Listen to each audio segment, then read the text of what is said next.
Ah, friend. My expression wasn't much better than yours when I first saw this. Your eyes aren't deceiving you. It's her. The famous singer, Robin.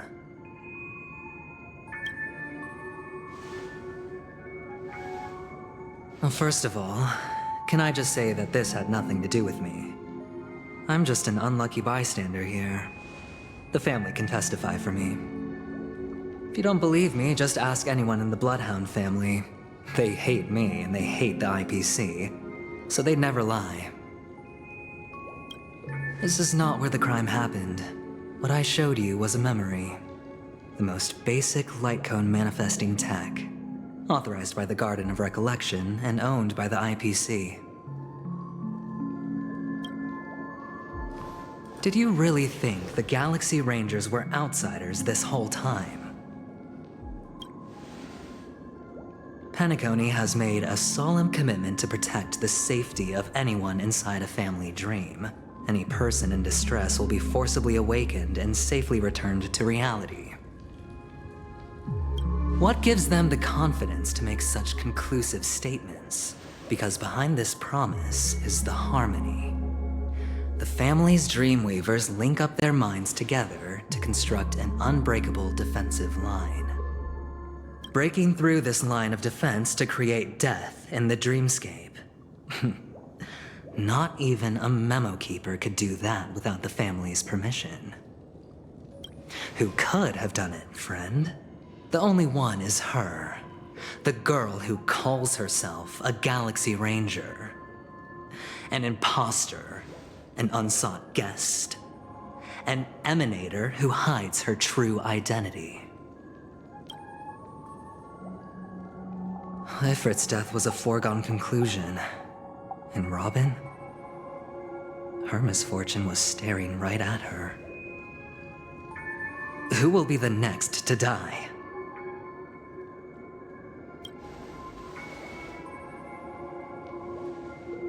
It's fine. Listen to your gut. Building trust always takes time, and I'm willing to wait. I just hope you realize that wherever that legacy is concerned, covert plans are already underway throughout Penacony.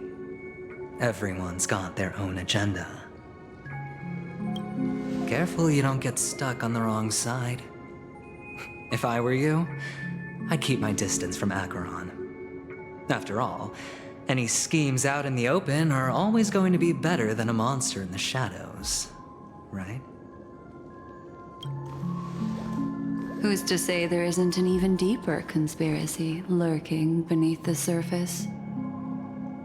Memo Keeper, I think our little deal is finished. Aventurine is telling the truth. This memory is a real one, and there's no sign of any distortion grafting on. The IPC is not the Garden, and there are real limits to what they can actually do. But you know all this. Friend, let's not beat around the bush here. The thing is, I want to reach out personally to team up with the Astral Express. I told you I'm just not interested in scrambling for the legacy. I just came to Penacony for work. I'm here to retrieve some lost property for the IPC, if you catch my drift. I'm talking ownership of this frontier prison. This has all become a bad debt thanks to the cancer of all worlds. The IPC has tried sitting down for negotiations time and again, but the family wouldn't even take our calls. You have no idea how difficult these people are to deal with. Put it this way. They've hushed up the existence of death before, so they can definitely cover up any news about Robin's death. It'll just quietly float off like a bubble and pop. Nobody ever being the wiser. That's not fair, right? So then, friend, I need your help. I have but only one goal. The family's front door is like a high wall, and to tear the whole thing down, I'll have to dig out a few chunks first. Once I find a weak point, the IPC will have plenty of means. Now we have our chance. So long as we can get to the truth behind her death, we can have justice for Robin, while also gaining a valuable bargaining chip for bringing the family to the table. Truly a once-in-a-blue-moon opportunity.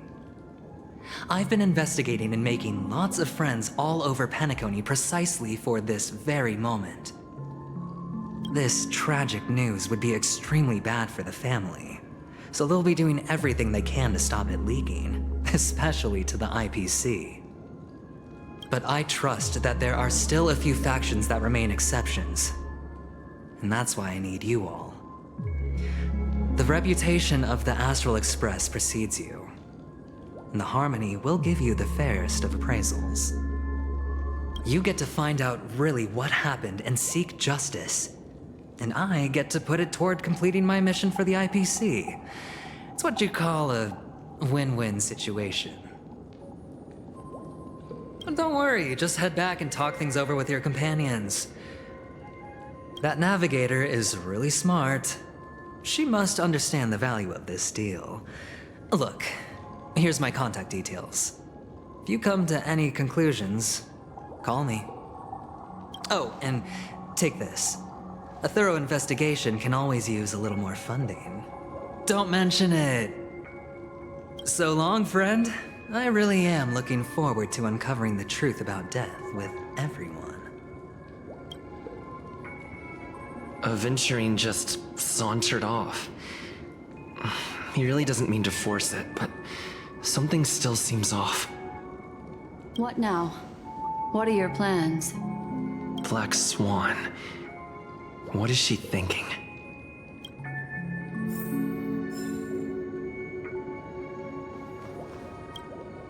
On the surface, this doesn't look like a bad deal for you.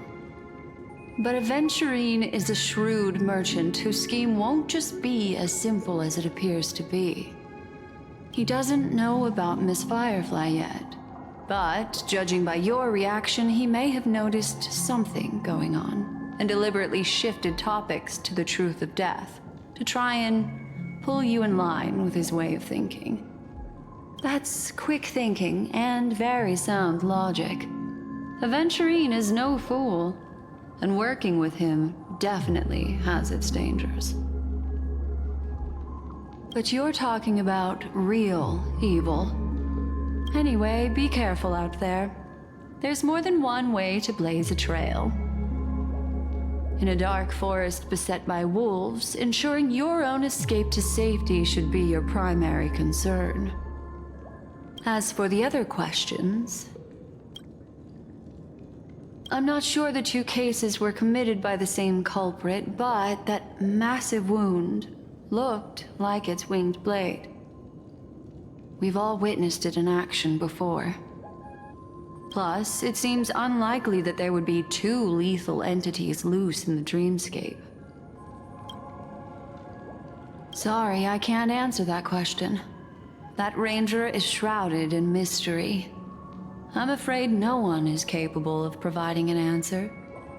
But without a doubt, she is the most special guest at this banquet. It's like Aventurine said just then. It's best to keep your distance from her. Two victims appearing one after the other in a very short time span, in and of itself, that's very unusual. Two possibilities. The collapse of Penacony's dreamscape has started speeding up, making death extremely agitated and weakening the family's protections. Or everything has been planned out and executed by someone. If someone has chosen these victims deliberately, first a smuggler, then a family celebrity, then this murderer's motives are worth thoroughly chewing over. It's all happened so quickly, I can only make conjecture. After leaving here, go have a chat with your companions. I hope you can clarify the source of this confusion.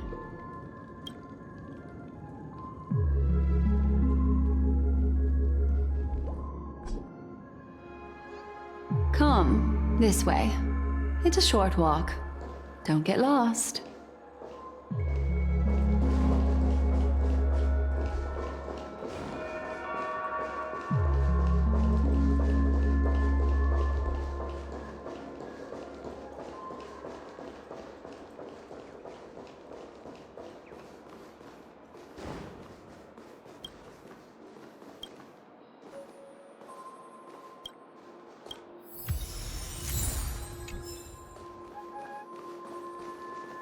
This way.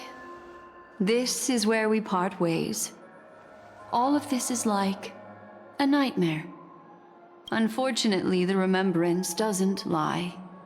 What we just saw is the reality that happened, and it won't fade from our minds just because we wake up. But follow your heart and don't be afraid.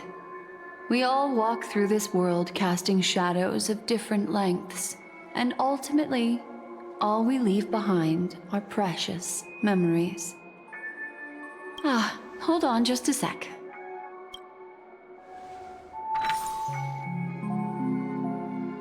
There you go, a small parting gift. If one day you unfortunately fall into the deep waters of the memory zone and there's no memo keeper to join you, hopefully it can guide you on my behalf.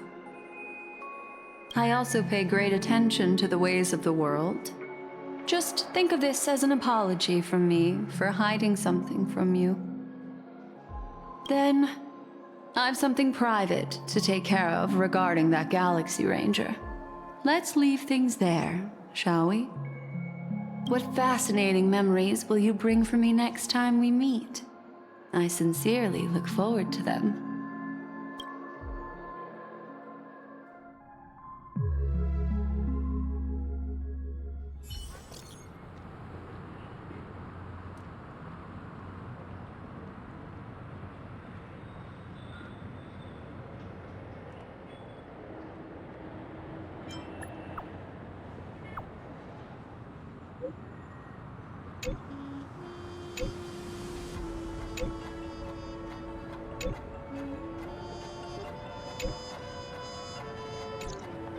A family rep.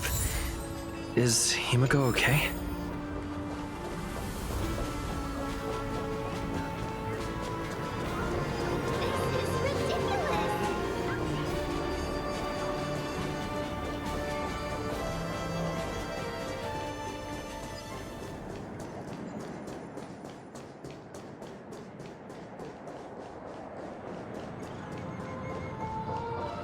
So much has happened. I should take a moment to gather my thoughts and wait for everyone to arrive.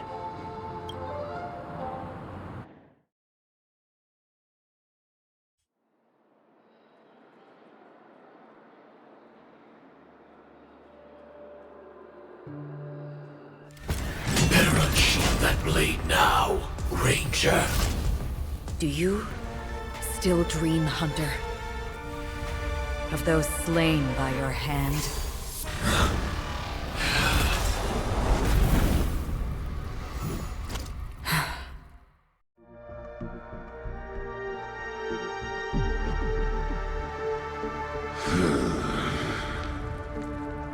It appears the outcome has already been determined.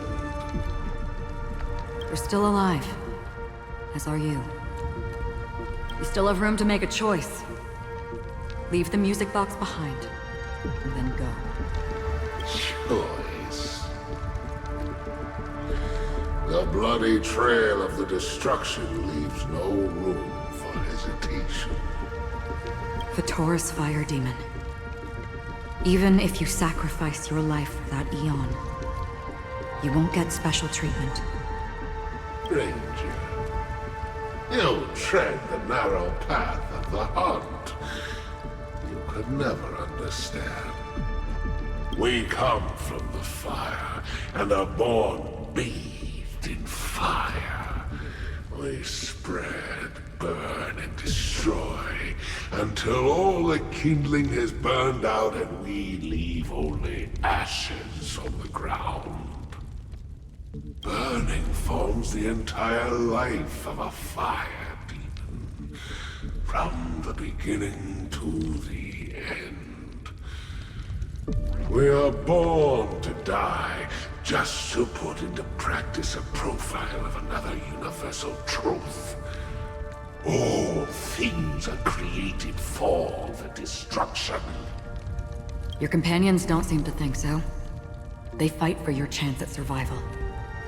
They are my children, and just as I was, they are flames flames that have yet to burn white hot. They're still young, and I don't blame them. But my flames are faint, and time is running out. Can you see the planet of festivities in the distance? I plan to bring purgatory with me there, and before that, I must surpass you. Why? Because on the path they have forged, you have traveled farther than I have. Emanator. You cannot hide your true identity.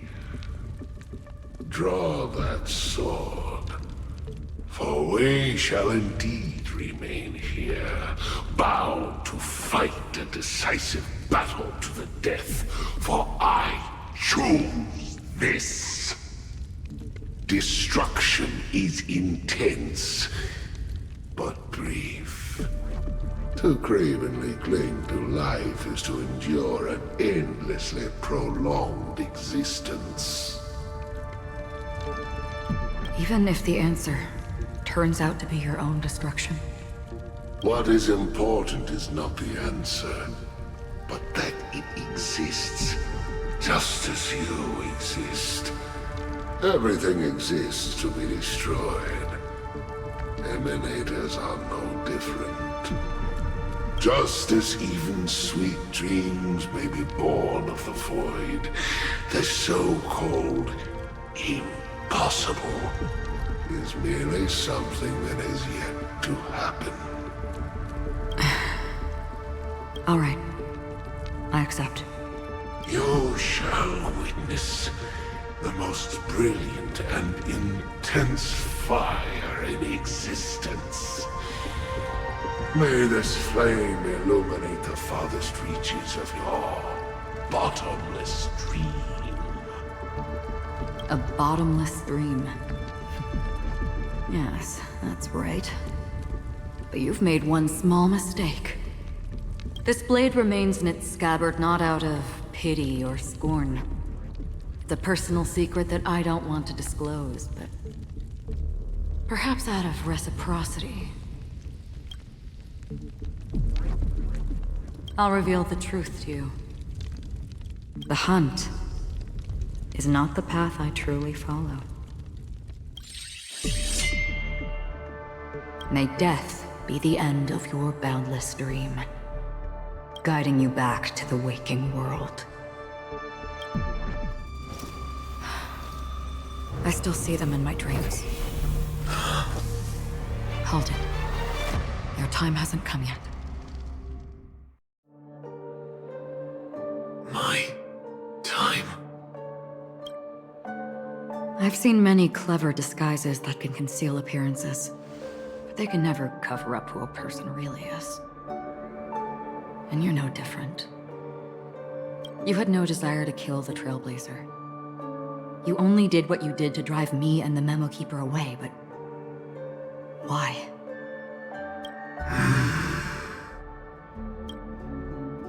Did Destiny's slave make you do it? You know, Elio. I thought this is just the kind of thing that'd get written into your script. My script has always been brief. Other than that, anything beyond that is unnecessary. He knows my nature. There is but a single destiny from which no one can escape.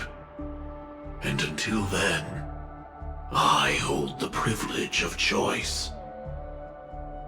However, you appear to be ignorant of this, so it's time for me to inquire. Who exactly are you? Not your enemy, perhaps. That's not what I asked. I don't deserve your curiosity. Loners wandering the cosmos always have their secrets. Take me. I'm wanted by the IPC, so it's little wonder that I know something about the Stellaron hunters. That's all. Maybe I can help.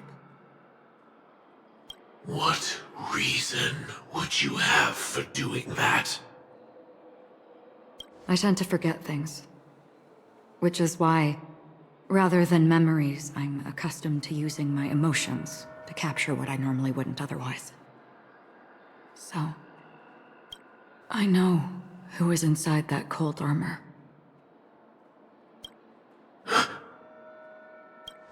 How about it?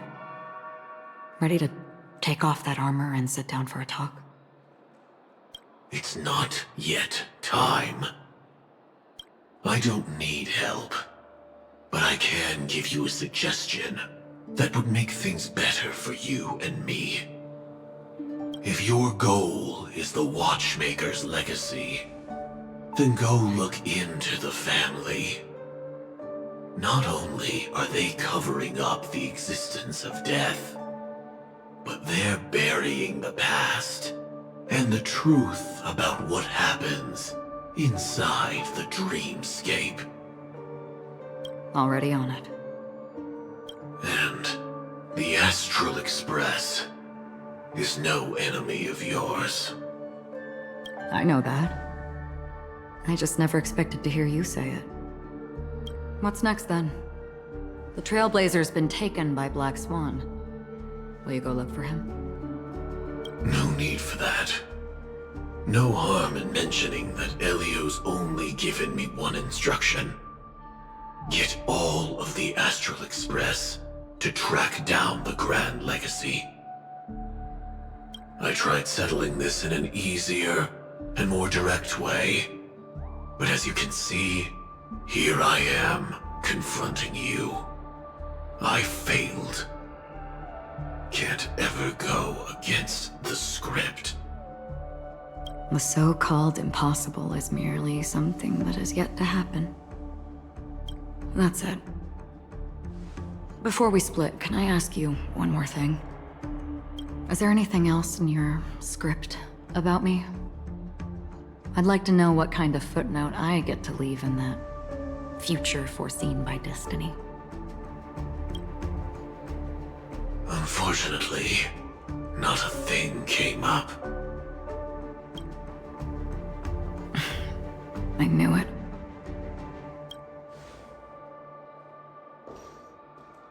Hang on. Don't. What? Your first question was, do you still have dreams about everyone who died because of you? I don't. Never have. I was born without the ability to dream. I live for this cold, harsh reality. For a little light, and to burn, to keep on burning, until I turn to ash. So, I really envy you. Is that so? Then you're already living in the waking world.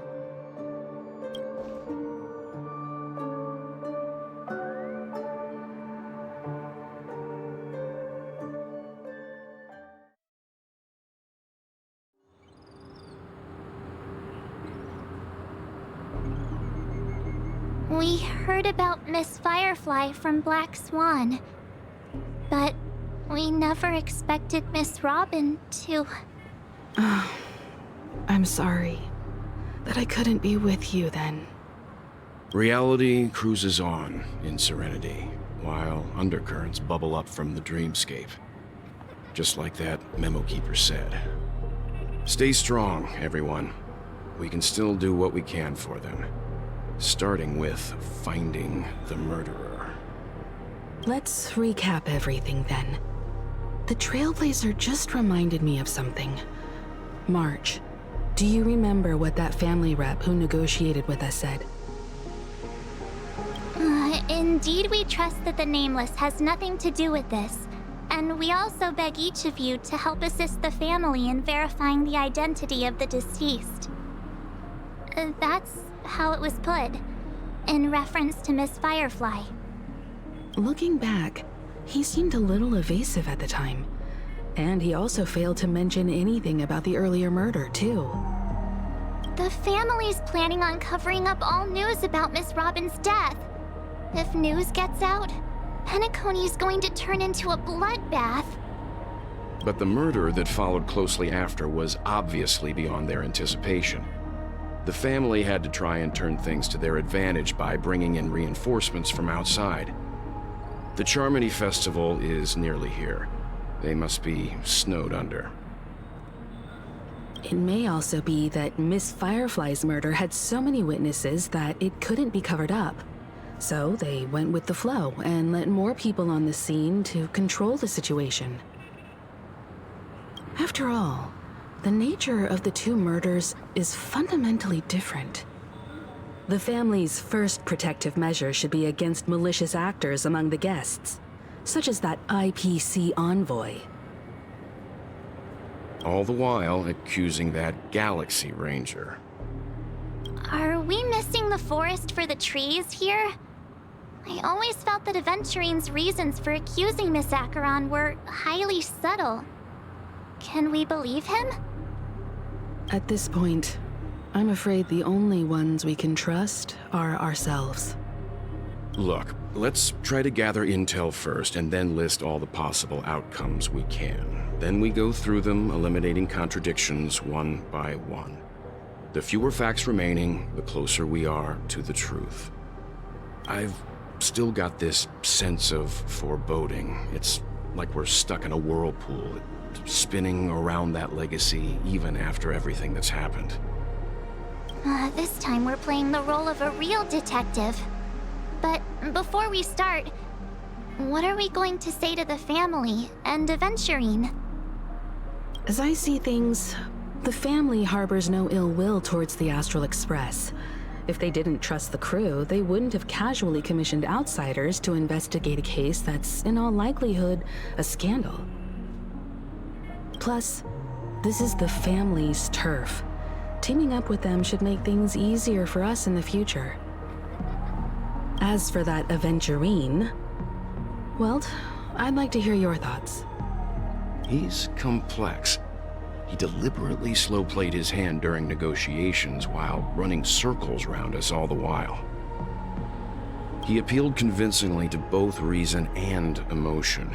It wasn't forced, but the intent was obvious. Still, it's good to have contacts among all this uncertainty. Aventurine showed his skills, and as far as our interests are aligned, he can become a reliable ally. We also need to keep a certain distance from the family. Never let them get too close. Teaming up with the IPC helps balance that out. If either side makes a move, we have the option to pull out. So you suggest accepting Aventurine's proposal to team up? Yes. It's risky, but we can only wait until both sides have played their cards before making any further judgments.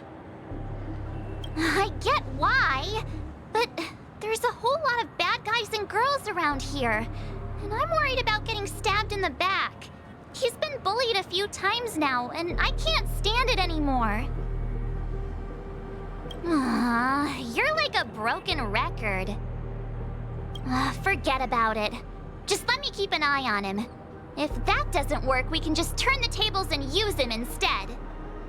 Then, could you please reply to Aventurine? Everyone, take this time to put together your thoughts.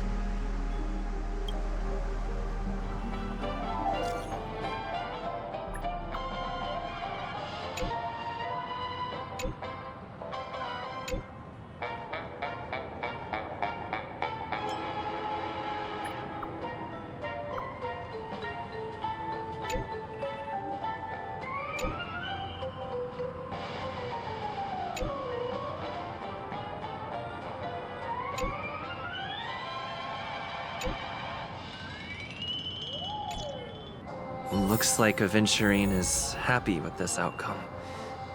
Let's tell everyone about it.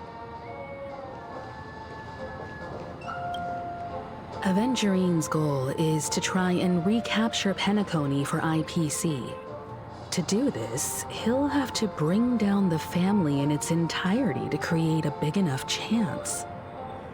The existence of death will be covered up by the family. So how does he plan on taking them down? It's gotta be something important enough that everyone will notice. But it also can't be anything too out in the open. An attack on the hotel guests? Unlikely. Penacony's guests include quite a few bigwigs known throughout the whole cosmos. People who not even the IPC would dare take lightly. Aventurine is a shrewd merchant, and there's no way he doesn't know that. He's definitely going for the family, and it's just a matter of how. The harmony is strong in Penacony, and almost impossible to take on head-to-head. The fact that the IPC dispatched Aventurine shows that they do not intend to simply play by the book here. Aventurine has devoted considerable attention to her. But this Galaxy Ranger, we know hardly anything about her, and can't rush to any conclusions. I was also considering this possibility, especially because he respects you so much and has sought you out before a few times. Perhaps he's also unsure of your intentions and is probing you. I'm just speculating. In any case, we have to be careful when handling Aventurine. He's skilled at reading people and discerning the right moment to strike. Also, he's clearly a born gambler if he's willing to go all in to win.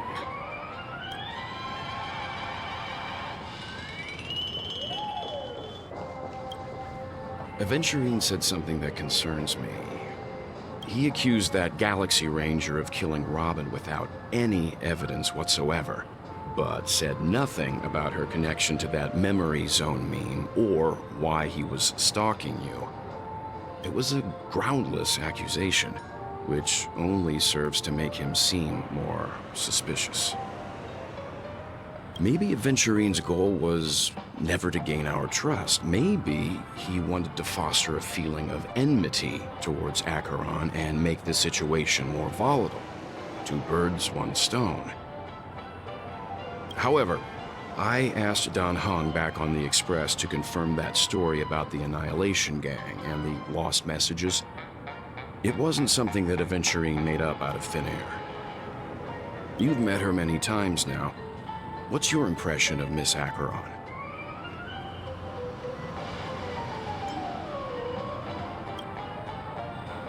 That fits the stereotype of a Galaxy Ranger to a T.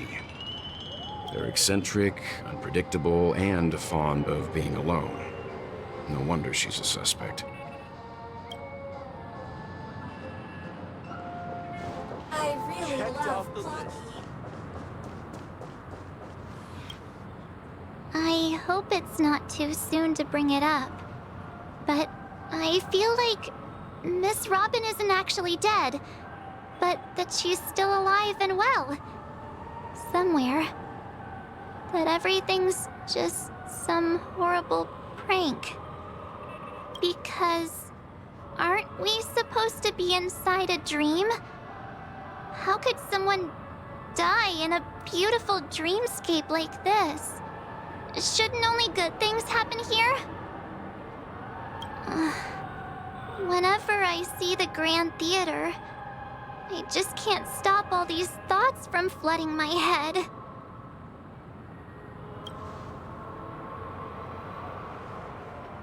No. After all, they've brought everyone this sleepy dreamscape, which everyone loves. I just feel like I'm starting to understand them less and less. Everyone's still having a great time out there on the streets. Nobody knows what's happened. It's all so unreal, As if Firefly, Miss Robin, and us were all outsiders from another world. Aw, what a mess. I really want a nice cool drink of soda to help me calm down. But then I'd be just like everyone else out on the streets. Looks like Adventurine doesn't need anything else.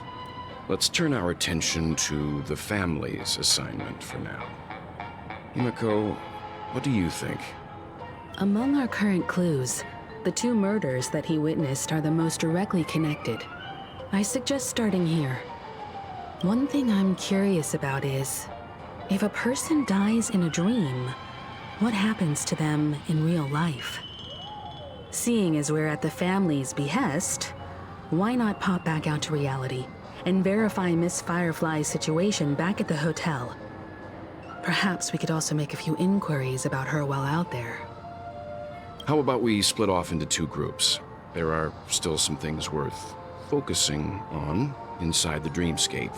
I'll investigate those, and we can link up again later.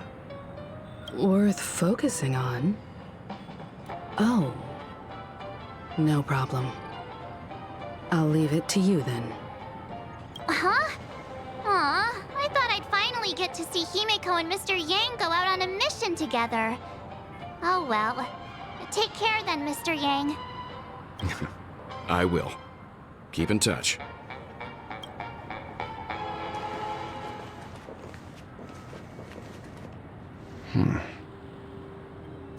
Honored guest, could you come out for a second?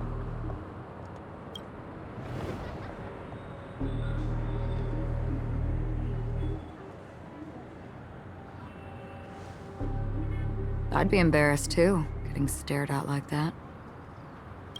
Forgive me. My name is Welt Yang. I'm one of the crew members on the Astral Express. I believe you've met my colleagues. Welt. Is there something about my name?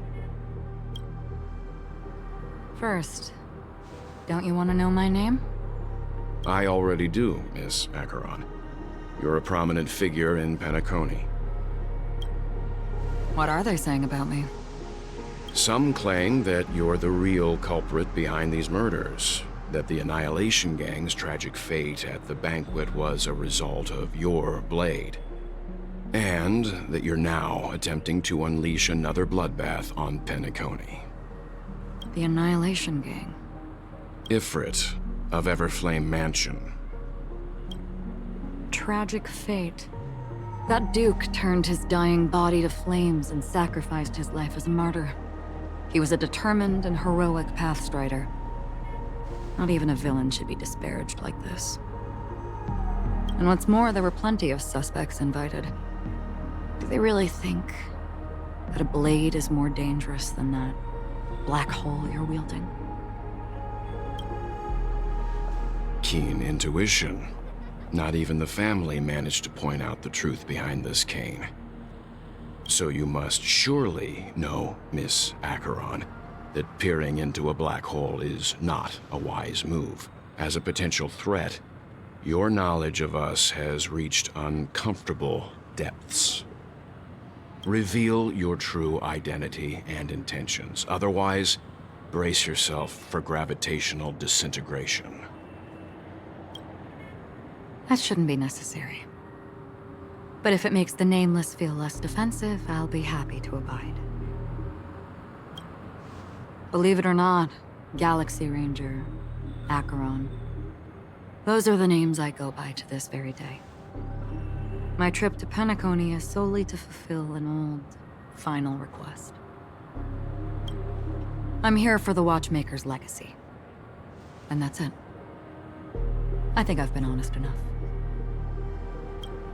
Still unwilling to reveal your true identity? It's not that I don't want to. It's just that I can't. I've come so far, and I can't sum up all of that in just a few words. Everyone has their own unspeakable past. Secrets that they don't want to be revealed. And I won't be asking any more questions. such is why the Astral Express is roaming around the cosmos with a Stellaron on board. Is he okay? That memo keeper didn't do anything, right? He's fine. Let's stick with the topic. Gaining my trust all depends on how much you're willing to reveal. I've run around many different Penacony dreamscapes just to try and find that legacy. And during this period, I came into contact with quite a few guests. In the process, I gradually came to realize the secret of Penacony may be closely related to the Trailblaze. That's why I've come to ask for your help. I don't have enough proof yet, but I'd like to speculate something. The source of all tragedy lies within the family.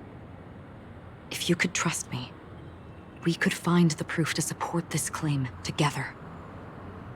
Mr. Yang, I think you've come to the same conclusion, haven't you? Let's leave it at that.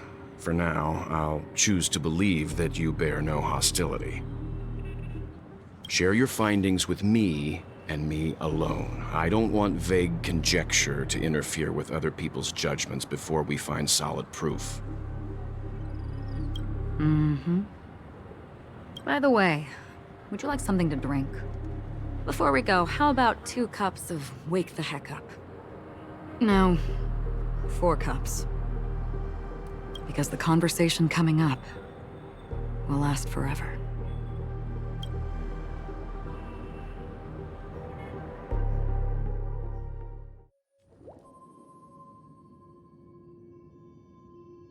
I've been watching her closely for a while now, and the first invitation was in the banquet hall of the hotel. She just sat in one corner, keeping silent, chugging down a couple cups of Wake the Heck Up. I told her it's a pungent, bitter beverage, not the taste of sweet dreams, only for people allergic to Soulglad. And she said, Really? But I don't taste any difference at all between them.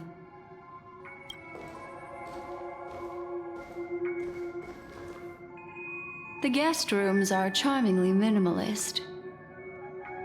An aesthetic you share, Miss Acheron.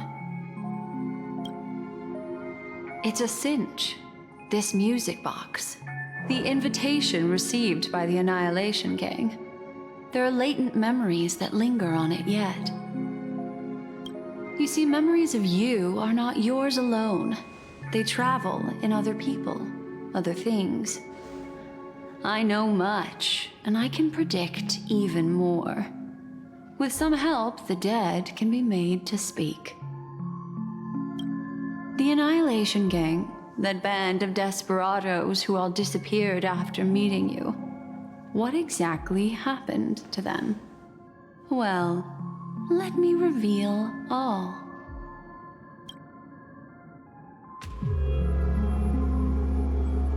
Gradation 12. Dreamscape 12. Father, I dedicate this to you. Well done, Dubra.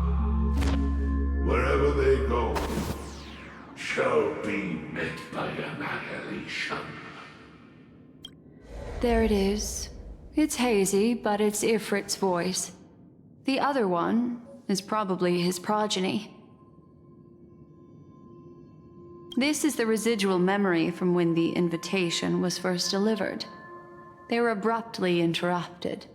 Then, what happened next is...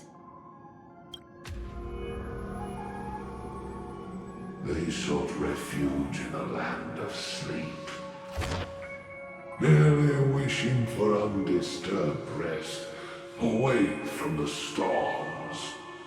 Children of the flame, this marks your rite of passage. She won't be necessary. I alone am enough. When have those on the path of destruction feared death? The Everflame Mansion has set out on a journey.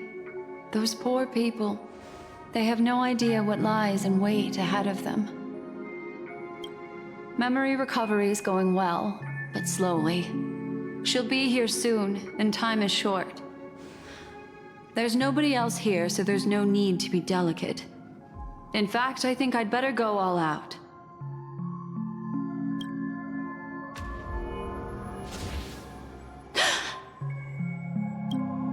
What happened?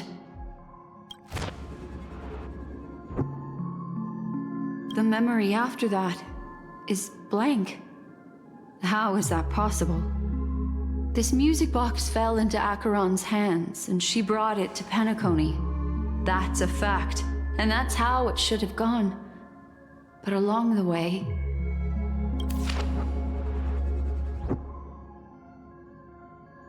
it's like it's been erased. Who's done this? Who are you? Who are you? It's... No. Is this not a memory? Oh, a memo keeper. Do you serve the Garden of Recollection? Or the Cremators? My name is Constance. A pleasure to meet you. We were supposed to meet in Penacony and spend an unforgettable time together. But that seems unrealistic. Dolly is not welcome on the banquet store, and I don't need a coming-of-age ceremony. And you, I know what you're looking for. Want her secret? I can give it to you, and then you can enjoy the banquet for me. I wish you unforgettable memories. Oh. A phone. Wanna listen in?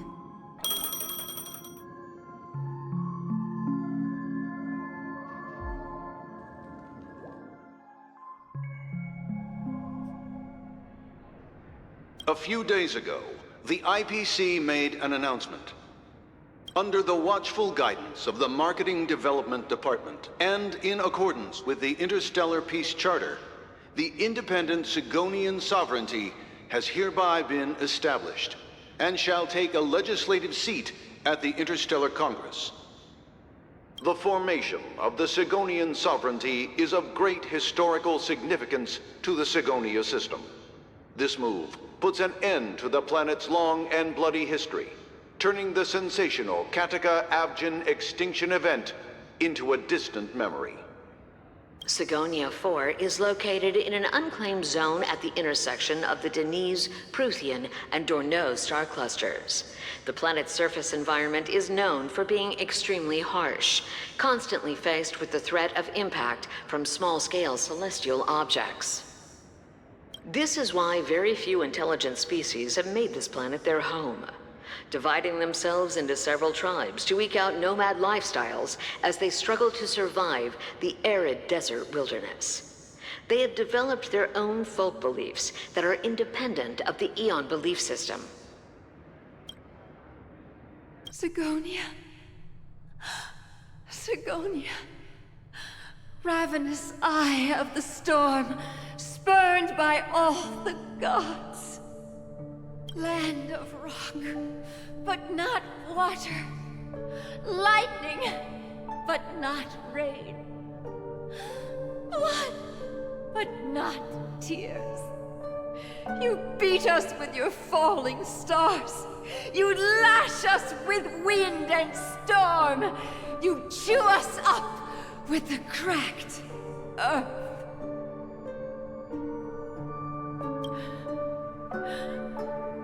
You promised us a land of honey, yet yoked us beneath a sword of bitterness. Oh, Gaiathra Triclops, if thou can hear me, Please open up thy 3 eyes. When you took his father, my child was still sleeping in my belly. And where my husband went, I too soon must go. I don't ask for a peaceful death. Just for you to tell me, does the baby swaddled sweetly asleep? Does he dream of his mother's heartbeat and the sound of falling rain? Please tell me whether this life is all just a fleeting dream. Otherwise, why would this child be born to face impending death? Mommy! Mommy! Mommy! The rain! It's raining! Raining?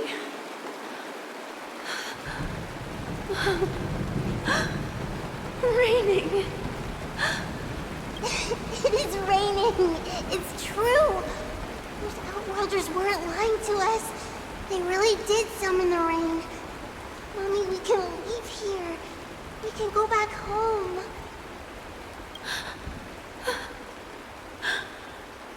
Back home. Gayathra Triclops. You came. Do you hear that? Thank you. Thank you. Darling, listen. This is the sound of rain. On the day you were born, the sky also sent down a gift like this from Gayathra. Such a lucky child. Such a blessed child. Just like your name. A gift from them to Avjen.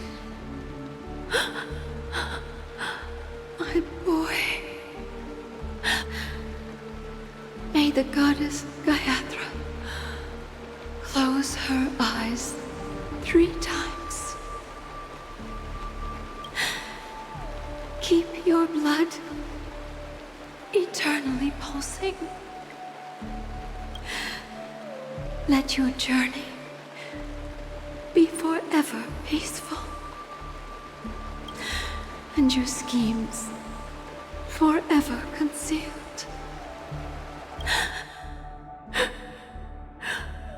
Welcome to this sad world, Kakavasha.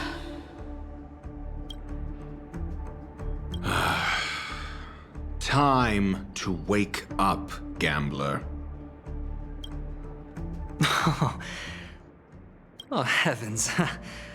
I must have drunk too much Soul Glad. Didn't expect you to be back so soon. How is it? Find anything? Just as you guessed. Nobody outside knows about Robin's death. There aren't even baseless conspiracy theories. They're still streaming the rehearsal for her ceremony, using a stand-in, I guess. They must be dreaming. Of course. Who could imagine that death would actually descend upon the idyllic dream created by the family? Let alone that the victim would be the female lead of the Charmony Festival. To be honest with you, I didn't believe it. I even tested it a few times myself, until I discovered that I couldn't actually die. Whenever there's any danger, I'm forced awake by the dream pool, and it's all as if everything were just a nightmare. That's why I'm convinced that there are a few big secrets lurking behind the scenes. Then you must have heard about the Memory Zone meme. When I graciously deigned to establish connections with the Oak family on your behalf, they were quite in a pitiful state of disarray. Besides Robin, there was Another body. I don't know the exact details, just that it was a stowaway. 2 murder cases? I told you something seemed off about the Nameless.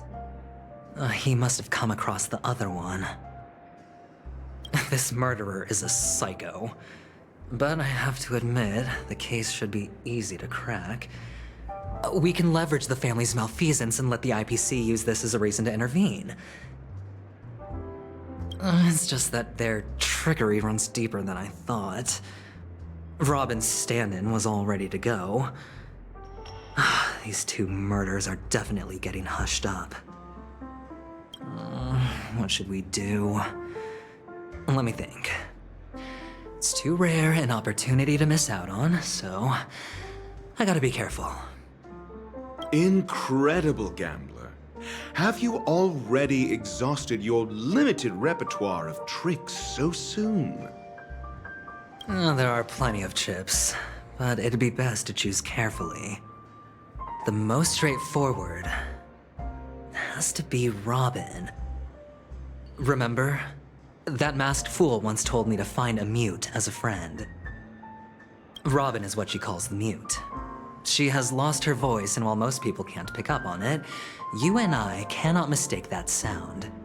Not produced by any voice box, but rather by the resonance of the harmony. If that girl hadn't gone hoarse from singing practice, there'd only be one possibility. Something was up with the family. Or Robin herself. To get to the bottom of this, I tried every way I could to meet her. But she died. Right before my very eyes. A complete and utter loss. Incidentally, it seems to have resulted in your rather undignified arrival on the interrogation stand. There were eyewitnesses at the scene, and the family, in their graciousness, has tentatively accepted your alibi. However, for the foreseeable future, you shall, regrettably, find yourself under the vigilant watch of the hounds. Well, things aren't looking too optimistic, Doctor. I'm starting to break out in a cold sweat. Do you reckon there's still any chance of a comeback, given how things are? A probability? Yes, it exists, but it verges on the infinitesimal. To phrase it in a manner more befitting the vernacular of Penacony, you're dreaming. But if you simply can't control yourself and want to try your hand, then there just so happens to be a suitable candidate. That man wants to see you again. Who? Sunday. Is this a public hearing or a private trial? If it were the former, it would hardly befit my stature to stoop to the role of a mere messenger. Fine. Oh, that's great. It's all great. You see, the dead can't talk, but the living can. Ratio, I'm convinced now that there must be something wrong inside the family. Oh, just you wait and see.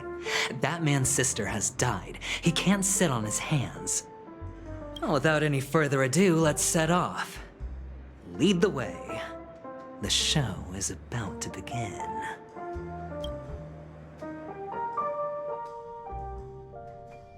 We're here. The Dewlight Pavilion is the Oak family's fortress and a place where heads of the families meet to discuss great plans for Penacony. Fortress? I like this metaphor. I dealt with the warlords of the Amanica star system not long ago, and their synchronized orbital manor wasn't this heavily guarded. This mansion nominally belongs to Sunday, and is very befitting of its owner. Without his express invitation, the likes of ordinary guests would never grace these grounds in their lifetimes. Look around while you still have this moment of freedom. Hey, Doc, whose side are you on anyway? Who's to say I won't sell you out? We'll see. When we meet the authoritarian master of the Oak family, I'll pry an answer out of him. Follow me and I'll bring you to his parlor. Hold your tongue and let me deal with the members of the family.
Hey, you two! That's a place of business. No entry. I was requested by Mr. Sunday to bring him the suspect. My name is Ratio. He should have mentioned it to you. Oh, I remember you. Veritas Ratio. Your punch virtual particle clock is impressive. Excuse me? The one on your head. Of course, it's nothing compared to my full pocket dimensional annihilating power armor of the Mobile Knights. Right, and as I mentioned, that fantasy raiment of yours doesn't exist. That's because you can't see it. Like I say, only family can see the glory of the Mobile Knights.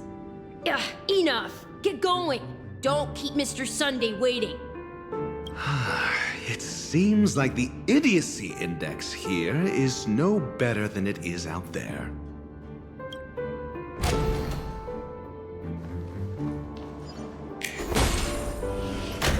A dead end? The door is shut tight. Looks like we're on our own. I mean, there isn't a door. How did you get in before? For security reasons, the family built the administrative site deep in the dreamscape, with the mechanisms hidden in these nightingale statues. The direction of the statues can be controlled.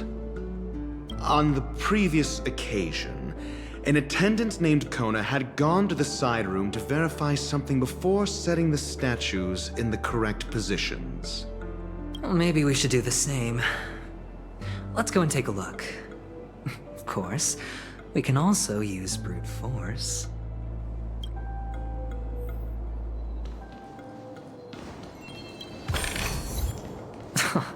This is hardly enough for a seat at the table.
6 nightingales facing in different directions. An obvious hint. But are these nightingales? They are. What's wrong? How can nightingales be so huge? They look more like torment eagles to me. There are no eagles in the 5 families, only nightingales. Why am I wasting time with you on this?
Just as I thought. Here's the correct answer. A truly miraculous discovery. Perhaps I should offer you the chance to join the Genius Society. Really?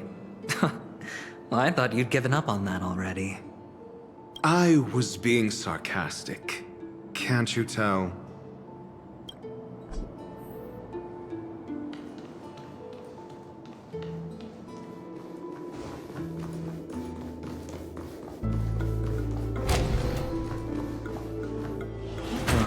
Impressive. So much for Mr. Sunday's reserved, virtuous image. Do you need me to remind you? We're in a dreamscape. No matter how grand the mansion looks, it'll not affect Penacony. Stop wasting your time nitpicking the family here. Yeah, you're right. The only way to destroy the family is death. Sunday must have thought the same. Let's head down.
This is hardly enough for a seat at the table.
10-1 payout?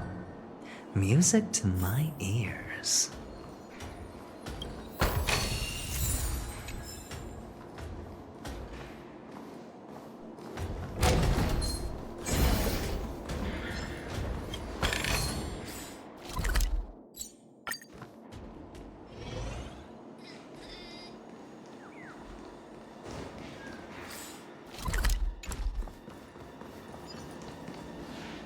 Hold on. Huh? What's wrong? Are we heading the wrong way? No, but this door is locked.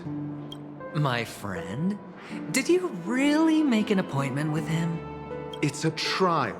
You got to prove your worth to Sunday before you can speak with him. If I'm not wrong, we need to find a way to open this door in the hall, or this place will be our prison. Oh, an escape room. My favorite.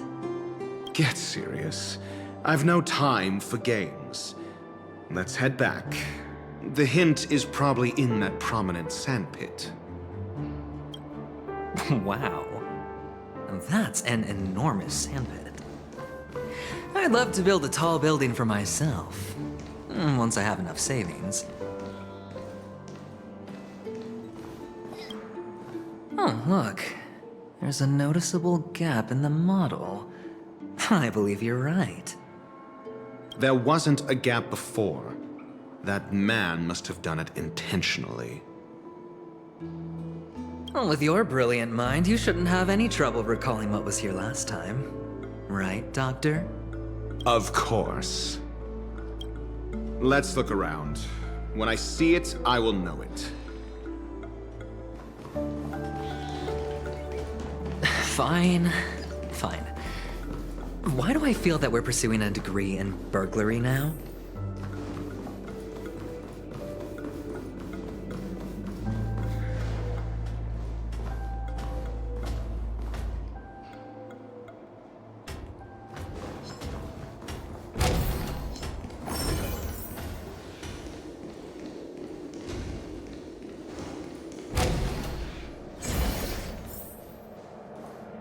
Found it. This is it.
it reads Gulliver's Arch.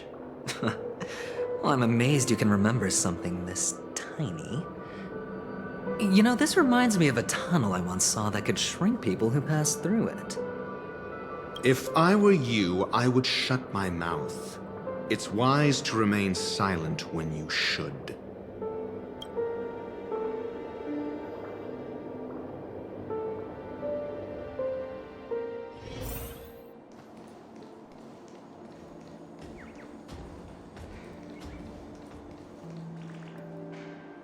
Oh, this reminds me of one of those building toys. You know, with the blocks. I've never played with them before. I wonder if it's more interesting than stacking chips. Oh, look. The gap is closed. And it fits perfectly. So, what's next?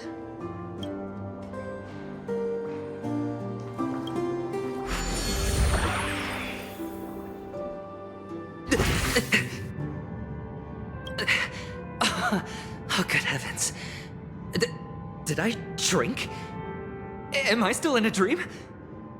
Indeed. Oh, Doctor, you're huge. It's me! Down here! In the sand pit! Oh, actually, I think we could make this work for us. Just find a way to slip me into Sunday's collar, and I'll infiltrate the family just like that. Oh, fine. I was just kidding. Let's find a way to open the door.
Hello!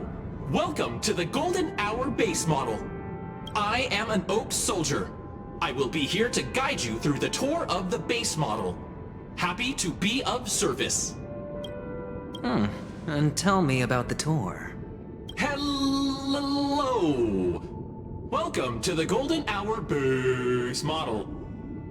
I am an Oak Soldier.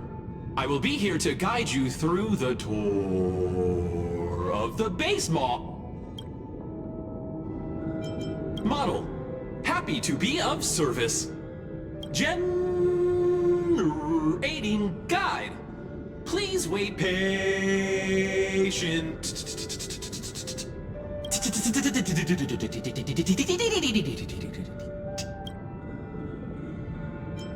Found the nearest check-in spot.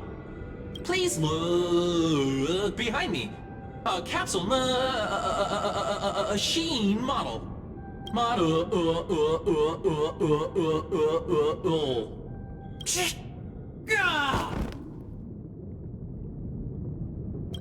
What's up with that? Now the family's toys are trying to frame me? I didn't do a thing to it, Doc. You've got to be my witness. Oh, capsule machine. There's no mechanism on the floor. Could there be one at the top? Doctor, do me a favor.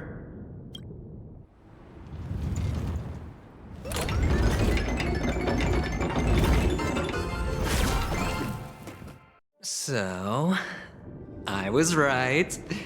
These models have interiors that look exactly like the real buildings. The only difference is that no one lives in them. Funny that Sunday puts a miniature that makes him seem like a giant by comparison, right where he can see it first thing in the morning. Insecure much?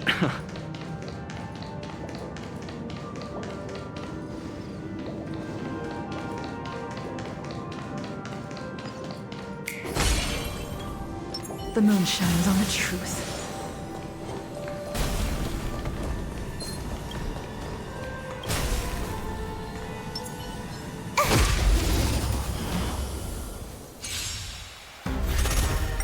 Time for a buzz. Blade of moonlight.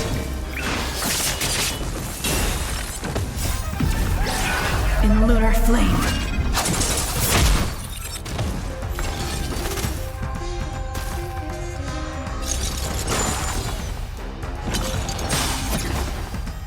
Time for a buzz. This is double speed.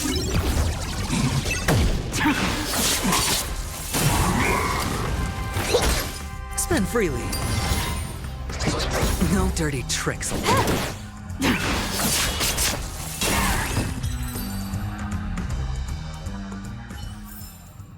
Nice.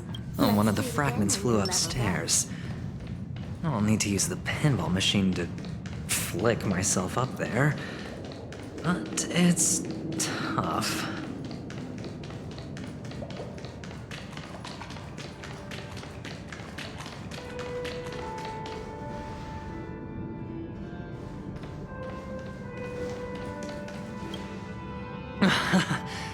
Oh, great. There's another pinball machine base here. And it's empty too. Doc! I'll need your brain power again. There's no need to yell. I can hear you.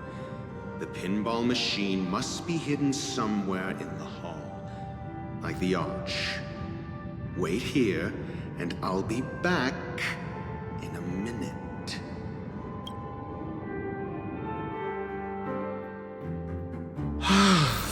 Finally, a moment of peace.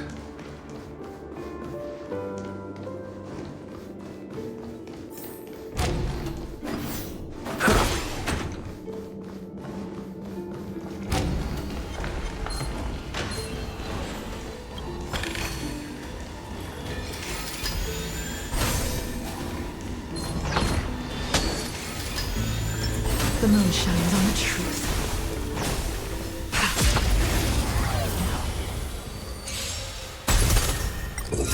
Answer me. 0 points. Blade of moonlight. In lunar flame. Test. Fail. Time for a buzz.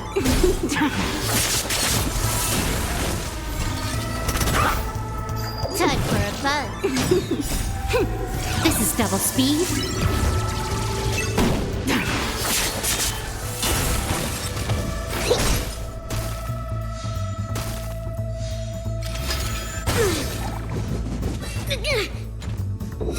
Answer me.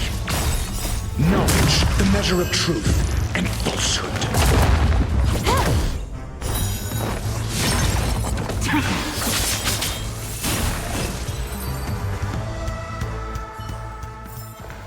Do not concern yourself with the outcome. The moon shines on the truth.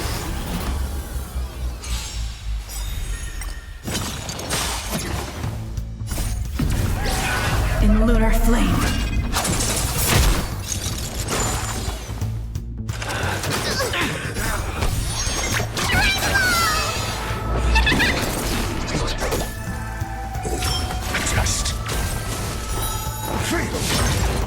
Time for a buzz. Blade of moonlight.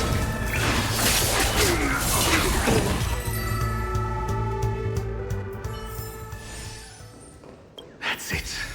Pleasant moments of solitude are always fleeting.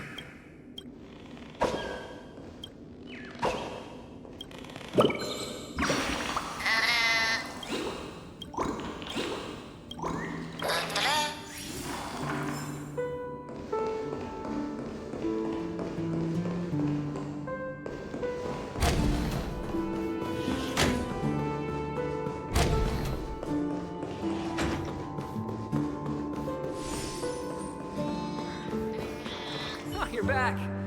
Just place it here. Thank you.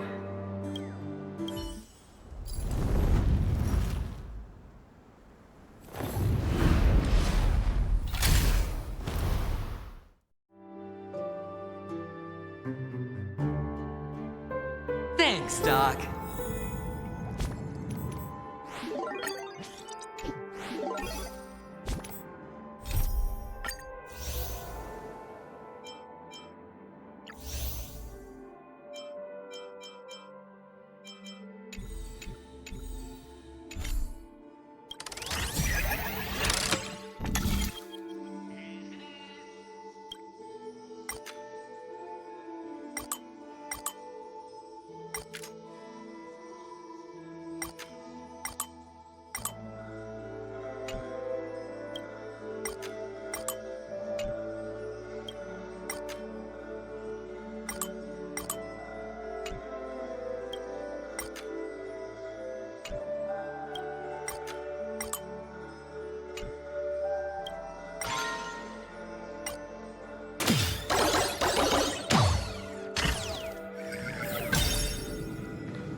Horatio, you should come in here and take a look. The view here is breathtaking. Honestly, you could easily squat. All done. Piece of cake.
And the joyous tour of Toy City has come to an end.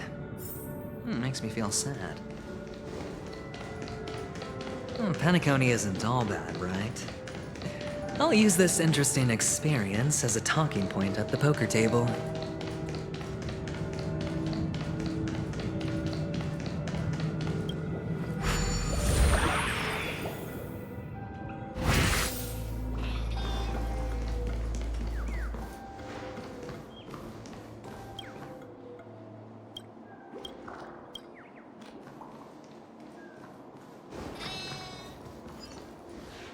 It's a pity you made it out of the sandpit alive. Sunday is just beyond this door. From my limited understanding, he's not someone easily handled. Are you prepared? Yeah. Only I believe he's the one who should be prepared to face me. Tell me about your plan. I don't have a plan. I'll just play it by ear. There are only two kinds of bargaining chips when dealing with people. Benefit or fear. Looks like sincerity isn't in your dictionary. Am I not sincere enough? There's no need to emphasize it. We've got to make good use of death. That man's sister is dead. He won't be able to turn a blind eye, and that's fear. And I'll help him find the murderer. He can't do it due to his status and position, but I can. And that's benefit. On what basis do you believe he's incapable, necessitating the delegation to someone from a rival faction, the IPC? Simple. Because that murderer could very well be a traitor hiding inside the family. Do you mean the Galaxy Ranger whom you accused previously? That was just an excuse, good doctor. There's something wrong with that woman. We need someone who can keep her in check. It's better to minimize the variables outside our control while we execute our plans. Moreover, I need to know her identity. If I'm lucky. She could be an important pawn. And it's good to have more helpful friends when dealing with this matter. But honestly, the murder case is likely unrelated to her. I believe my standpoint. There's a rat in the family. Otherwise, why would Mr. Sunday arrange a private meeting with us? This isn't an interrogation, but a secret negotiation.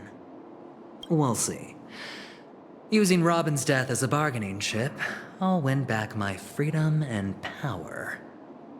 In the end, I'll ruin this beautiful dream and create the grandest death. If the chance of winning is just beyond this door, even if that chance is close to zero, well, you can't win if you don't play, right? Ah, the charming audacity. To think that you, of all people, might emerge victorious, dear gambler. 3 chips are enough. All or nothing.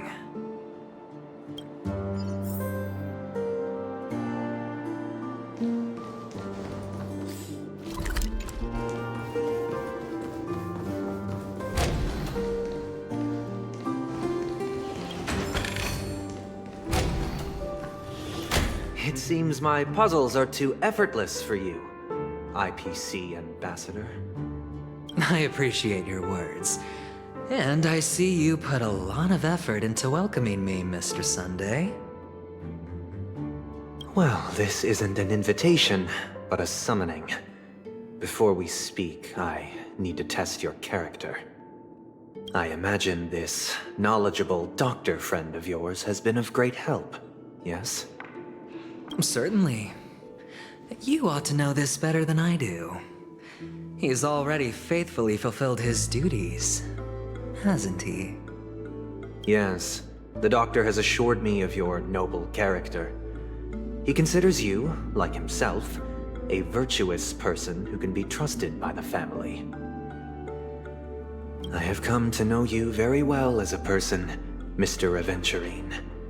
You're diligent, generous, and willing to cooperate. The fact that you succeeded in overcoming many obstacles just to meet me gave me the reason to believe in your wisdom and courage. But there's one thing I must ask you.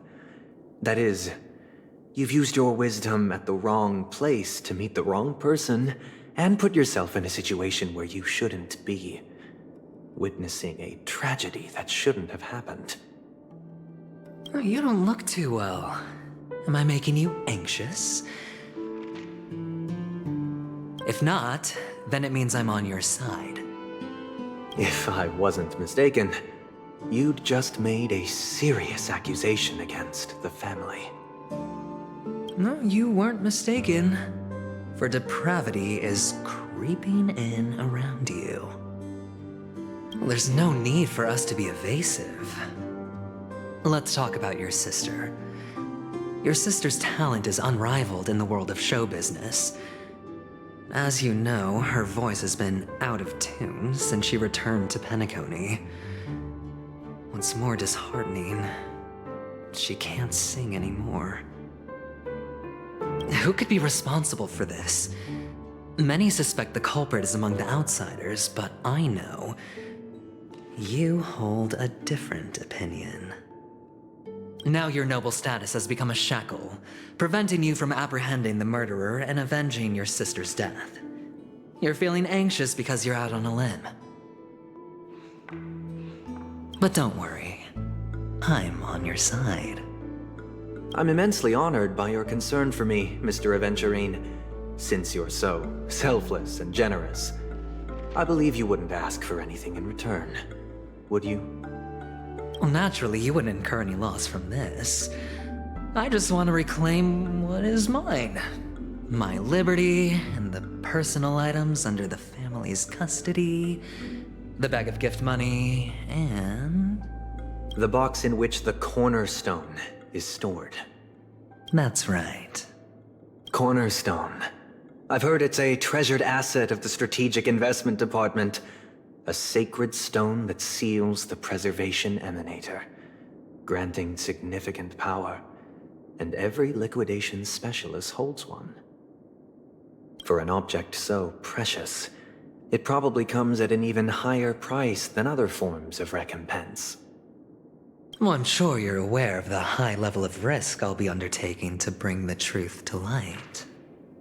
Mr. Aventurine, when you're out and about, do you always make adjustments to your appearance?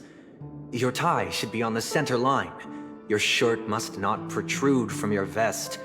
Your trouser creases should be perfectly straight, and always aligned with the tips of your shoes. Of course.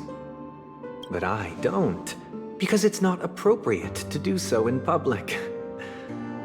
You should make sure everything is presentable and in order before leaving the house. I'm not the kind that takes risks. The cornerstone must be in the custody of the family. No room for negotiation? Please, don't let me turn you down twice. Sure. The gift money is good enough. I suppose you wouldn't mind that. After all, a merchant can't function without a bargaining chip. You compromised quicker than I thought. Unfortunately, it's a gambler that needs a bargaining chip, not a merchant. I can give you your gift money, but before that, I want you to tell me.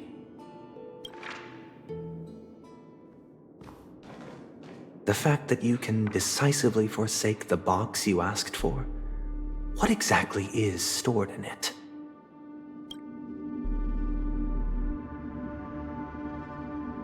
Oh, triple-faced soul, please sear his tongue and palms with a hot iron, so that he will not be able to fabricate lies and make false vows. What have you done? Under the light of the harmony, all wickedness is revealed. I implore them to shed their light, and I'll ask you questions on their behalf. Next, you have 113 seconds to prove your innocence and gain my trust. And if I refuse to answer? You can try, and we'll see if the harmony rejects you. Question: do you own a cornerstone? Yes. What a simple answer. You, too, understand that idle chatter leads only to poverty. Did you hand over the cornerstone to the family when you entered Penacony? Yes. Does the cornerstone you handed over to the family belong to you? Yes. Is your cornerstone in this room right now? Yes. Is your memory free from any kind of tampering or deletion, encompassing but not restricted to the techniques of the Garden of Recollection?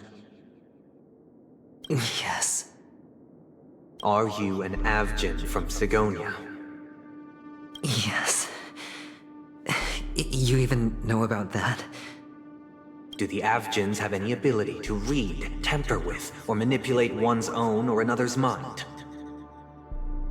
No. Does it matter? Do you love your family more than yourself? Yes. All the Avgins were killed in a massacre. Am I right? No. Are you your clan's sole survivor?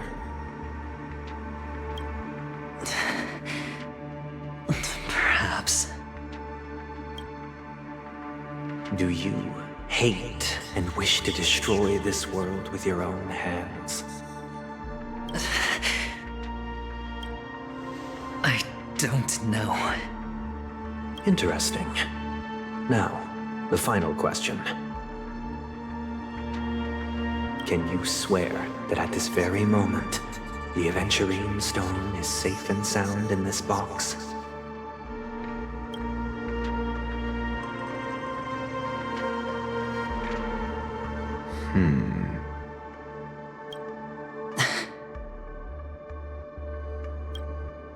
Of course.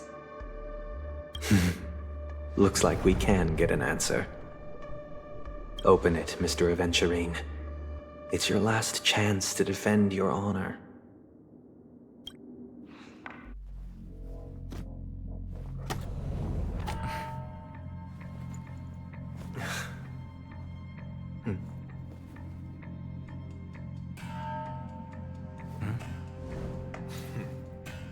Please.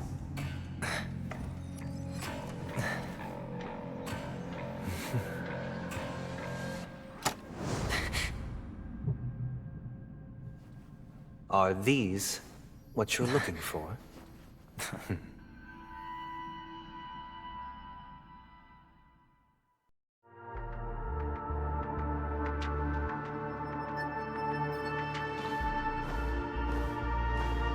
Since you came as promised, learned doctor, does this mean that you are willing to take the side of the family in this farce? What makes you think you can convince me? I've heard you haven't enjoyed Mr. Aventurine's company. I also understand that you're an avid learner who sees the pursuit of knowledge above all. In that case, you ought to realize that a competent scholar knows their position and wouldn't forsake more vital matters for the sake of petty pride. If you agree to assist the family, I'll share our research findings on the Stellaron. You must be quite aware that, besides the family, no other faction is willing to share such information.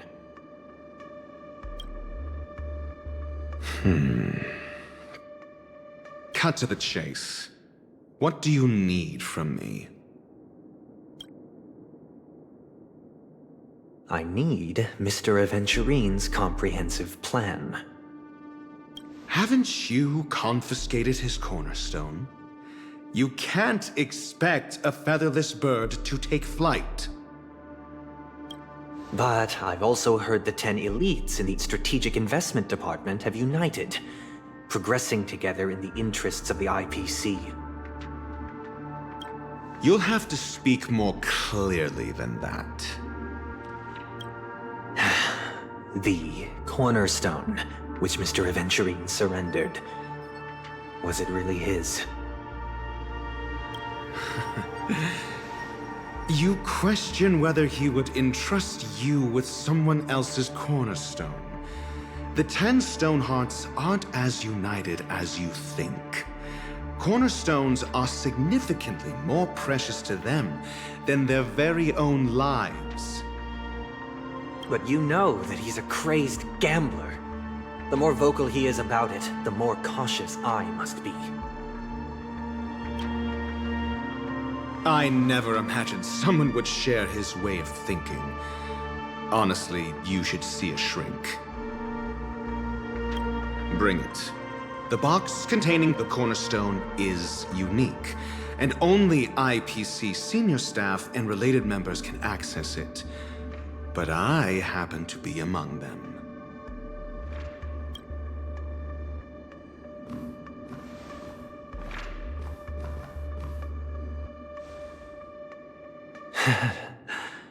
I appreciate it.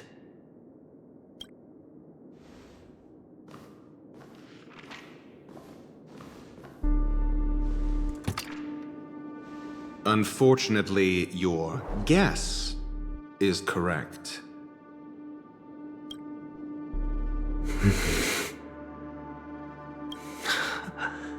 The golden stone. Its color and glow are similar to that of Klepoth's body.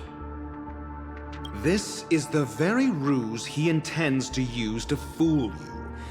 He won't reveal to you that the 10 Stonehearts chisel their own will into the cornerstones, granting them an unparalleled radiance.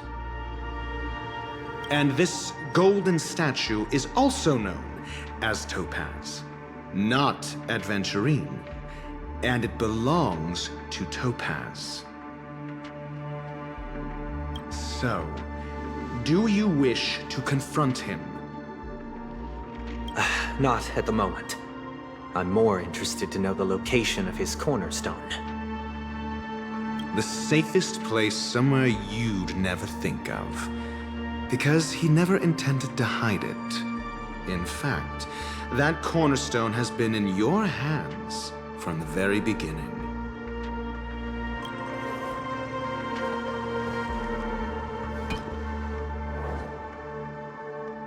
I see.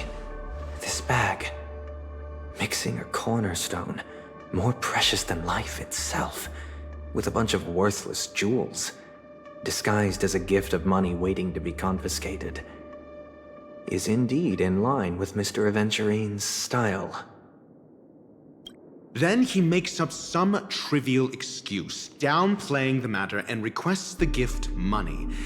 This is a gamble, one he's all too familiar with, betting on your single misstep, leading to a total loss. Learned doctor, I am grateful for your help. The family will surely reward a righteous person like you. As for the villain, I hope he retreats in humiliation.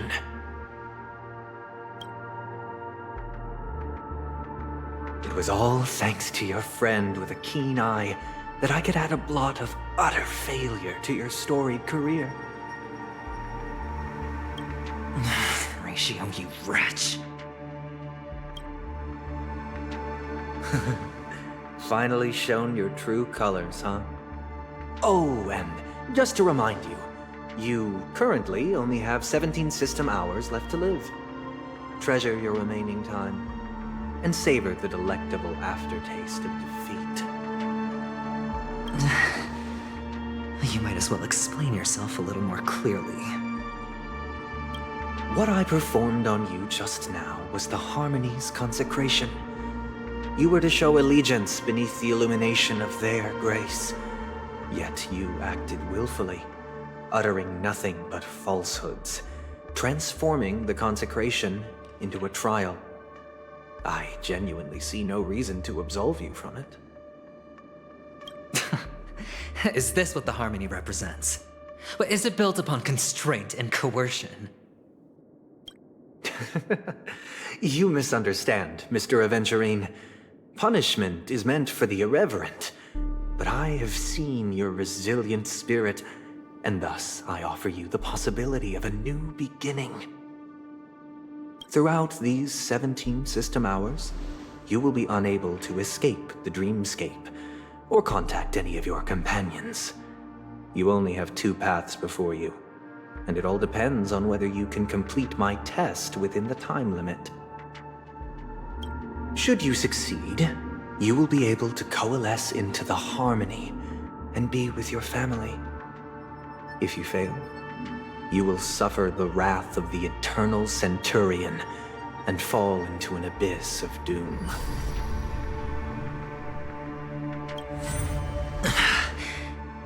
Sounds like I'm gonna end up the same either way. I indeed do need a servant to help me uncover the evil hidden in the family from an external perspective. I will purge the evil from the inside and bring the real culprits to justice within 17 system hours. When the time comes, compare your findings with mine. If both our findings align, or if you can provide me more insights, then they will truly be able to grant you mercy and honesty. Shameless hypocrites. You took everything from me and still demand the truth? That isn't fair. Your carnival reeks with the stench of cash.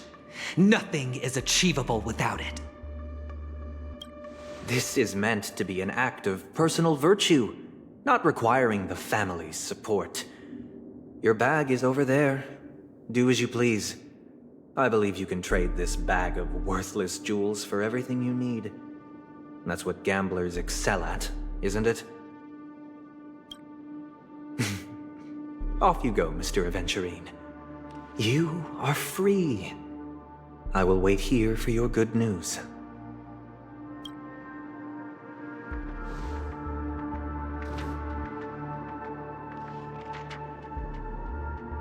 This meeting isn't an interrogation or a negotiation. It's an outright execution. Why would I do that, Mr. Aventurine? I'm just wondering what a passerby who stumbled upon a scene of a murder could have found out. That's all. By the way, before you go, I have a personal question. What is it now? Do you truly wish to bring about the destruction of this world?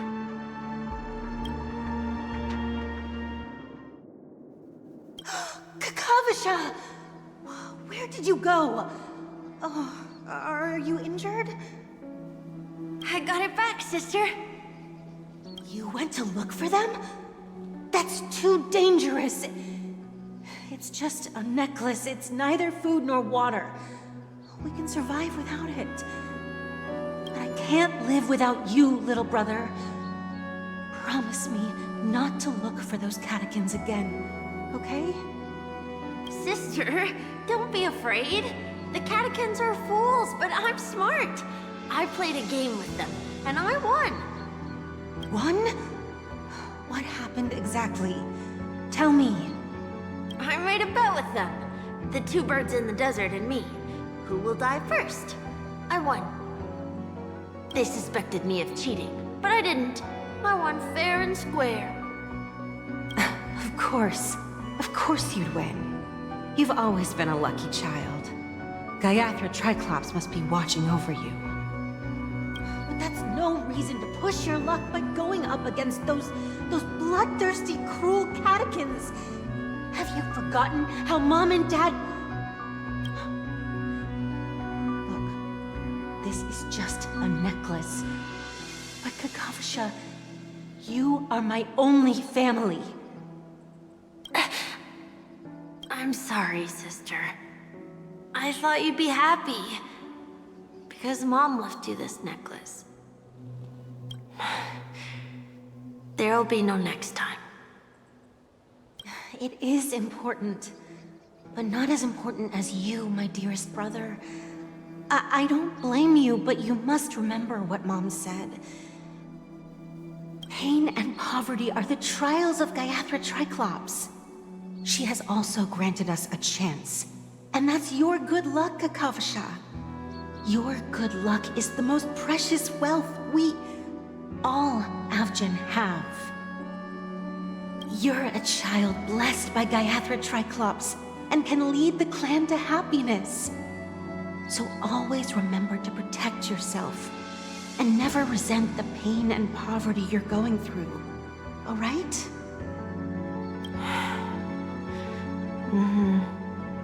Listen to me and swear to Gaiathra Triclops. Okay. We'll swear to Gaiathra Triclops to protect this wealth. But sister, if Gaiathra Triclops was really watching over us, then why did she not protect Dad when he was swept away by the quicksand? After all, Dad went to the Catechins' land only to prepare for Gaiathra Triclops' offerings. And where was Gaiathra Triclops when Mom was shivering in our arms? Mom was still pleading for Gaiathra Triclops' forgiveness under her breath until the moment she closed her eyes. Sister, everyone praises me for being smart, but I don't get it. If every rainpour was Gaiathra Triclops' forgiveness and grace, then how bad were our sins? So much so that we were born in this world of death?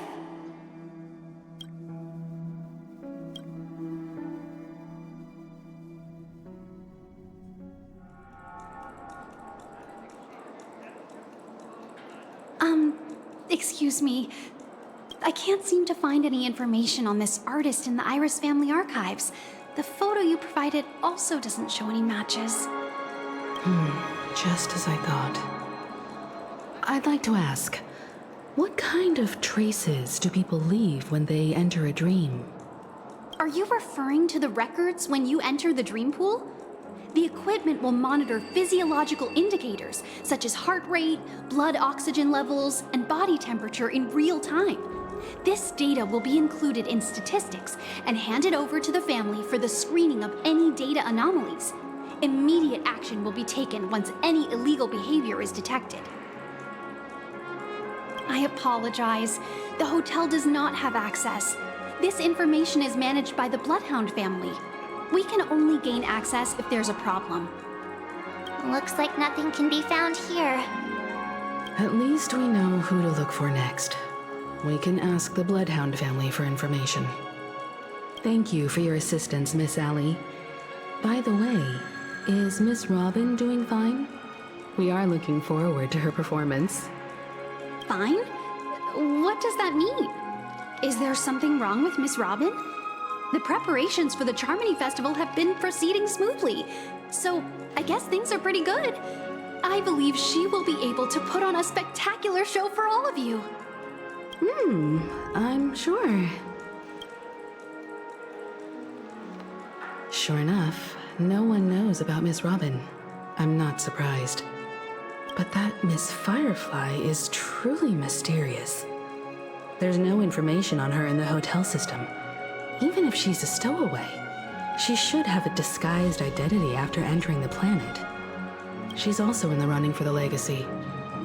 How is she going to sneak into the dreamscape unnoticed? Is there any other way to enter a dream? Besides the hotel room's dream pool?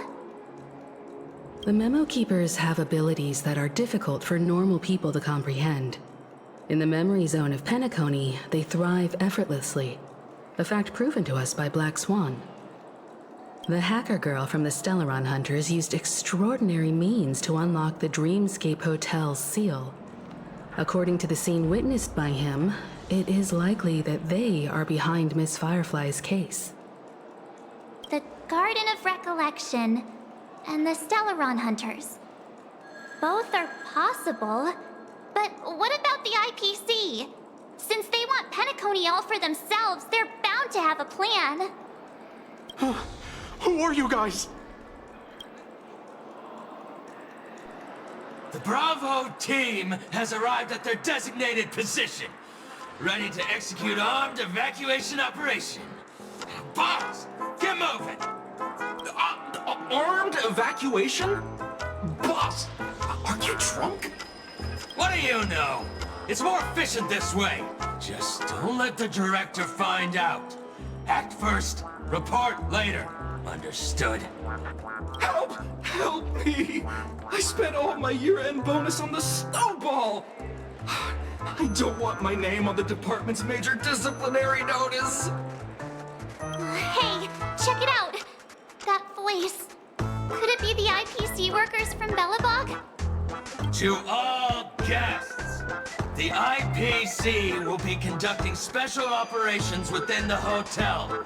Please follow the staff in charge of evacuation to the designated safe zones, or compulsory measures will be enforced. I'll request a beating for you lot! You've been told not to drink during work hours. Take him back to the hotel room. I'll organize a meeting later to properly go over how this incident report should be written. Miss Topaz?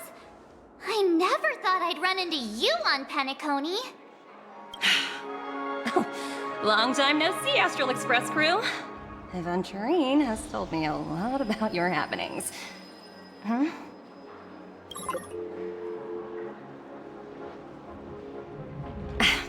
It's fine. Do as I ask, and try to avoid any conflicts with the family. Report to me before taking any action. Yes, all right. As you see, the IPC isn't very popular here on Penacony. Cordiality from the family is a mere facade. The former frontier prison has turned around and cuffed its shackles on the IPC staff now. Only Aventurine, who carries an invitation, is allowed to attend the banquet. An entourage like us, we can only sit around in the reality hotel, unauthorized to even enter dreams. No wonder Aventurine's scrambling to partner up with someone. The IPC can't back him up in the dreamscape. His situation isn't optimistic, I hear. You're all helping to investigate some dirt on the family, are you not? Let me know if you need anything outside the dreamscape. The IPC always treats its partners well. Thank you, Miss Topaz.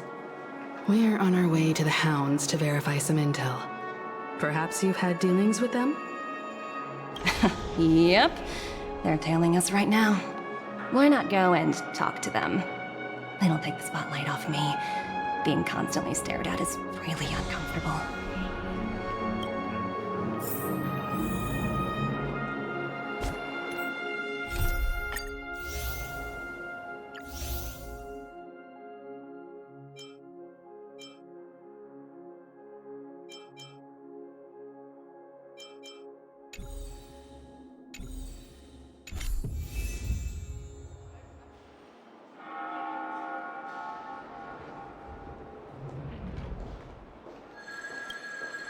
How does it feel to be in business with Aventurine? I bet you're not used to it. That's just his style. All or nothing is his mantra. He's always cozying up to his clients while egging them on to undertake some dangerous assignment with him. But everyone has their merits, so I won't comment further. But Aventurine's luck has always been good. He's always closed all his cases without a hitch, and basically never lost a gamble. Which is why, on the issue of retaking Penacony, I'm watching with keen interest. As for the two cases, apologies, but I don't have much info on them either. All I can do is ask you to keep digging for more details.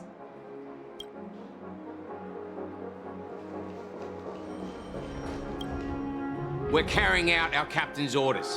What do you want? We made a mistake last time, and we're working hard to rectify it now. We don't have time for anything else. Surveilling the IPC executive Topaz, ensuring that she stays put at the Reverie Hotel during her time on Penacony. We've got the right one this time. So that's it. They were the pair who were after Firefly at the time. It's you again. Back for more trouble? We're not afraid of you this time. Well, spit it out. Stop bothering us if you've nothing important. So you know each other. Why do you keep running into people you've beaten up before? That's right. We're investigating a murder for the family. Can we speak to your captain about the case? Well... Hey! The security officer instructed everyone to shut their traps before he returned from Dream's Edge. What murder? You'd better stop spouting nonsense. Yeah, that's right. We have nothing to report. Please leave. Looks like they're not going to cooperate. But they did at least tell us that the captain is at Dream's Edge. Why don't we just look for the security officer then? It's probably Gallagher, the one he mentioned, right?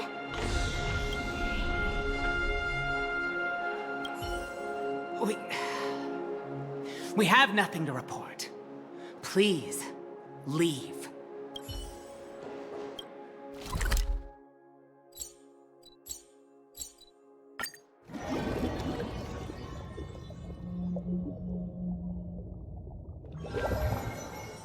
Such tight security. I bet they're stumped by the case as well. Constructing dreams is something Gallagher. Apologies. The Bloodhound family is running an investigation up ahead. No unauthorized personnel allowed. Hold on a minute. I think I've seen you before. The gray-haired one. How much trouble have you stirred up exactly on Penacony? Not possible. It was you the last time yelling about some clockwork friendship while beating me up with that silver-haired girl. I'm not letting you get by this time. Please leave, or I'll have to get on my knees and beg you. Huh? What kind of heinous crime have you committed now? Hold on, sir. We have documents authorized by the family that would aid your investigation. If it wouldn't trouble you, could we see this Mr. Gallagher? Who exactly is this Gallagher you keep talking about? There's been a few people mentioning this name. Even the one with the gray hair. He didn't send you all here? It was the security officer who dispatched us. That's all I can divulge. He'll do. He's the one we've been looking for. Sorry, no can do. The boss said that since it's a matter of the family's reputation, no one's allowed through. Everyone, please leave. There's really no need for us to make things difficult for each other, right? We're really sorry for troubling you. Let's think of another way. Another way. That's it! Didn't they say something about that... what was it? Clockwork? That got this guy to change his mind?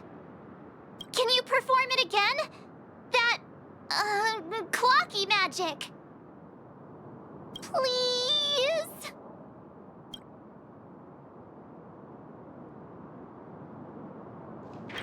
Sorry, no can do. The boss said that since it's a matter of the family's reputation, no one's allowed through. Everyone, please leave. There's really no need for us to make things difficult for each other, right?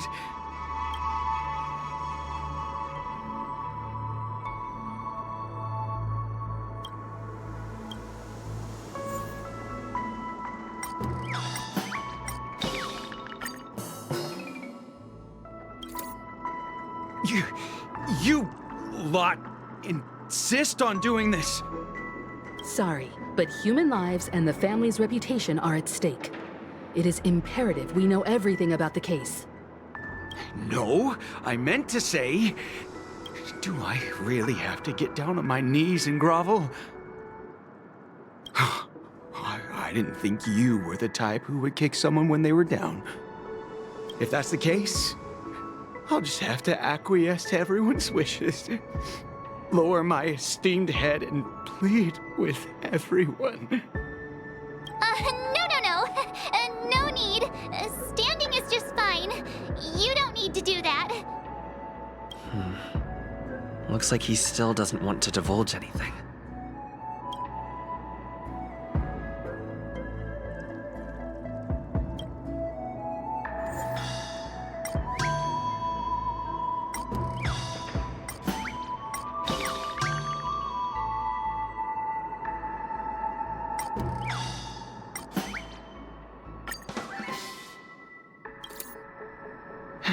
Let me see what time it is now. Whoa! It's this time already! What? Time to clock out! And no one's gonna stop me.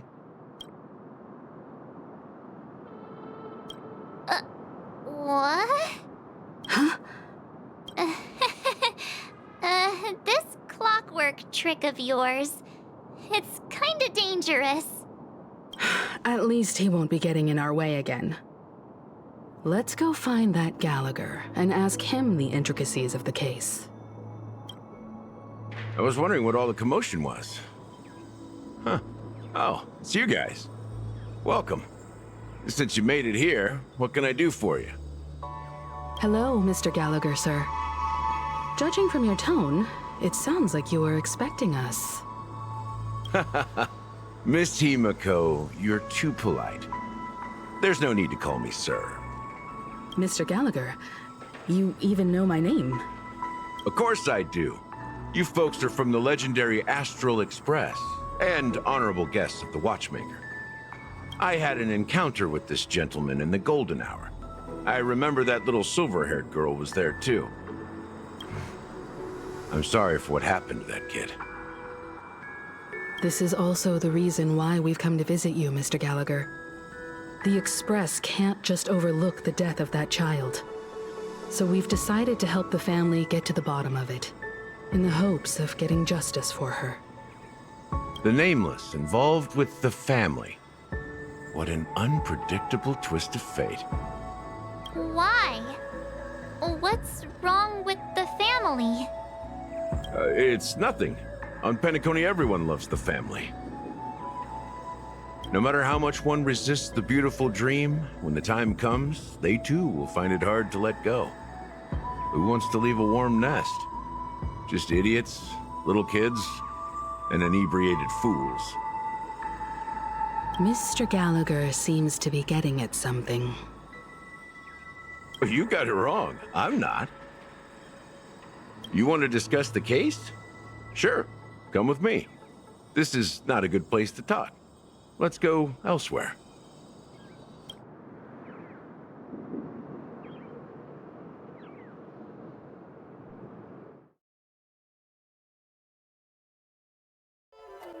Even after that chilling tragedy, this dream is still running effortlessly.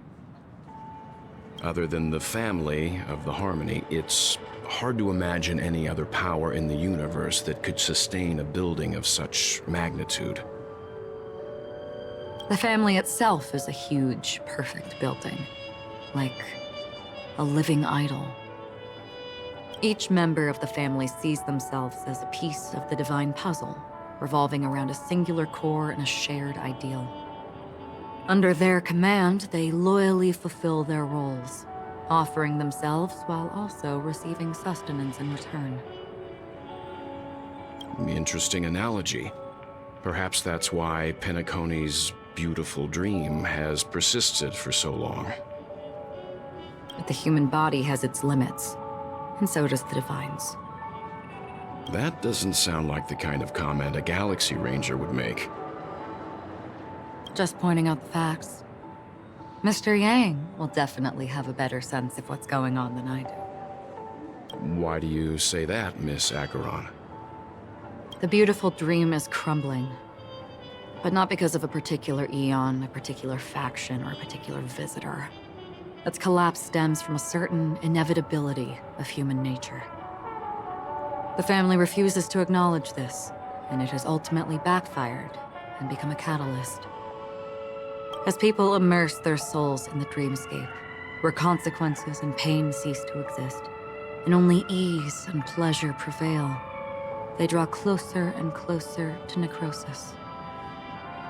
Also, this necrosis will diffuse and spread.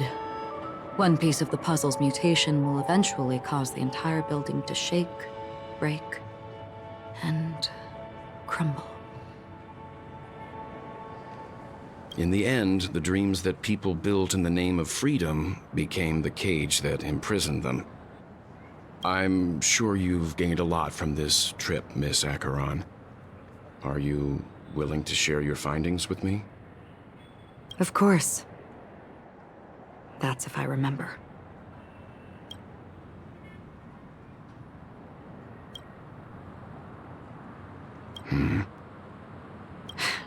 Don't mind me. It's just a habit.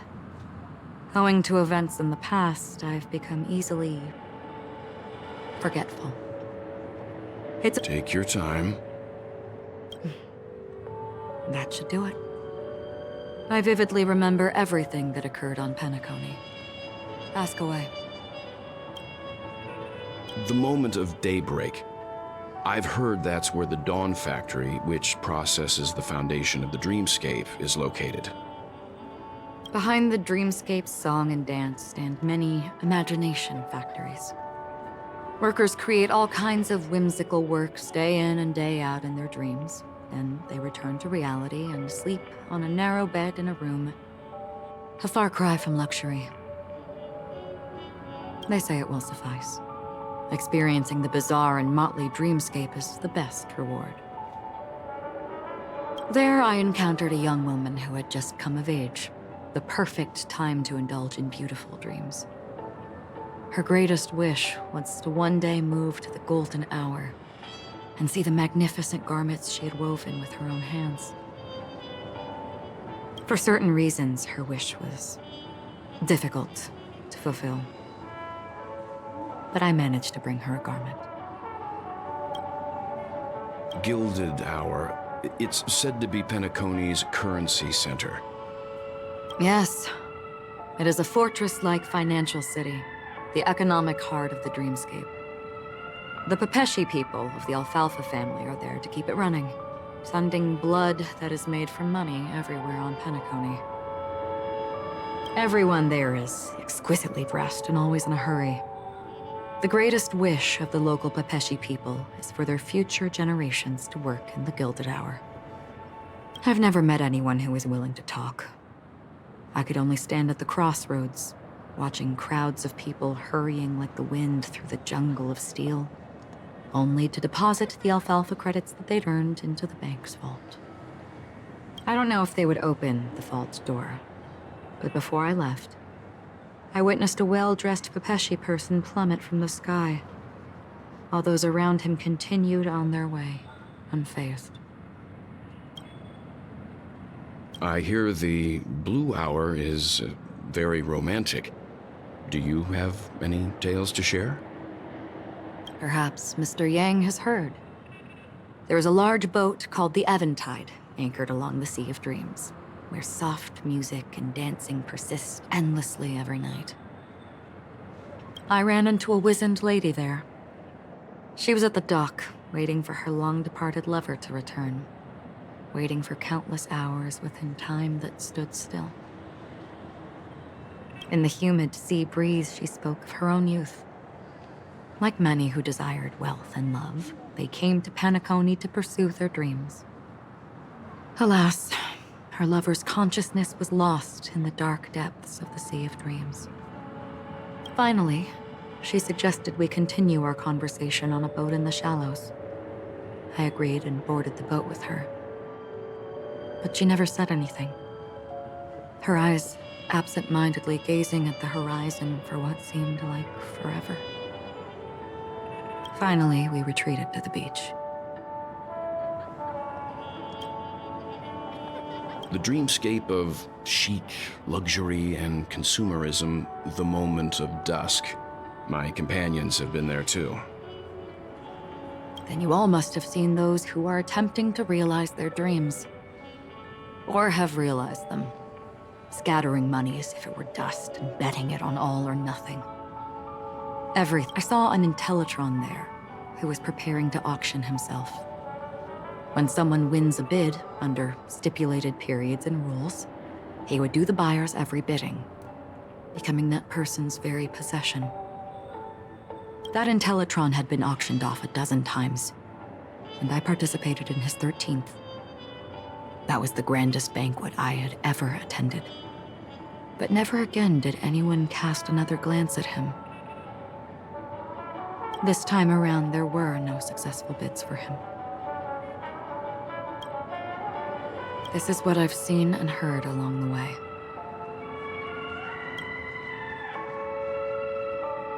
Someone once said to me, Penacony wasn't like this a long time ago, nor should it be. I've traveled through the reality and dreamscape of the planet of festivities, watched the tides of night rise and fall when time stopped for people, where the spirits of the rich and impoverished remain forever fixed on their own scales. This is why I think the collapse of the beautiful dream is inevitable. There might be a way to change everything. Perhaps. But if this is indeed the world that people desire, if this is precisely why life chooses to slumber, should we still seek to change it?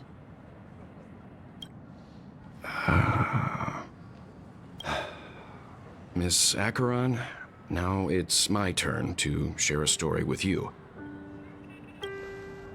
There was a man from my homeland who, at a time when the world was grappling with deep, unhealable pain, made a choice. He wove together the dreams of everyone in the world, linking people's dreamscapes, and shouldered this burden himself. From this, he created a giant, a spiritual atom. And since that moment, the giant stood between heaven and earth, becoming the pillar of the world's existence. As a price, those who found it hard to move forward, who could not advance, forever lost their future. They slumbered in a dream, devoid of disaster and pain, living out their days peacefully in the man's created utopia. And it is because of the wishes of those people who wished not to awaken that this spiritual atom became unbreakable. And yet, you stand here right now, which also means that man failed. Because people must always move towards the future. Even if human weaknesses make them pause when they truly cannot move forward, humanity will eventually seek a way to save itself. And that man, he was never a failure. Like everyone in that world, he etched the possibilities of human nature into his heart. He was the sun chaser of legend, soaring towards the sky and embracing his final victory with his fall.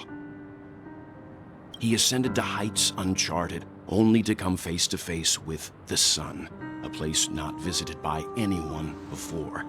His wings would melt because of it, only for him to fall into the sea, and after that, countless others would surpass him, soaring to even greater heights. A fitting metaphor for the Nameless's trailblazing spirit. Thank you, Mr. Yang. I know what you wish to confirm. The universe has innumerable similar, yet different worlds. In these worlds, there are innumerable people who look alike, yet don't. I too have embarked on journeys, encountering old friends with familiar faces on different worlds, witnessing their destinies follow paths similar to mine. So I will tell you, even if not completely similar, the story you just told, it overlaps with my past, and within that abyssal dream,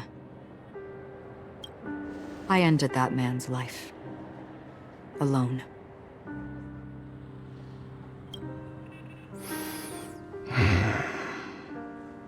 I am not who you think I am, nor will my home be as fortunate as your world. I am sorry. It's fine. I don't mind, so long as I can alleviate your suspicions. There's something I still wish to know, Miss Acheron. Under that representation of the hunt, exactly what sort of power is it that has motivated your solitary journey thus far? Mr. Yang, before answering that question, I wish to continue the previous topic. I like your analogy very much. Indeed, birds are born to fly. But in a distant past, their ancestors could only gaze at the sky in envy. They saw that faraway ray of light from above the heavens, piercing through the clouds and blanketing the earth. And so, time and time again, generation after generation, the birds spread their wings and took to the sky, attempting to touch its ceiling, all because the sun was there. Then, what if the last bird finally soars into the sky, only to realize that the end of the light is not the sun, but darkness?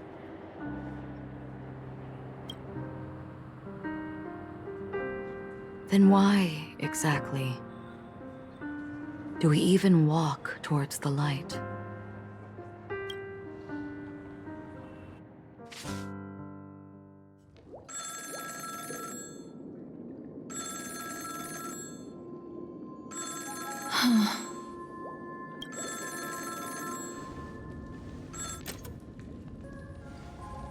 Long time no see. Having fun on Penacony? Acheron? This voice, it's not Constance. Could it be her companion? Though I don't know exactly what you are, or what you're up to, my bullets will find you. Until then, you best find a casket store on Penacony and ask the owner to reserve a good quality casket for you, imposter. Imposter? I see.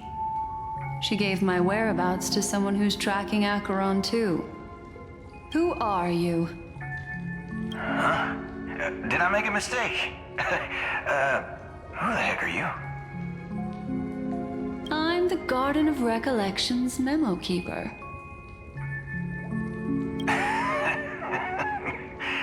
Not bad. This is the kind of tough challenge I like. You that imposter's bodyguard? Never mind. It's fine. I'll leave a round for you. So get that forehead clean and wait for me. I don't know what you're talking about, but you know Acheron, the Galaxy Ranger, yes? I have something to ask you. Are you asking me to write your will? Sure. Go ahead. Not quite. I only want to ask, how exactly did she become a Galaxy Ranger?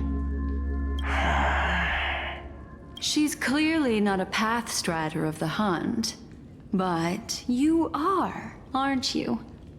Tell me, what's Acheron's deal? Sure. Heck, never thought I'd come across an ally. What a stroke of luck. Well... I'll be on Penacony soon. Memo Keeper, go buy a bottle of Asdana's White Oak and warm it up, and I'll raise a glass to you. That lady's passed. Well, nobody knows. But if all you want is a simple answer, sure, you best get a chair and take a seat. That woman, named Acheron, is an emanator who should not exist.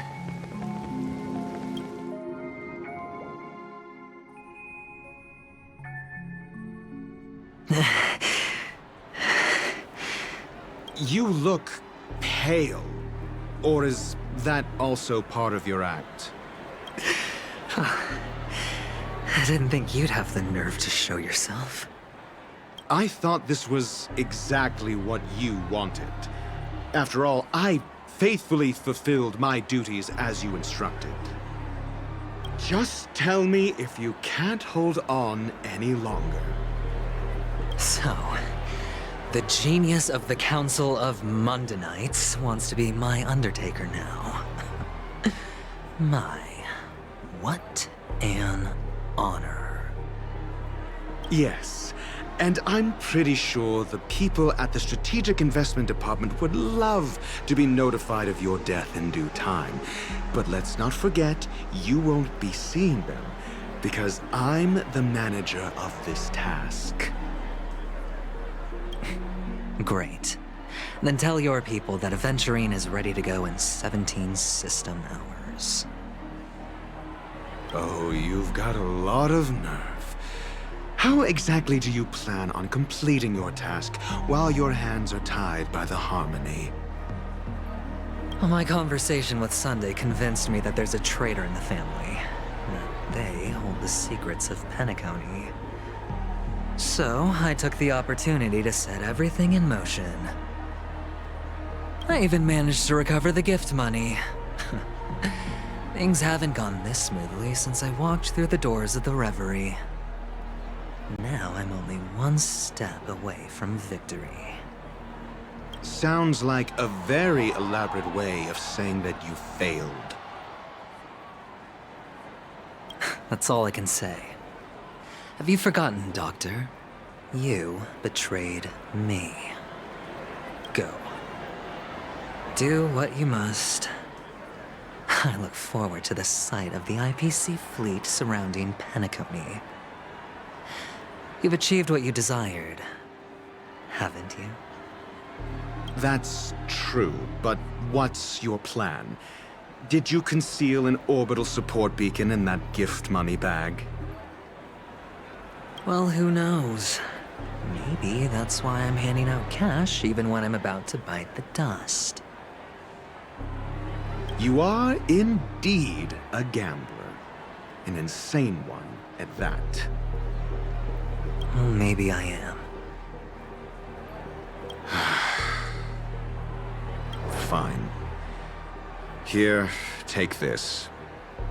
Open it when you're on your last legs. You'll thank me. What's this? Medical advice?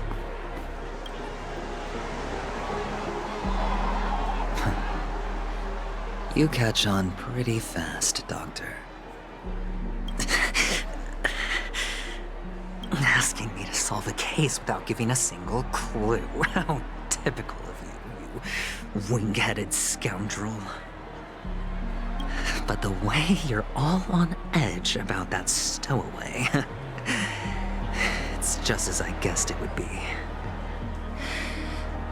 As for now, let the rain of wealth from the IPC fall evenly on everyone.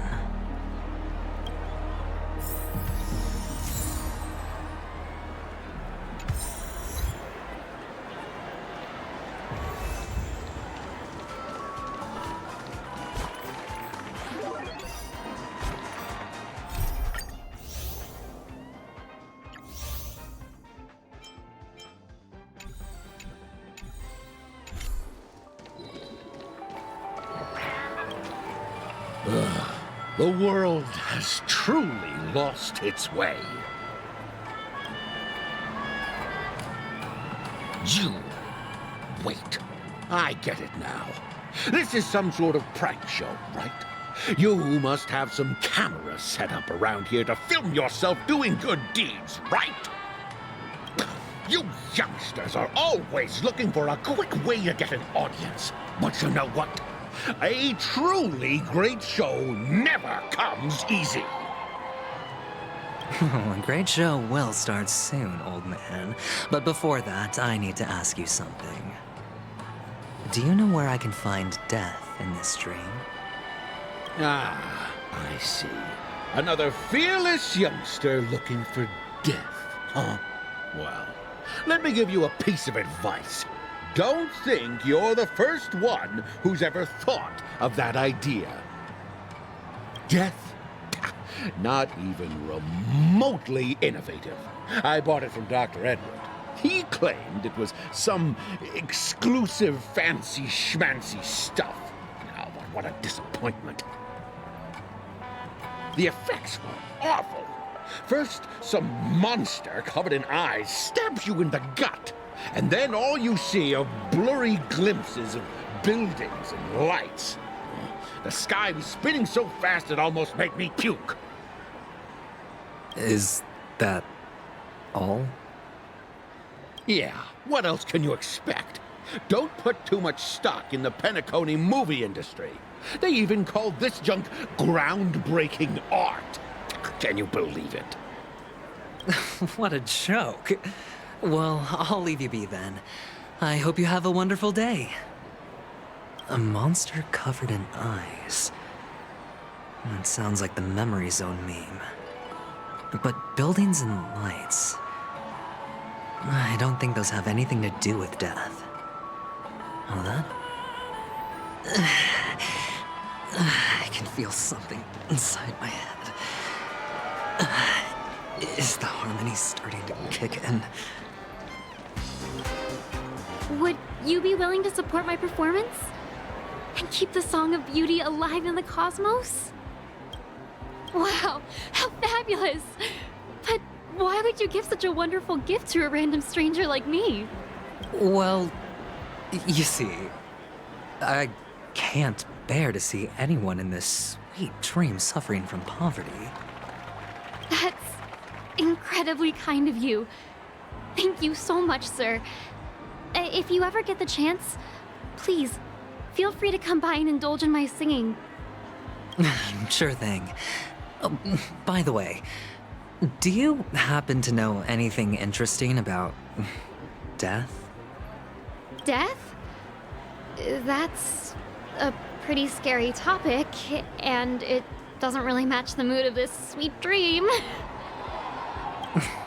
Oh, you see, I'm a tabloid reporter collecting ghost stories in Penacony. As you know, the more chilling the stories, the more attention they get. Maybe you could help me out. Well, if you're up for some gossip, it's not about death, but there have been some rumors about a guest at the Reality Hotel who fell into a deep sleep and didn't wake up. It was like they were in some sort of coma. Nobody knows what caused it, but luckily the customer eventually regained consciousness. Well, all customers are under the protection of the family, after all. Thank you. This will make for a very juicy headline. May Shibe protect us. Unexplained coma. That's actually what happens to your body if your brain dies in a dream. But unfortunately, the customer ended up waking up in the end.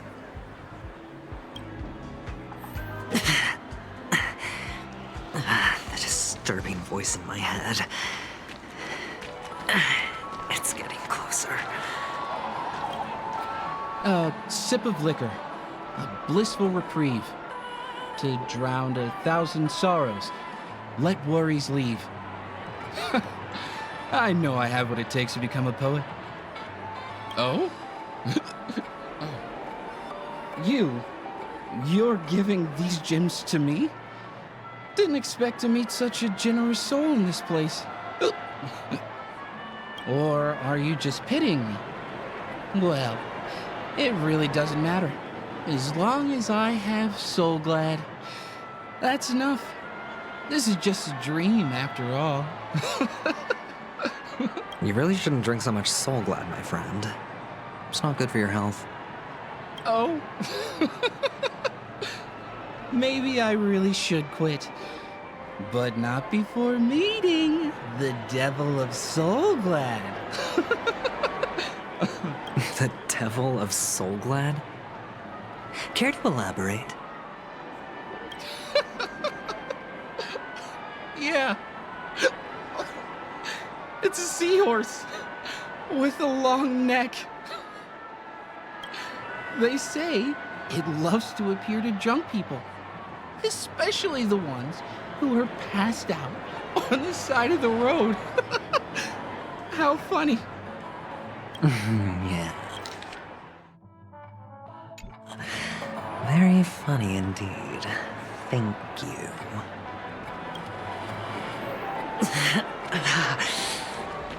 Does everyone have to go through so much torment before joining the family? Darn it. Now I just want to dig out my brain and use it as evidence. Take care, my friend. If you ever find yourself in danger, remember that the hounds are always ready to help.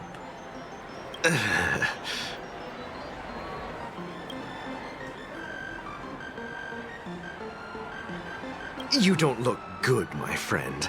If you need assistance, I can contact the hotel and have them wake you up forcefully. That won't be necessary. I have some business to attend to. But thank you all the same. All right, then. If you ever need help, don't hesitate to reach out to us hounds. Well, actually, I do need a favor. As the most outstanding hound in Penacony, have you come across any stowaways recently? Stowaways? How could there be stowaways in Penacony? We've never had anything like that before. All right. Good luck with your work, then. What was I even thinking? Family would never share intel with the IPC.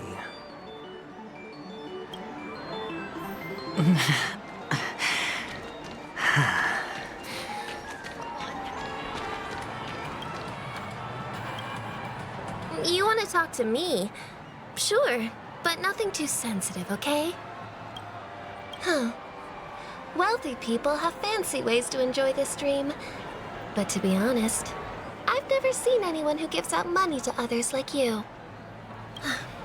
So, are you trying to be the prince from the tale, handing out his gold leaf garment and melting his lead heart in the fire?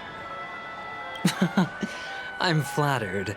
I'm no prince, and I just thought these gems would help you speak.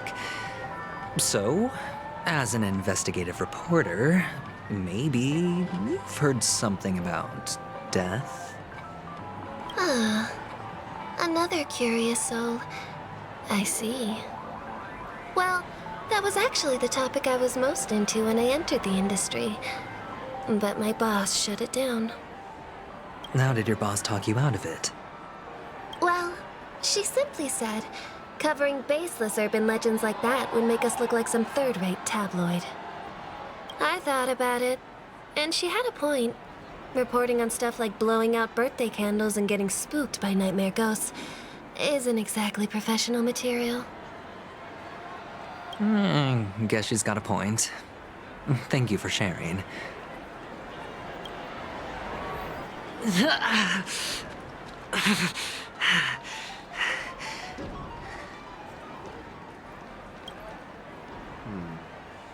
Were you wanting to talk to me? Sorry, I thought you were checking out something behind me. Is this a gift? For me? Are you sure this isn't some kind of mistake? Yes, it's for you. Just take it. Is this for real? Someone is actually giving me a gift. Not for my parents, but for me. Thank you. Thank you so much. No, it's not much. I just want to ask you something. I knew it. What's on your mind? Are you trying to ask about my father or my mother? Neither. I just wanted to know if you've ever heard about death in the dreamscape. Oh, you sound just like my father. Always warning me about danger, even in dreams. He's an Intellitron, so his dream entry methods are different from us organics. Can't count on him to protect me if something does go haywire. Funny, right now I'm still under his protection. How ironic. Hey, stay positive. Gold will always shine one day, right? The Devil of Soulglad, Dangers in the Dream, and Nightmare Ghosts. Well, surely death is a popular topic in this sweet dream granted by the family.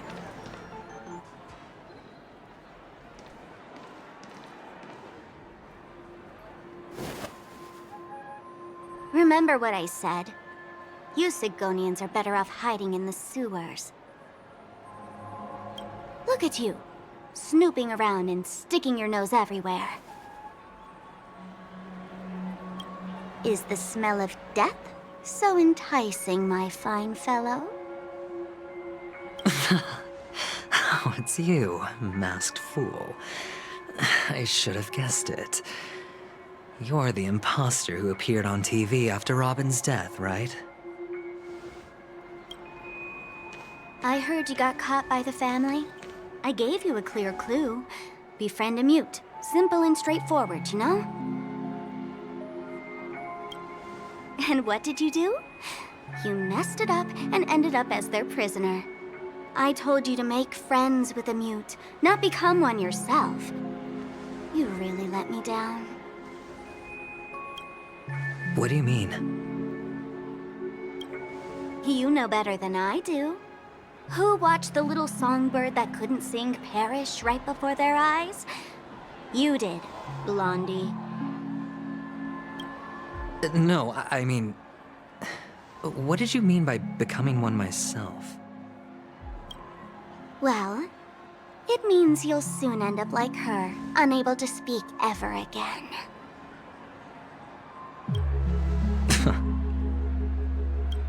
But it's a good thing if you ask me, because... Because I'm getting closer to the truth, right? Oh? Why else do you think I'm handing out cheap trinkets all over the streets, fool? All part of the act. Fool's bait. The more pathetic I seem, the more likely you'll come sniffing around. So, now that I've drawn you out, will you reward me with an answer for my efforts? Why should I help you? Don't you want to see Penacony descend into... chaos? Well, I can make that happen. I just need an answer to one question. Back then, when you asked me to find a mute, did you really mean Robin?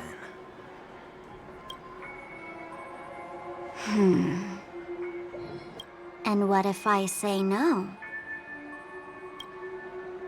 Then I'll thank you. Oh, the word no has never sounded so pleasing. Well done. I admit I underestimated you, but what difference would it make? Let me tell you something. There were 2 mutes, but one is dead now, and the other, though he's still in Penacony, I'm afraid you'll never find him again.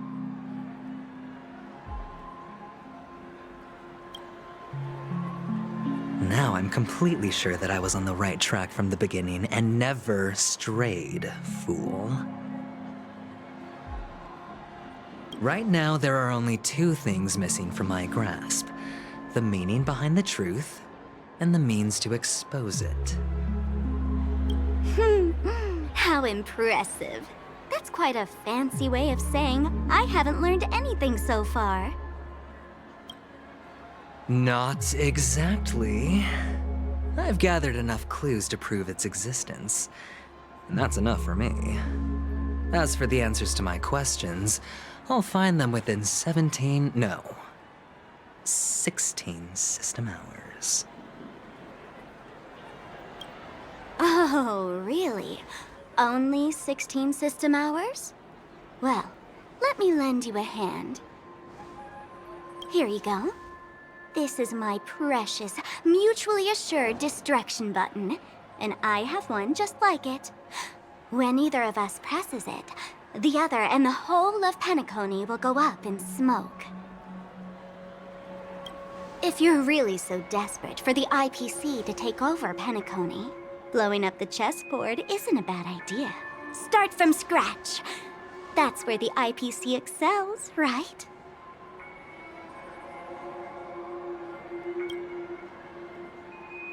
Just press the button when you're at your wit's end. And of course, Feel free to reach out to me for my hospice care, too. Oh, a deadly button, huh? Well, I guess the family didn't take your threat seriously at all. Otherwise, how on earth did you manage to bring it in here? I have my own ways. That's all you need to know. Well, I'm afraid I'll have to decline your offer. Who knows if your little gadget will actually work. By the way, I have no plans to search for the other mute friend you speak of, but it's good to hear that he's still here in Penacony. I'll handle the rest myself. I'll orchestrate a grand finale for the downfall of the family.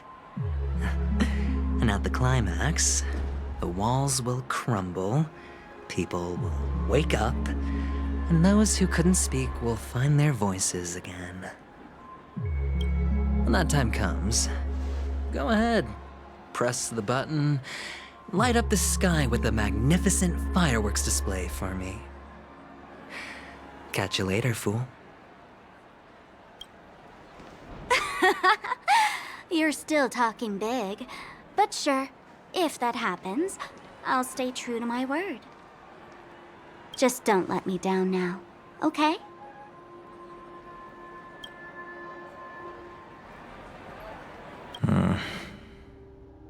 So, number 35.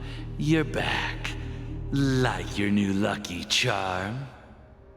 Can a commodity code really be considered a lucky charm? Silence! I didn't give you permission to speak, you Sigonian hound. The guys in black didn't say much, so I've no idea what you did to save your skin in that massacre back in the day. But I figured you must have had good luck, so I bought you. From now on, you and your good luck are my assets. Are we clear? Your first task is simple. In addition to you, I've purchased 34 other slaves. Go and play a game with them. You came out alive after 2 days. It proves that you are the real deal. You're insane. Testing out if you're a good product. Aren't you worried that the money you spent on me will go to waste? I've got stacks on stacks, Blondie. The slave market is never short of self-righteous brats like you. But you look good, and that's why many customers are betting their fortunes on a scrawny brat like you. So go along now and don't let your master down. How much did you spend? What? My price. How much did you pay? Huh. You really want to know? Well, it was 60 tanba. No more, no less. I'll take my chances. 30 tanba. If I come back alive, you'll give me 30 tanba. Deal? Are you trying to strike a bet with me? Oh, you've got some guts. Yeah, sorry, but that won't do. Don't forget your place, slave. You're not qualified to be at the table. You're just a chip. A life thrown away in someone else's hands. Either you come back with more chips for your master, or you never come back. It's all or nothing. Don't embarrass me, my lucky hound.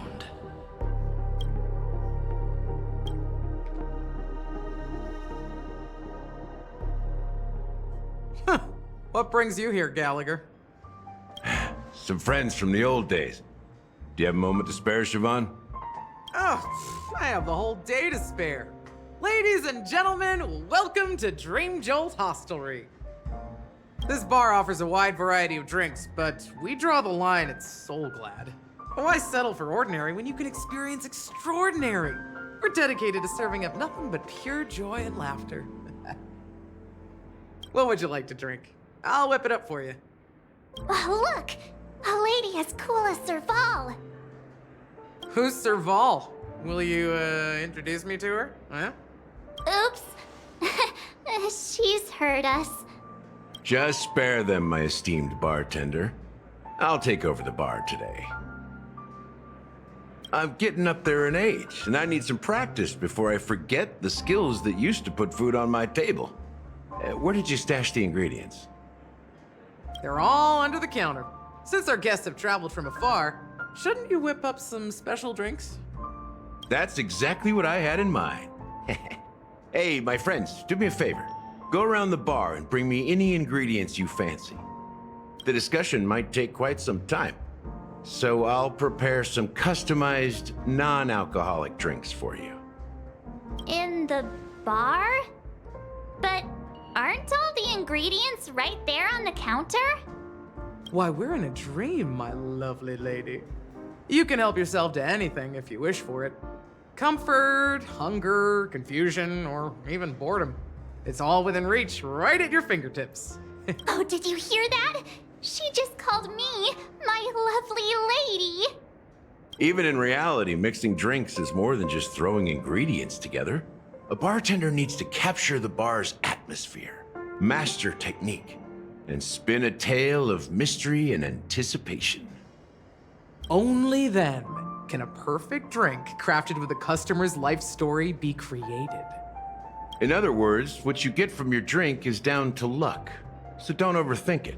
Indecisiveness has no place when it comes to enjoyment.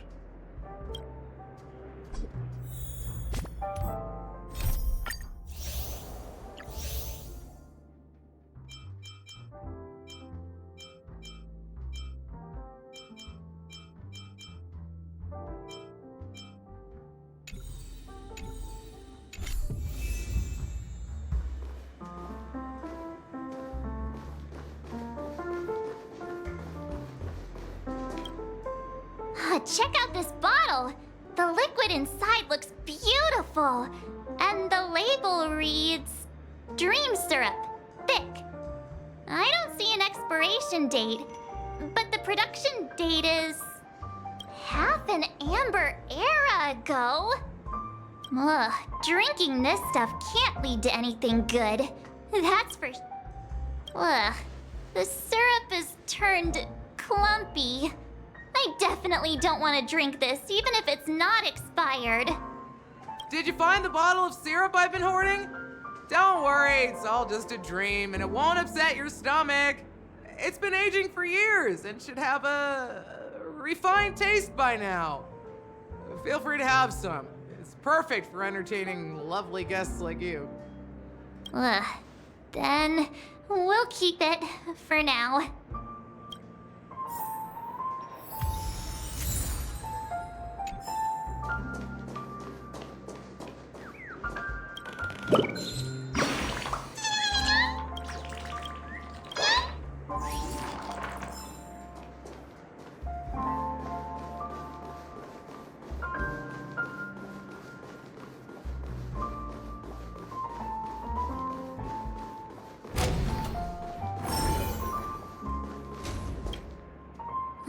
Can this be used for mixing drinks? Oh, and there's a note underneath. Exchange with your precious things. Oh, what should we exchange for it? And who should we give our stuff to?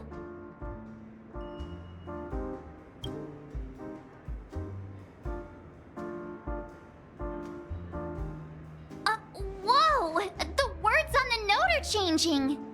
Happiness belongs to the noble. Does this mean we can take it? Doing good deeds does pay off. Thank you. Oh, that's quite a stash. Not sure if it's enough. Haven't I made myself clear enough, Miss Amiki? The Dream Jolt hostelry only welcomes guests who want to enjoy a drink to their heart's content. I'm sorry, but I'm not interested in your proposal. But you have the talent. You'll attract a huge audience. You're destined for the Iris' stage, not for this rundown shack. Come with me. We'll become the talk of Penacony, shining light into every corner of the dreamscape. Please, Siobhan, I really need you. As you see, I'm entertaining my guests. Don't make me repeat myself. Fine. If you don't come along, I'll just sit here and not go anywhere else. Give me a sparkling drink. Sweet. With extra ice. Just one moment. What's her deal? We can't discuss the case with other people hanging around the bar. Hey, can you do that clockwork trick of yours again? Yeah, I'm counting on you.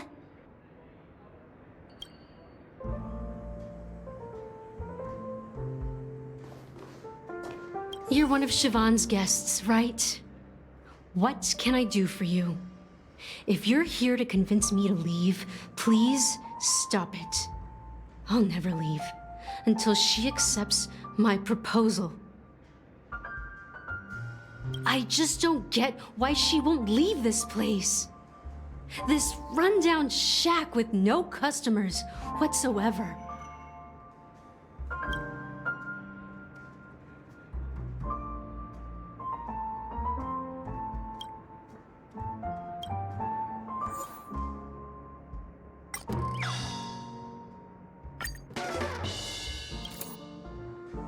Those darn Iris jerks! They're the ones who forced Siobhan into hiding here, running this pesky bar. It's all their dirty scheming. I get it now.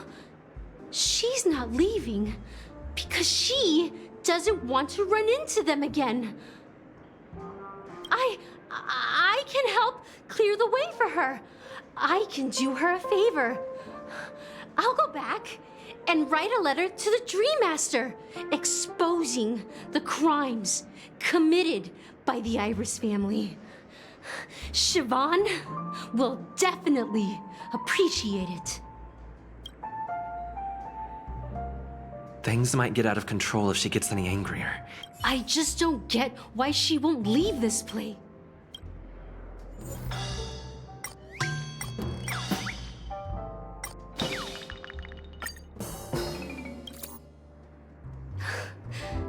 It's ridiculous, right?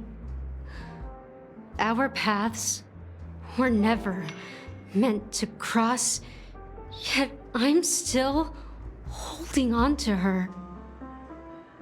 I'm too timid and shy, longing to shine but afraid of stepping into the spotlight. I need her guidance because I'll never be able to do anything alone.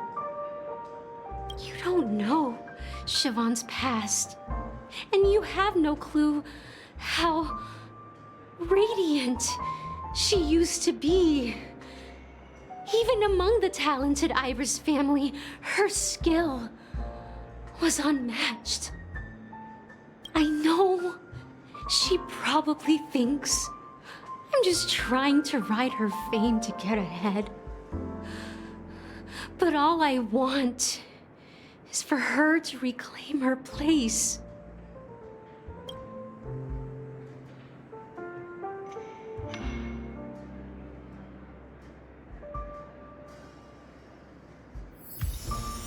She's still not leaving. Maybe I'll have to try again. I just don't get why she won't.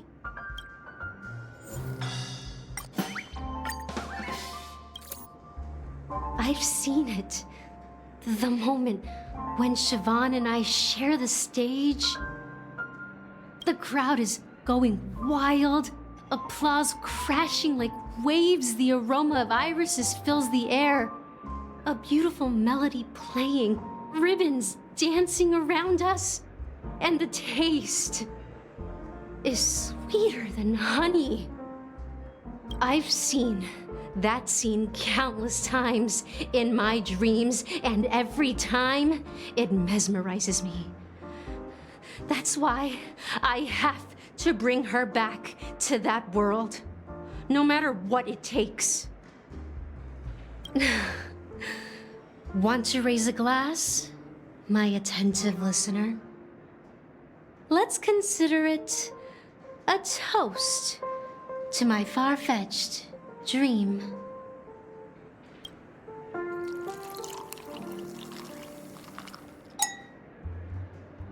Well, talking to you has got me feeling a bit down. My thoughts are swirling, making my mind clear, and bringing tears to my eyes. Maybe I should find a place to reflect on what Siobhan truly means to me. Here's the payment for the drinks. Please, pass it on to her. I'm leaving now. Amaki has left? That's good for her. Radiant dreams may be enticing, but they're nothing more than dreams. Her drink is on the house. Please keep the money. When you're ready, go to Gallagher. I can tell he's itching to show off his skills.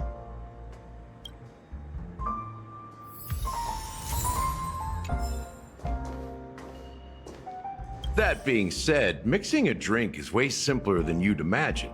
Just pick your favorite ingredients, toss them in a glass, mix it up, and it's done. So go ahead, explore the bar, and bring me any ingredients you prefer. Nice work. Let me take a look. You found some interesting ingredients there. Now, take your pick. Each drink has its own unique flavor, and the base ingredient sets the tone for the initial taste and the lingering aftertaste. So, which one would you like to use as the base?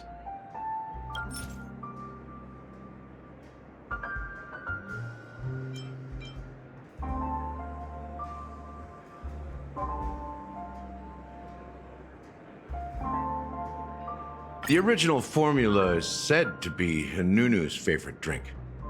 It's sour and bitter, and the bubbles burst in your throat like swallowing rusty chains, evoking thoughts of dungeons and prisons. Now that you've chosen the base, it's time to pick the adjunct, the ingredient that'll create a marvelous chemical reaction with the base. It should give an unforgettable taste without overpowering the main tone. So, what's your choice for the adjunct?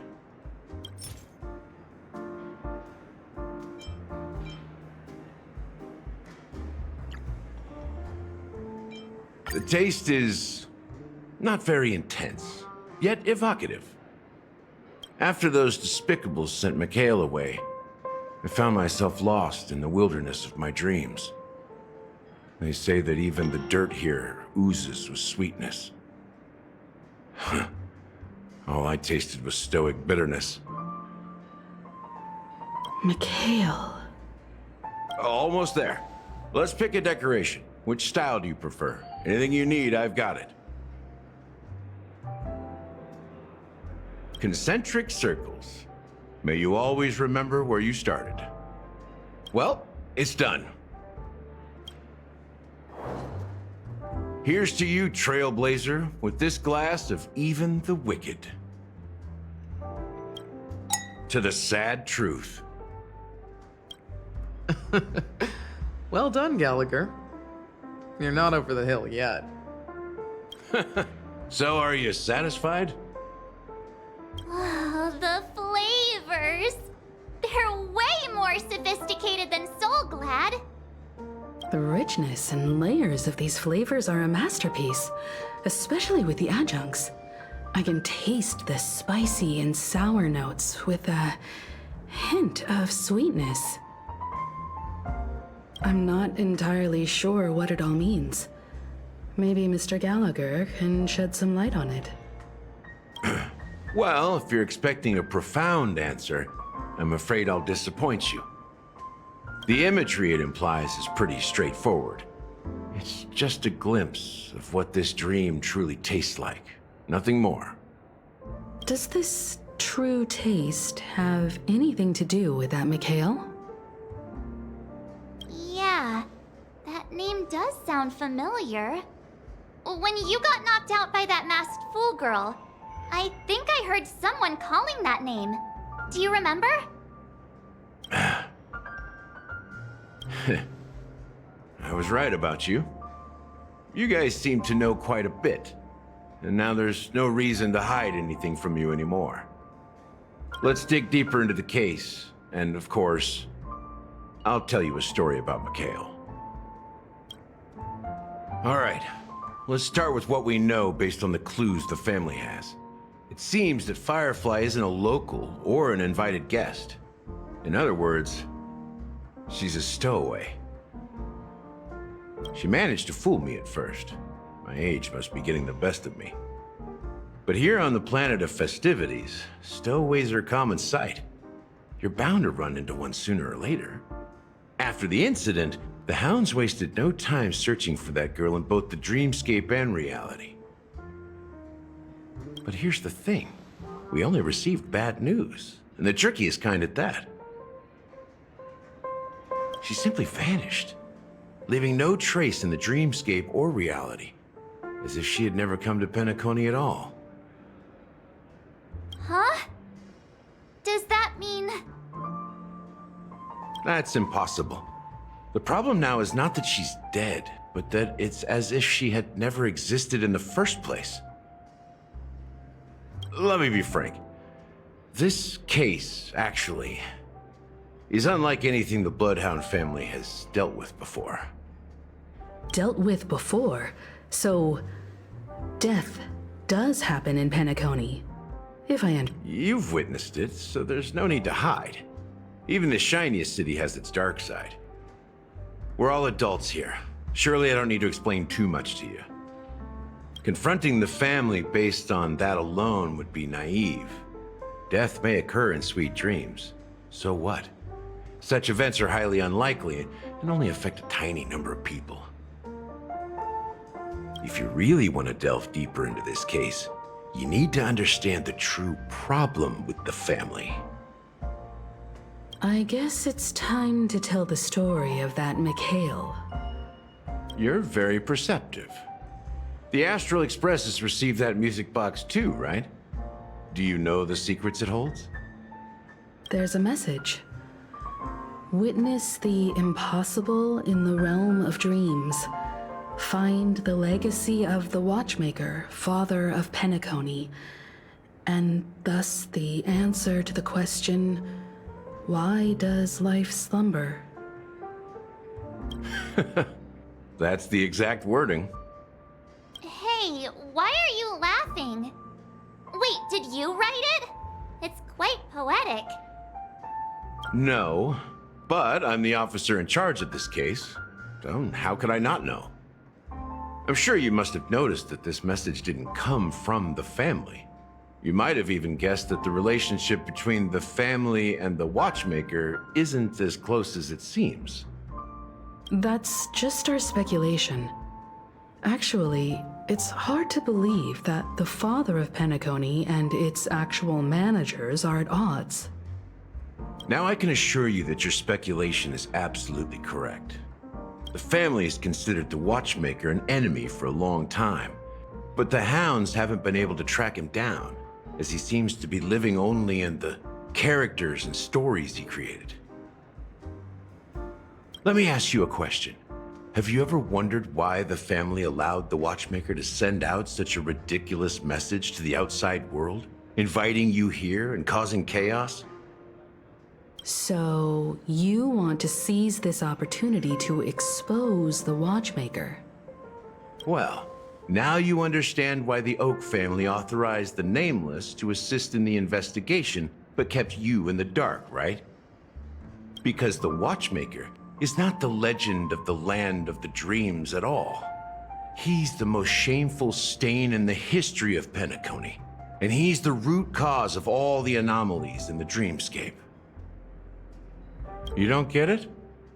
Well, I mean, Mikhail, the betrayer of the family, he's the watchmaker.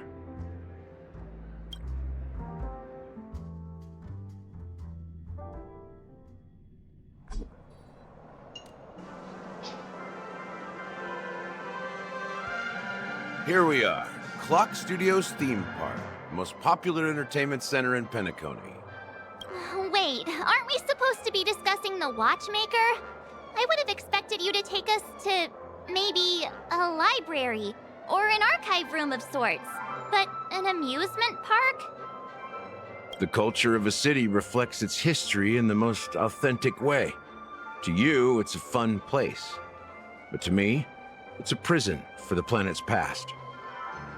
You know that Penacony used to be the IPC's prison planet, right? All the prisoners were brought here, helping the Garden of Recollection salvage the leaking memoria from the macro void.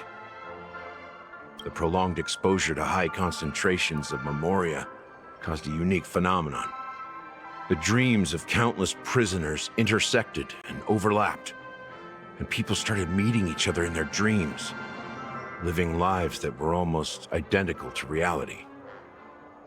But everything has a price, and sweet dreams are no exception. In the end, the dream world was unable to alleviate the suffering of prisoners in reality. One of the prisoners broke free from the IPC's shackles and fought for freedom. He is Hanu, the great leader of Dreamville, the great peacemaker, and the faithful companion of the underdogs. History is always written by the winners. However, it's undeniable that Clocky is an animation that draws from Penacony's actual history. These characters not only exist in Dreamville, but also in the distant past. Once you realize this, you'll understand why we're here. There are so many members of the Bloodhound family around here. They just received a lockdown order, supposedly from Sunday himself. Who knows what it's for?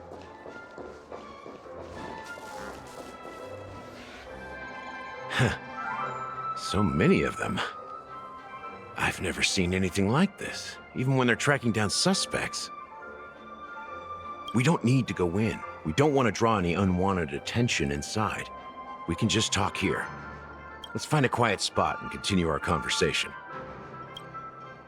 View here is great, right? We can see everything from here, including Clocky. If all the characters in the animation are based on characters in reality, then Clocky's counterpart is definitely the Watchmaker. In the animation, he's Hanu's partner and one of the founders of Dreamville. Does that mean the Watchmaker was personally involved in that war and sided with Asdana? It was a monumental war for freedom. Hanunu fought alongside a motley crew of masked fools, nameless, history fictionologists, mourning actors, omen vanguards, even visitors from beyond the sky. In the end, they emerged victorious. Among them was the person who would eventually be known as the Watchmaker. But if you do the math, doesn't that mean the Watchmaker was around for several centuries? I'm not sure, but Mikhail was already the Watchmaker when I met him, so maybe he inherited the title. How old are you now, Mr. Officer? I'm 13. No way. Not even close. Hanunu freed the frontier prison, but peace still eluded him. With limited resources, threats from the outside world, and internal conflicts between major prison districts, the future of Asdana was uncertain. It wasn't until the Watchmaker approached the family with the idea of turning the prison into the planet of festivities that Penacony finally gained its name and glory. Thus, he became known as the Father of Penacony. But didn't you say the Watchmaker betrayed the family? And you said you were his companion, so that means you... No. I'm not his companion, but rather one of his many children. But I am indeed a traitor. Not to the family, but to Mikhail. What did you do? I did nothing. And that's the worst betrayal of all. Just like you, I had close companions. We dedicated ourselves to Penacony. But the Oak family, they set us up. Mikhail was too old to protect his children anymore. So we left the family to find our own path. We were branded traitors of the Harmony, even though the true traitors were someone else. While they continue to praise the Watchmaker's name in the world, behind closed doors, they condemn him on a pillar of shame. Nevertheless, we wanted to clear his name. We intended to find the real traitor, the one responsible for all this, and restore harmony to Penacony. But we failed. Too much time had passed, and the land of the dreams had become deeply corrupted. After countless fruitless pursuits, I gave up. Like a lost dog. The family accepted me and made me an officer, supposedly as a form of forgiveness. But it was actually a punishment. Since then, I've been completely cut off from my partners and my past. As for Mikhail, I heard he died in obscurity, in a place where no one could find him. That's when I realized that the Penacony I once knew would never return. We're truly sorry for what happened. But this is not the end of the story, right? Apparently, someone has inherited the title of the Watchmaker and has been secretly working against the family all this time. Unfortunately, after all these years, I have no idea who that person is, or if they're even real. Or just Mikhail's lost soul haunting the dreams. So, do you understand why I'm spilling all this info? Because I believe the girl's death must be connected to the Watchmaker's legacy. And at the end of all these mysteries, we will find the answers we are seeking. If it really is Mikhail's ghost, I want to meet him. If only for the last time. For those who despise me could form a line from here all the way to the entrance of the hotel. But those willing to look me in the eye and hear me out? Let's just say, there won't be many. I've told you all I know is a sign of gratitude. Thank you for listening to this old dog. Bark and all. Something just happened at the theme park. Now, if you'll excuse me, good luck to all of you. How ironic. What's so different between the stowaways projected by Penacony today and the dream seekers once hailed as pioneers several Amber eras ago? Gallagher does have a troubled past, it seems. While Firefly's whereabouts remain a mystery, his stories shed light on our suspicions about the true identity of the Watchmaker, his connection to the family, and the power struggles hidden behind sweet dreams and death. Exactly. Gallagher suggests that the real traitor is someone else, probably within the Oak family. That lines up with what we've gathered so far. Firefly got involved in this mess because of the legacy, and now we're sure that Aventurine's accusations against Acheron are baseless. You're really into Clocky, huh? He's just a fictional character, not a real person. Speaking of which, that Clocky who only reveals himself to you is quite intriguing. It's a shame we've never met him since then. Now that we've confirmed a lot of our suspicions, let's take a moment to think about the clues we have. Send a message to Welt and see how things are going on his end.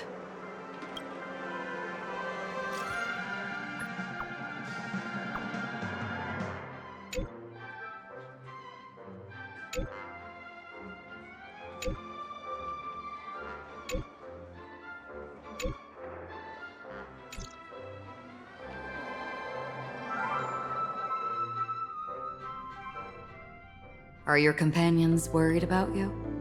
They're just checking up on me. Let's get in and get out. Seems they've made some progress. Looks like we're about to enter the depths of Dewlight Pavilion. It's been a smooth ride. Almost too smooth for a heavily guarded mansion. Let's see if there's anyone waiting to greet us.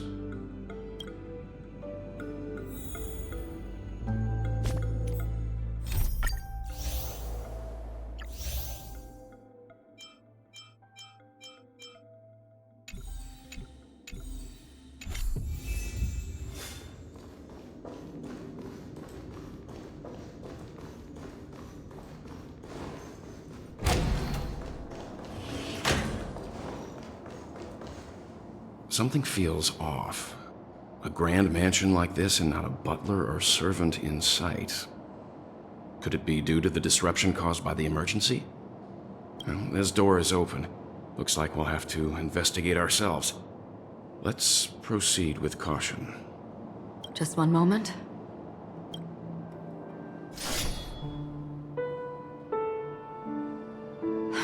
Light. I've made myself less noticeable.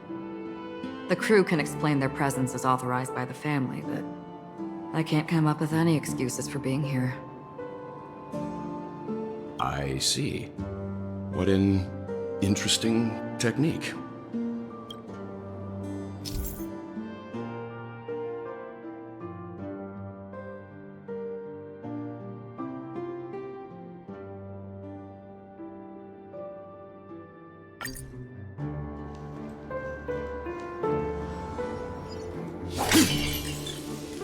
Stream forth!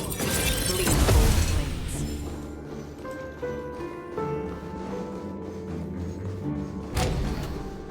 The model in the sand pit. It's the golden door, isn't it? And the footprints here are different from the rest. There are two sets of them. Stream forth! Looks like outsiders might have passed through here not long ago.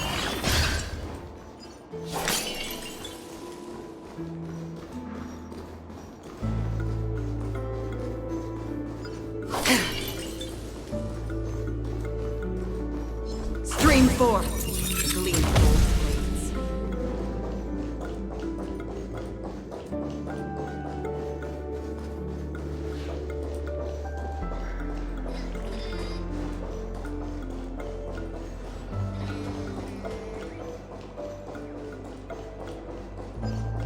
While there aren't any people in this mansion, they've set up quite a few mimetic guards to patrol this place.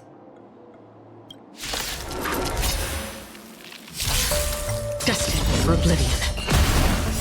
I weep for the departed. It too shall fall. Time for a buzz. On the still waters of oblivion. This is double speed.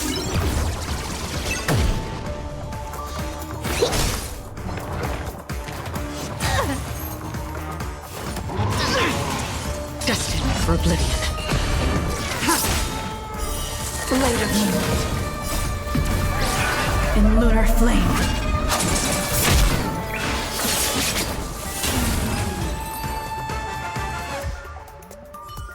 Look, it dropped something. A note. Looks like instructions from the butler for the other servants.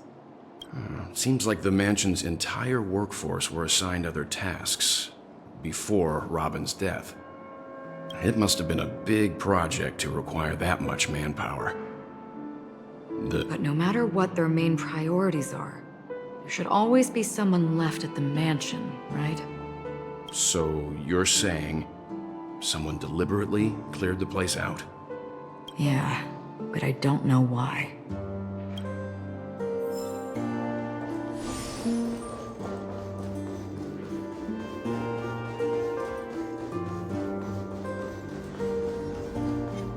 Stream forth, gleam of old blades.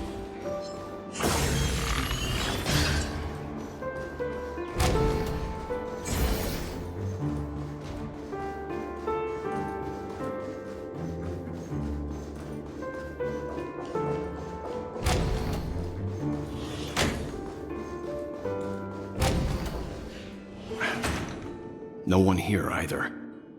Since no one's around to entertain us, let's make ourselves at home.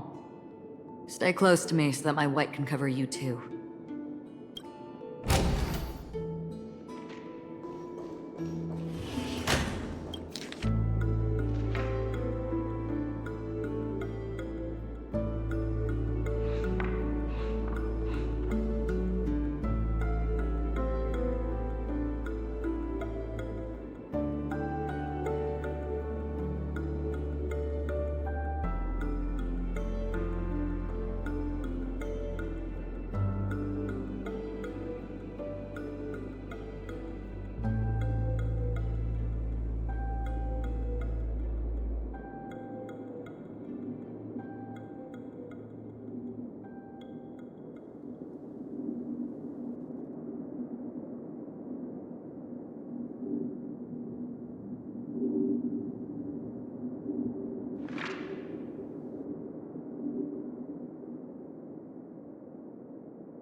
As soon as I and the rest of the crew arrived in Penacony, Mr. Sunday and Robin showed up to greet us.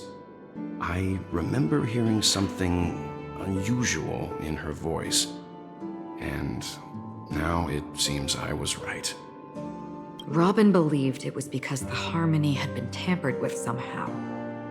But as far as I know, there aren't many entities capable of interfering with the power of paths. Meaning? If there really is a traitor within the family, that person must hold a high position or possess unimaginable strength. That would explain why Mr. Sunday has been having such difficulty in catching the traitor.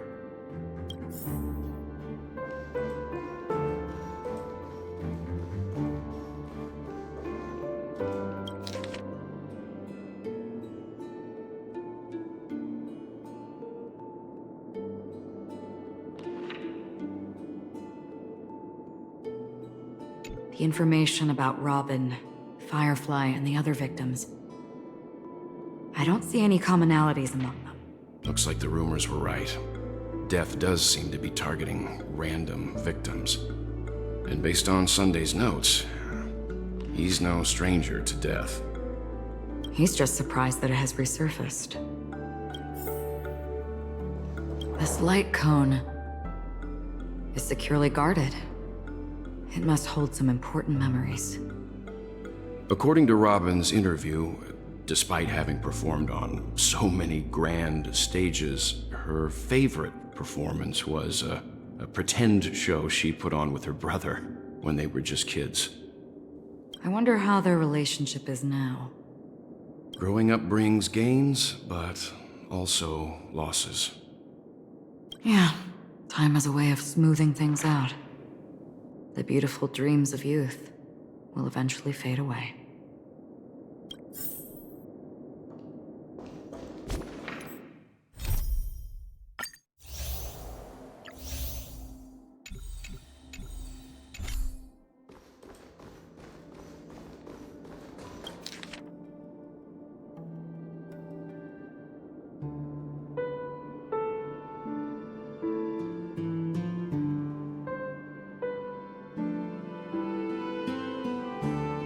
Mr. Sunday has done some serious research on his suspects.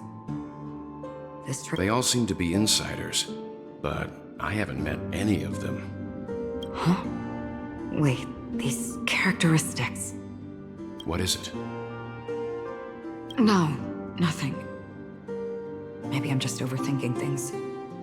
However, if this traitor really exists, could they be responsible for Firefly and Robin's deaths? Perhaps that's why Sunday is taking this matter so seriously.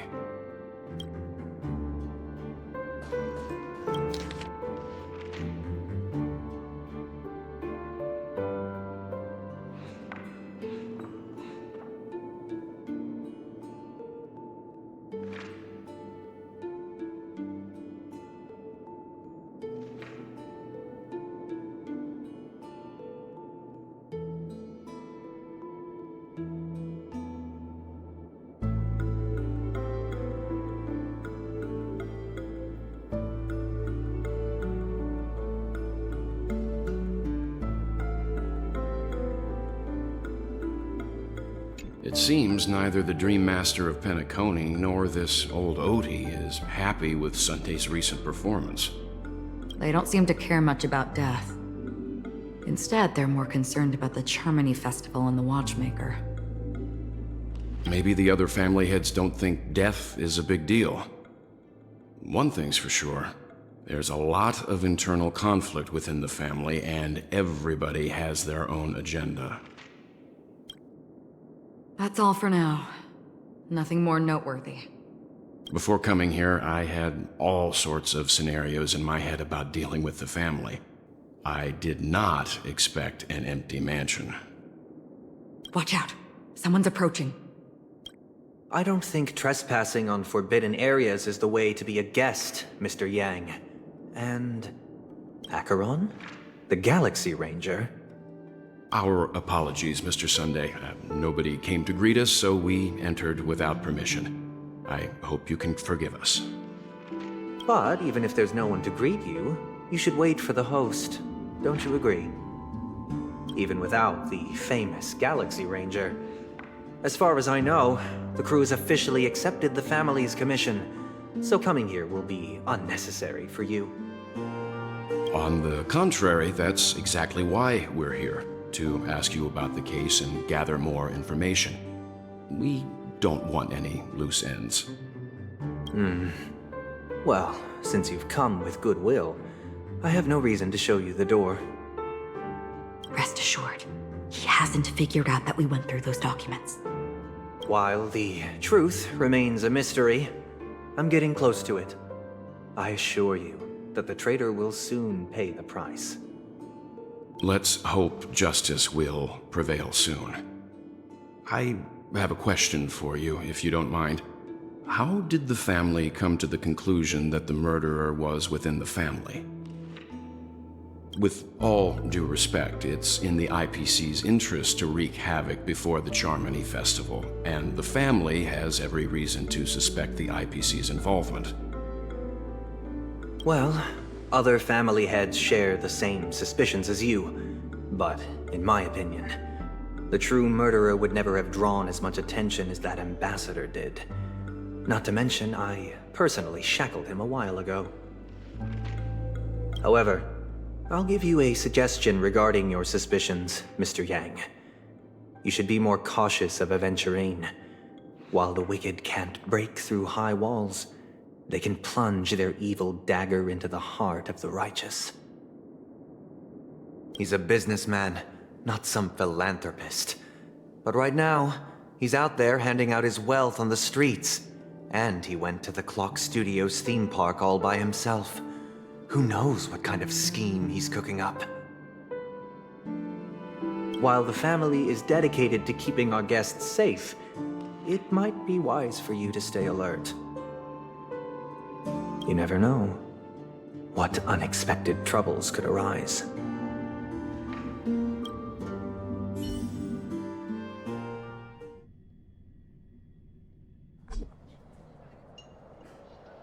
According to a Pierpoint hotline tip, there was a major breakthrough in the shocking Ejhazio Aventurine case.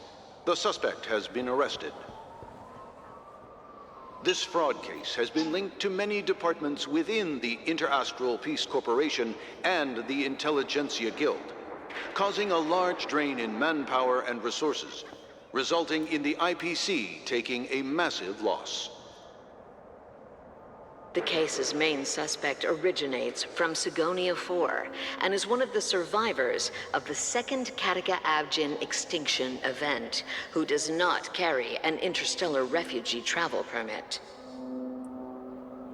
As per Strategic Investment Department Head Diamond's sentiments, the IPC has appropriately relocated the suspect in the spirit of the Charter and will continue to conduct further investigations as to the motive of the suspect.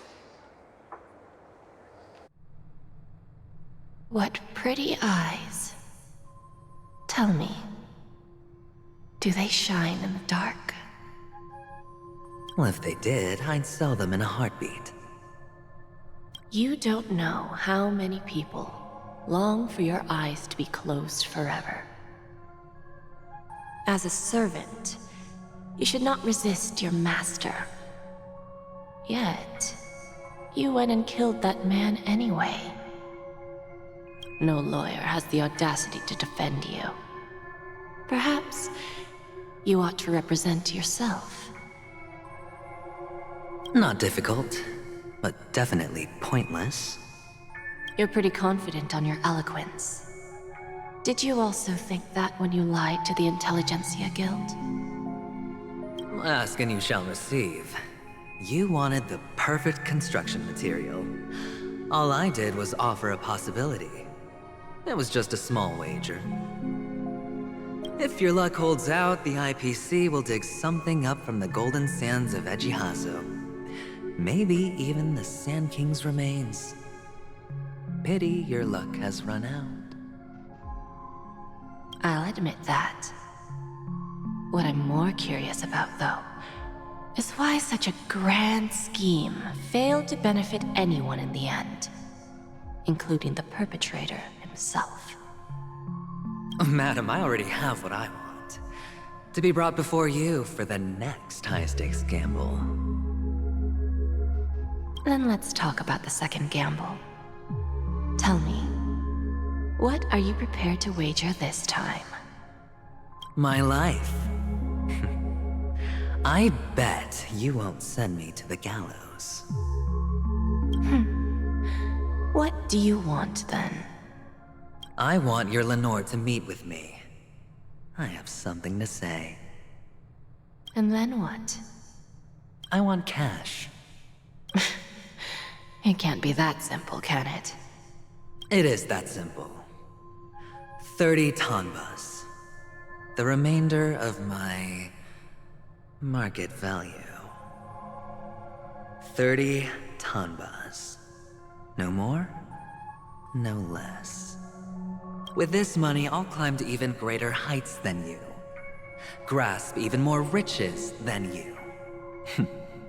I wager you won't give me this chance. Which is why you should call him here. Interesting. A pity Diamond won't see you. No one gets to see him. From here on out, I am Diamond's representative, and I will decide on his behalf. You're wrong. 30 tanbas. I'll give you that. And much more than that.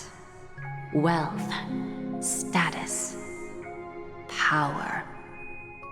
The IPC will give you whatever you want, even what you don't want. Kakavasha. A good name, but unfortunately destined to be buried in the dirt. You, though, you deserve to live, to create even more wealth for us. Go. Pick the clothes you like, then choose your desired identity. And then, use them well, child. May your plans never suffer failure. Life is like a long-term investment. Those who choose correctly, do the correct things, reach the correct outcomes, and show the world their value. People can't always make the right choices in their lives. But luck has always been on my side. I've never lost. Is it because Gayathra blesses me? Well, if that's the case, she must also be looking upon me right now. My success is inevitable. But what then? Even if I overcome this difficult trial, what would come next? What awaits me after this glorious gamble? An even more glorious one? Will I return triumphant with unending riches after countless successes, or will I encounter failure, never to return? I'm pretty sure you already have some ideas, lowly gambler.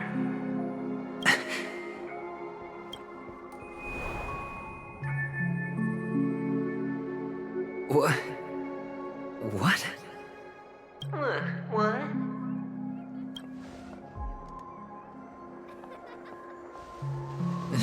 Am I dreaming, or have I gone completely insane? Perhaps both. Forgotten me already? When you were strapped to that electric chair by a mannequin warlords, who was it that gave you the idea? Fine. I may be crazy, but I'm not stupid. Get out of my head, newborn of the Harmony. The Harmony? Oh, don't play the fool. It's not the first time we've met. No need to be so polite. I'm you, and perhaps even more aware of yourself than you. Of what exactly you want. You're dying. And you still want to drag a bunch of unfortunate fools with you through death's door. That's why you're here, isn't it? A grand unveiling. You really think you can pull it off? Why not? Well, you may have fooled everyone, but you can't fool yourself. I can show you. Before you're entirely gone, I'll be with you for the last stretch of your road. Let's have a heart-to-heart while we walk.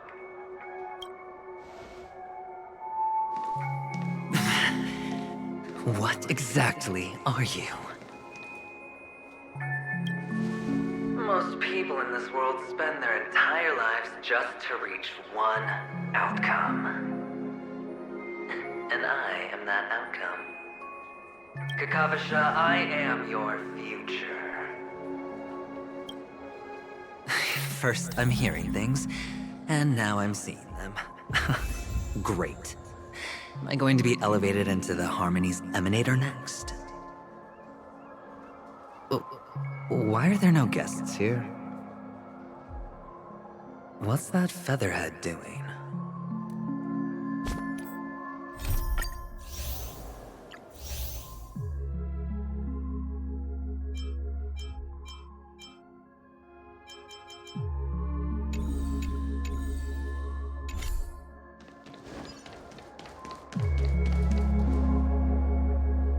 Just a Pepeshi?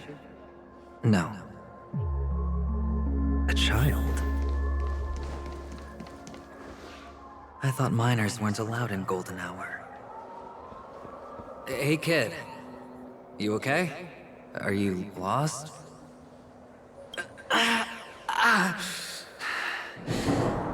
What's wrong, mister?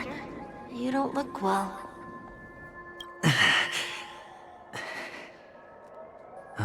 Impossible. Who are you? They're pretty, aren't they? Sis said they're a gift from Mama Funga. Colorful eyes are said to bring good luck. Mister, you have pretty eyes too. beautiful.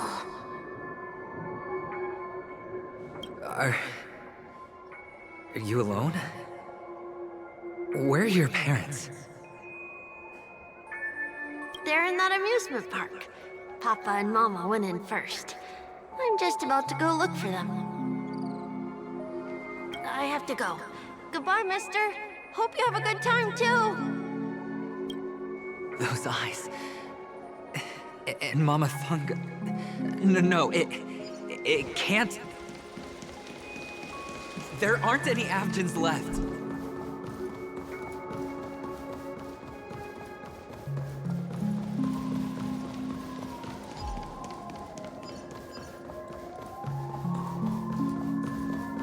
Papa, Mama, wait for me.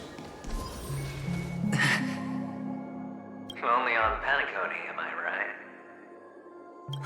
What are you still doing here? Well, you've known all along. The family truly showed leniency to everyone who came seeking help. Why would there be a need for such high walls and deep moats? However, people don't see it like that.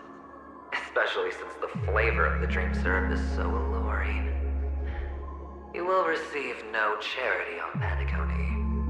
And relying on your own strength alone to topple high walls? Not a likely fate. Which is why, once you step into the hotel, you remove your high hat and beg everyone you come across for help. Like a hyena scavenging for scraps in the desert. Because you know that opportunities are fleeting.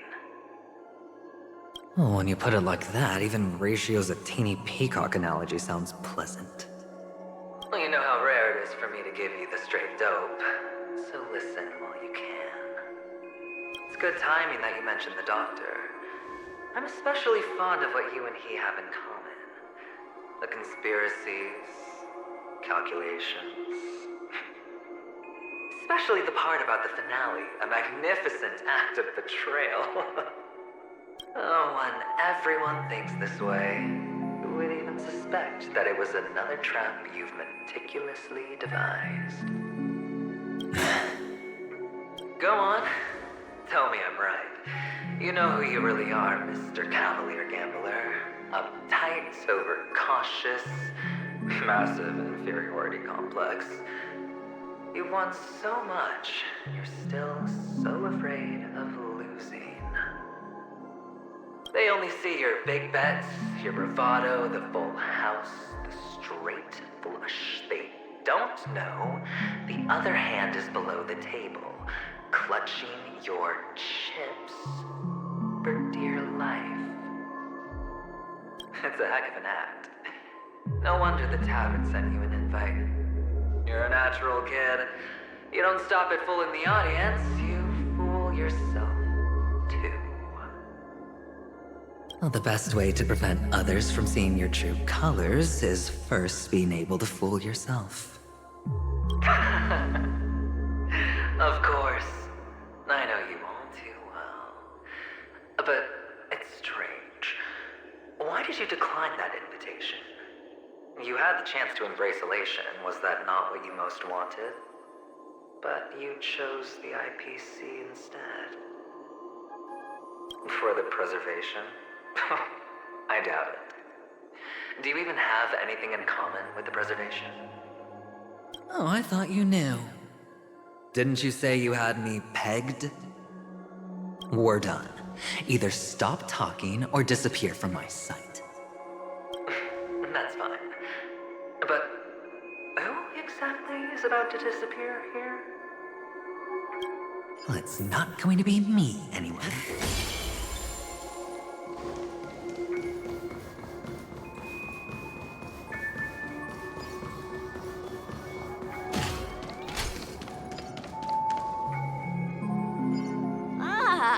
Playing hide and seek. I'm really good at this.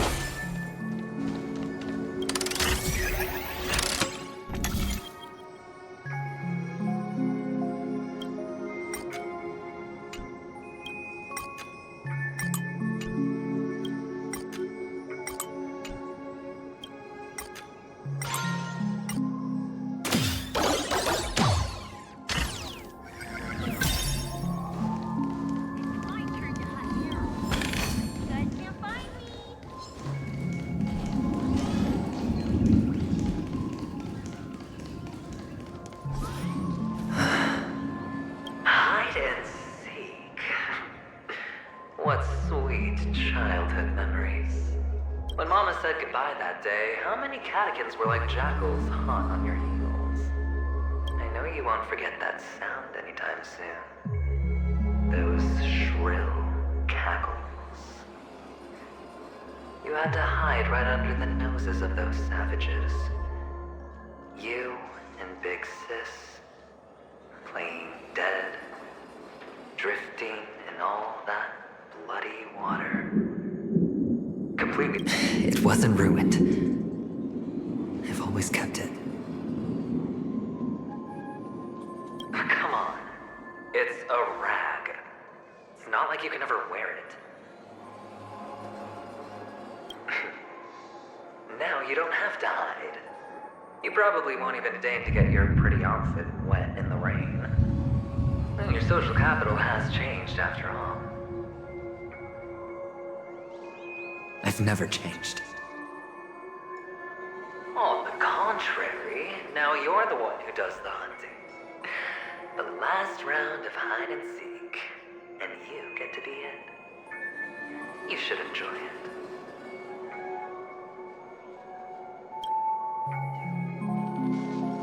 That child. Could he be in here?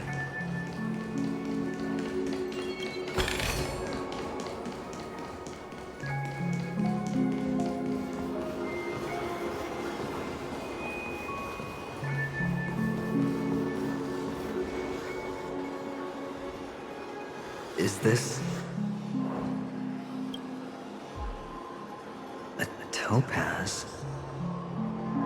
What is this doing here?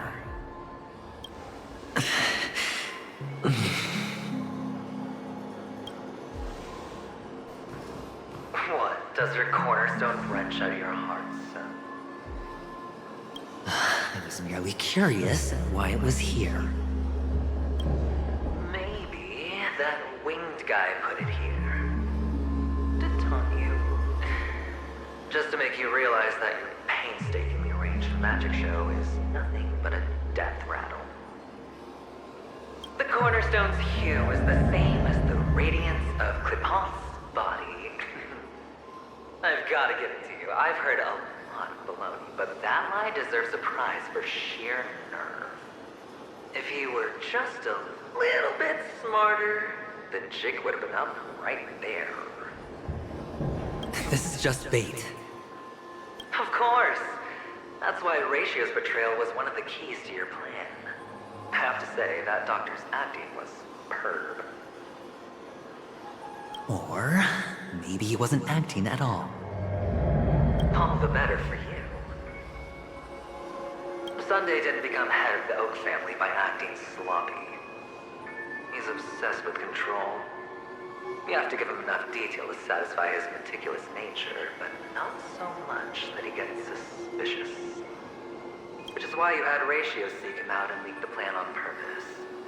To prevent the other party from suspecting anything. The intel you gave to Ratio was all true. He spoke the same to Sunday. Finally, Sunday took the bait, found the other cornerstone, and before you know it, everyone's distracted enough for you to steal the third stone right out from under them. Why don't you stop rummaging through my mind? Your mind. It's our mind. You're me, and I'm you. We're the same. The best way to prevent others from seeing your true colors is to first be able to fool yourself. Really? You can't even fool yourself. You just got lucky this time.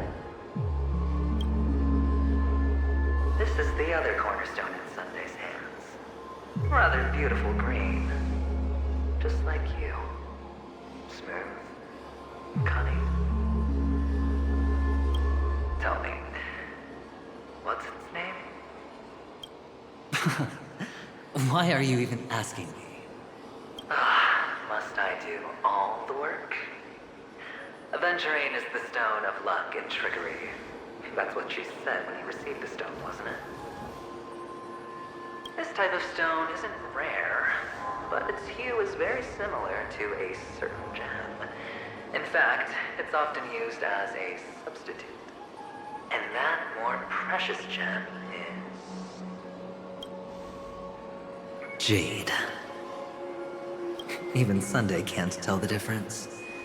Oh, looks like jade can be substituted for aventurine, too. Some. Aventurine, topaz, jade. 3 elites, 3 cornerstones who, for a measly penny, offered their everything. Oh, you're even more united than the family. As I've said before, 3 chips are sufficient. All or nothing. But will it be the former or the latter? We'll find out soon enough. So, where's the real aventurine stone? Take it out. Let's have a look. Suddenly, you don't know where it is? I just want to hear you say it. After all, it really does resemble its owner. As you wish, then. They never went anywhere. They're right where they belong. Piled up with these cheap baubles. You smashed the aventurine stone before you left? Oh, just look at it. Shattered. Just like your life. Poor thing. A humble pebble coated in the most lustrous sheen. I take it back. This thing is far more precious than your life. You're absolutely clear about the consequences of doing this. Blasphemy against Quipoth's body. You think the IPC will let you get off scot-free? Well, Diamond has always been all about results. As long as I could create value far beyond the cost, the ends justify the means.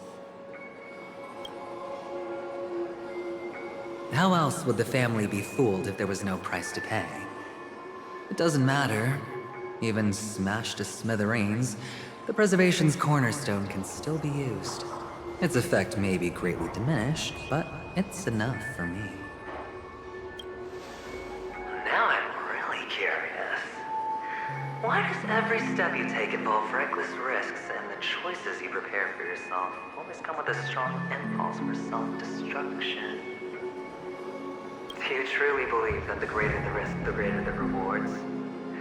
I wouldn't have guessed you'd be so loyal to the IPC. There is so much you don't see. Which is also why you'll never see how I'll win it all. That is, if you can do what it takes. We'll just have to wait and see then. The cornerstone is gone. Another illusion of the harmony. Huh?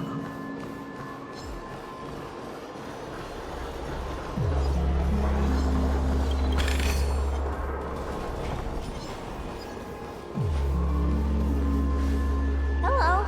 We meet again, Mr. Pretty Eyes. Yes. We meet again. Did you find your mother and father? Of course. Big Sis is there too. The 4 of us were just playing hide and seek. I'm so happy. On our way here, Papa even brought me to see a blimp. I think you mean film. Yes, that's it. Putting many drawings together and turning them into a moving wall painting. They put me, Papa, Mama, and Big Sis together, turning us into one big family. You should give it a try too, mister. You look sad. The amusement park will cheer you up. Sure.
How's that? Not a bad score, eh? Boring.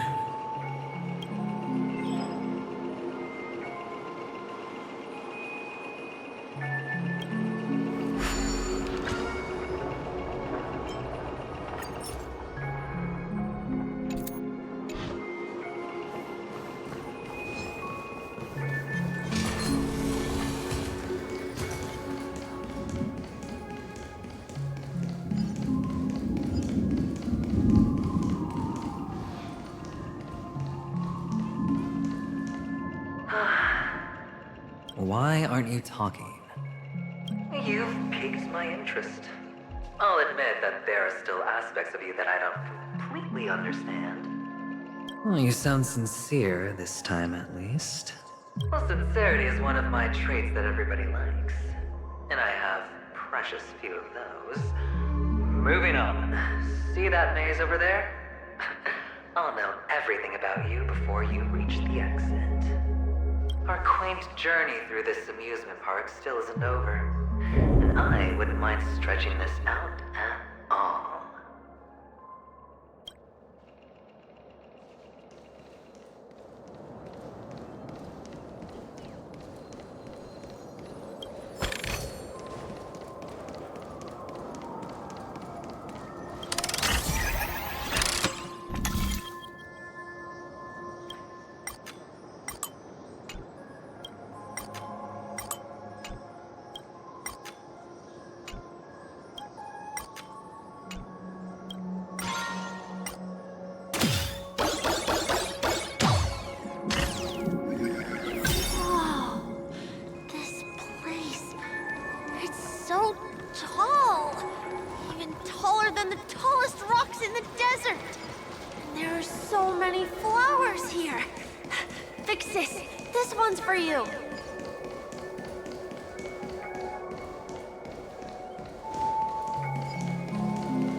A dead... Is this... Oh, what's on your mind? It's got nothing to do with you. Do you need a hint? These are manacles on you.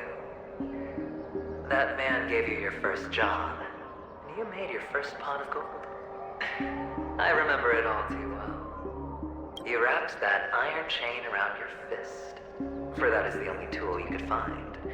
Then, in that maze, you... Shut up! Oh, you don't wish to face your past? Unwilling to admit that your life is worth only 60 tamas? Well, from what I see, you refuse to confront it, because it only proves your weakness. How could a weak person take such daring risks? Oh, that's right. You love the thrill of danger. But you refuse to let go of meaningless sentiments. Even in this beautiful dream, the only thing you dare allow yourself is death. In your hands, those who follow you could have become Joker cards. They're far more useful that way. It's not like this is the only place the family ever cut corners.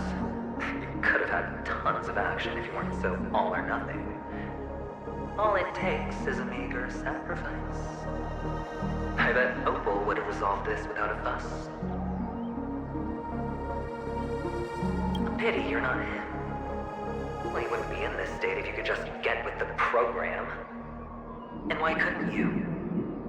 Out of professional integrity. Those techniques you mentioned are highly efficient, but it's not that I don't know about them. It's more like I couldn't care less. Get it? What fun is it if the fight isn't fair? Fair? You assume your opponents would fight fair in the first place. The odds are obviously not in your favor, so how are you just breezing by? Did that masked fool's words awaken something in you? Well, she gave me an answer that could turn everything upside down. Everything? You mean it could make all the cards on the table just disappear? That's cheating. If these leaves could be brought back, would they bloom into new flowers?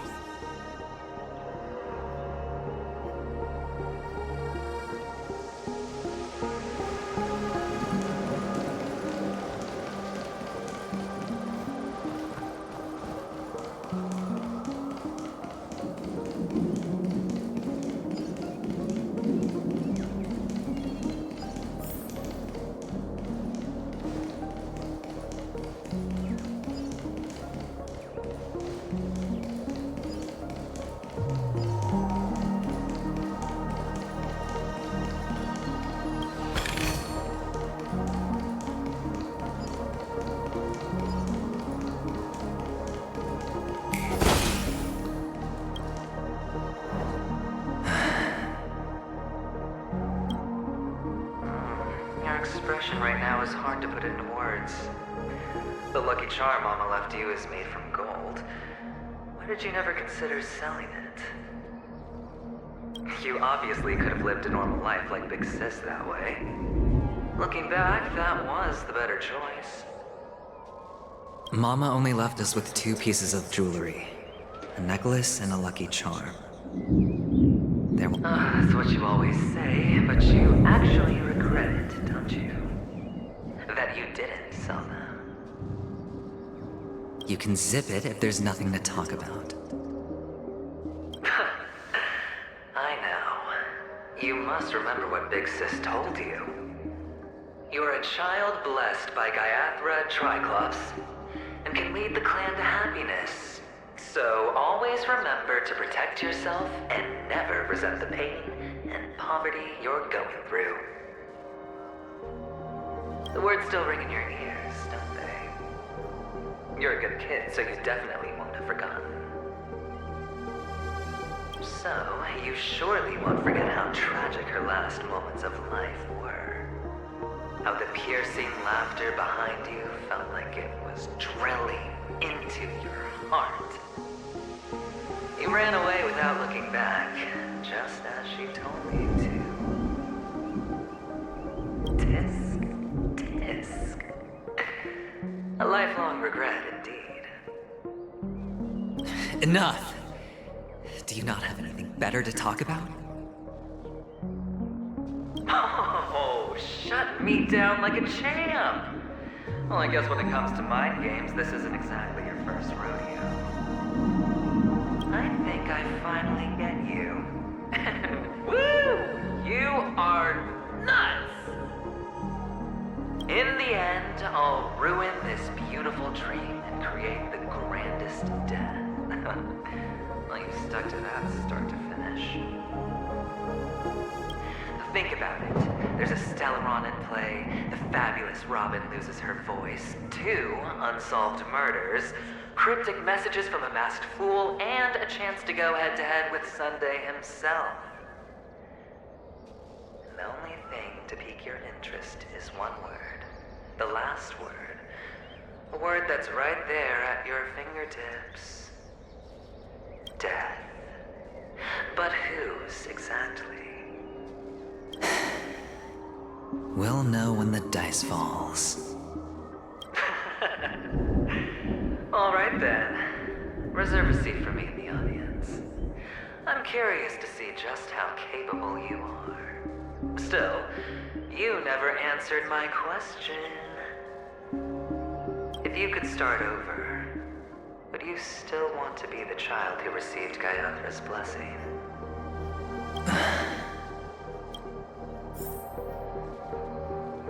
It's so quiet this time. Is he finally gone? Or am I the one about... Finally, made it out of this place. We're going home? But I don't want to go back yet.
only one place he can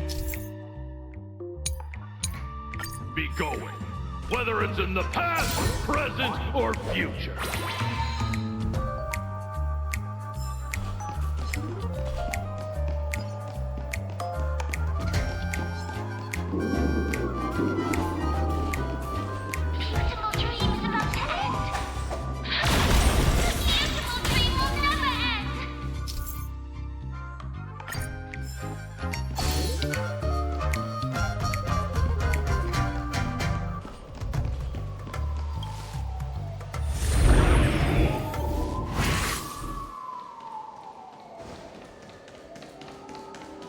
Mister, is that you?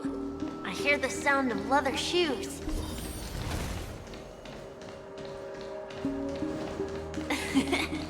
Ah, there. I don't know why, mister, but you always give me a special feeling that makes me more curious about you. It's sad that I can't get to know you more. We have to say goodbye. Did you have fun? You're going back? Yes. I should go home. The day's getting dark, and it's going to rain. I don't want to worry the others. You're home. Where is it? What a strange question. It's where Papa, Mama, and Big Sis are. In this dream.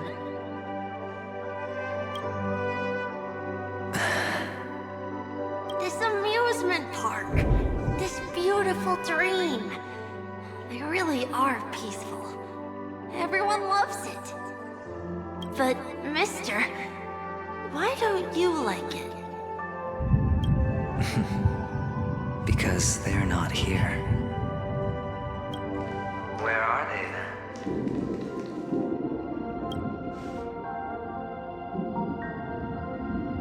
I don't know.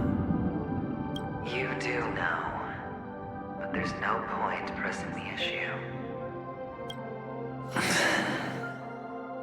Admit it. You're tired. We all are. Which is why we chose to stay here. Me and him. Your past and future. How long will you stay? Forever. We'll be with you forever in this dream. This is the greatest honor that we can offer to those who hurtle towards death.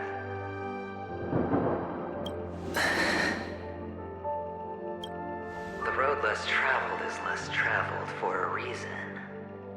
But you've never gone in any other direction. Your own life is the chip you're most eager to lay down. Always has been. You don't care who the real murderer is. And the watchmaker's so-called legacy couldn't be more boring. What you want, what you need, is to be the smooth operator, the solid gold deal maker who doesn't waste a drop of sweat, even when he's up to his neck in danger, deep inside family territory. You want to be polished up, cuffed with red-hot chains, and spotlit center stage. You'll be the closing act, the final sacrifice. I can do it. And it will be flawless. Of course you can. Your luck will help you at the right time. A Stellaron and an Emanator. It's that simple, no?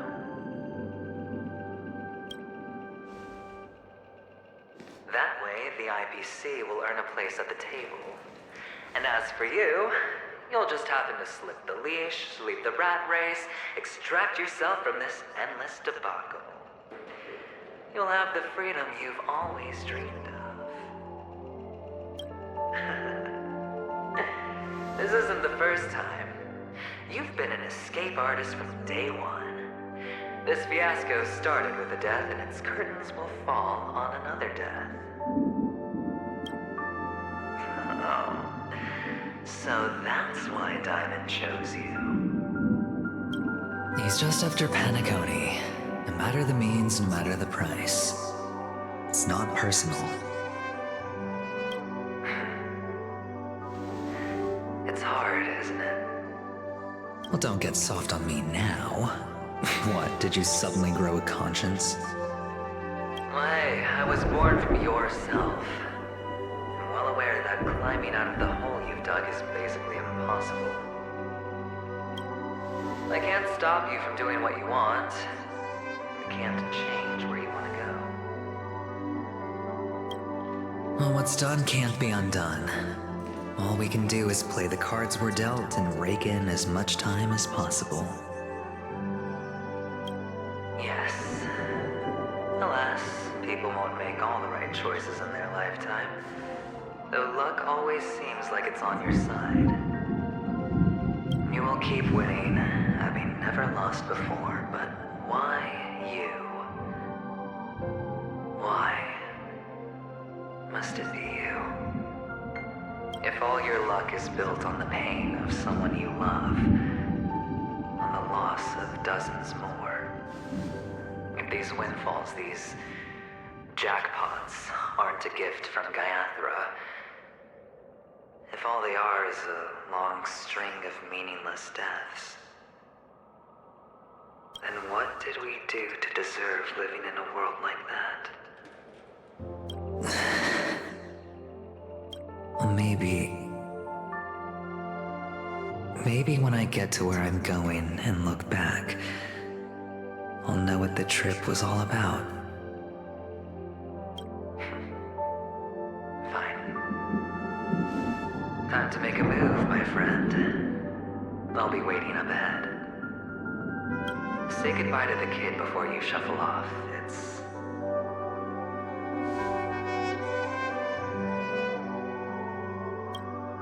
It's best to die without regrets.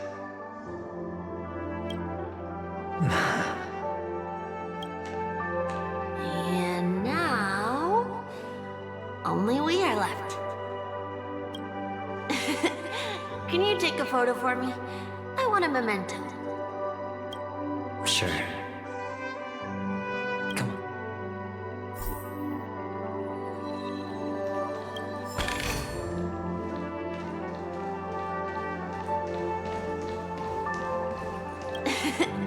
Can you take a photo?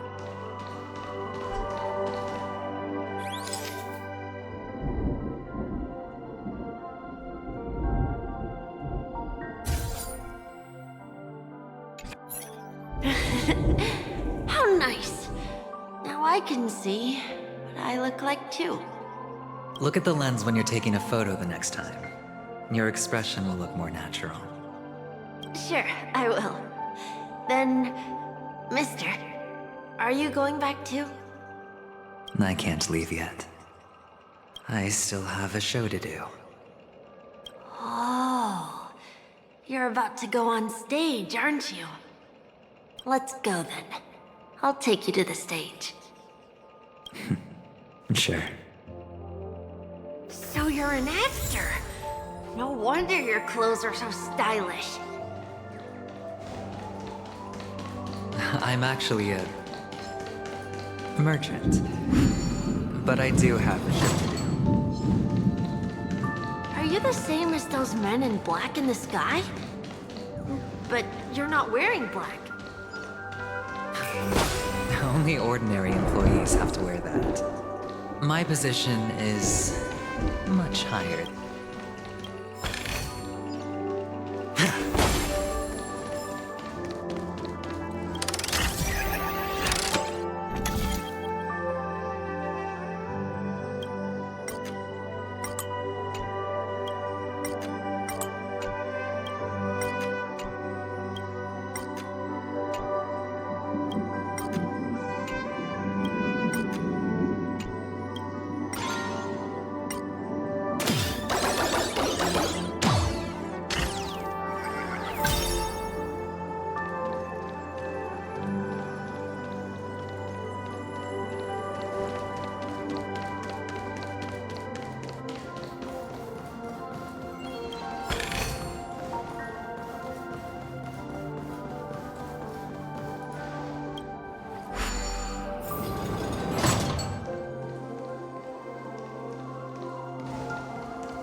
Behind this curtain is the grand stage. It's almost time to go on stage. Are you ready? Good luck with your show. Thank you.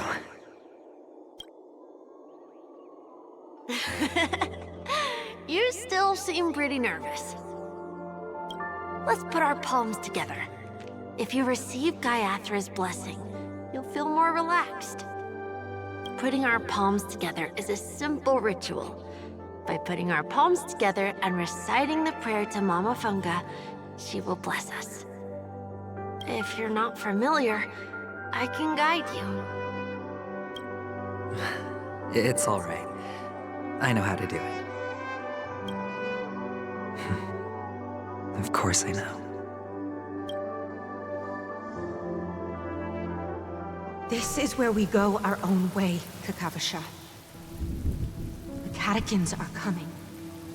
Why? The catechins have already taken all our money, food, and they killed our parents. What more do they want? Catechins are bloodthirsty, cruel, and insatiably greedy. They want everything only to end up with nothing. This is a trick, an act of revenge. Remember? Today is the day of the Kakava, and also your birthday. They know the Avgin will surely hold a festival today. With the aid of this rain, they will come to destroy our wagons and take everything they want. Little do the catechins know, this time we will fight back. The men in black that descend from the skies are on our side. The catechins stand no chance against them, and will surely pay for their arrogance. Without this rain, the catechins would never take action, and we would not have the chance to turn the tide. This is a gift from Gayathra, and you are Kakavasha, whose good fortune will bless your sister with success. But people will die, and you will be in danger. How is that good fortune?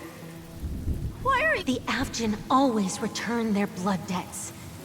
Gayathra calls for me, while Papa and Mama are waiting for me. I must answer the call. She will bless you with good fortune and help you survive. As long as you are alive, the blood of the Avgin will never run dry.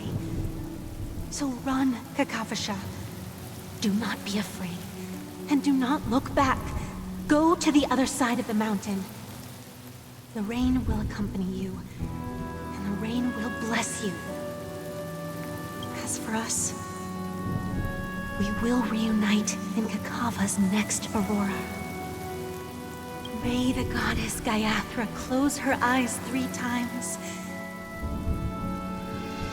Keep your blood eternally pulsing. Let your journey be forever peaceful, and your schemes forever concealed. Farewell, Kakavasha. Newsflash from the Inter-Astral Peace broadcast. The IPC Marketing Development Department spokesperson confirms that a small-scale rebellion has broken out in the unclaimed region of Sigonia. The situation is now under control. The insurgents are from a local clan known as Kataka, which has a long history of disdain towards the IPC. This has caused a serious negative impact to the work of the IPC's Marketing Development Department. The clan launched a massive attack on the Avgin, who were under the protection of the IPC, resulting in 6,728 deaths and 3,452 missing. The casualties are currently under the care of the frontline trauma team. The spokesperson expresses his deepest condolences for this devastating humanitarian disaster. At the same time, delivering an important message on this matter to all interplanetary citizens.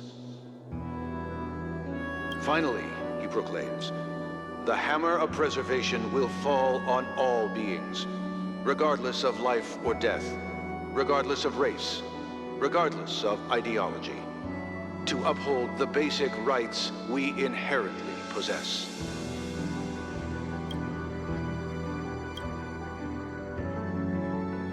Kakavasha?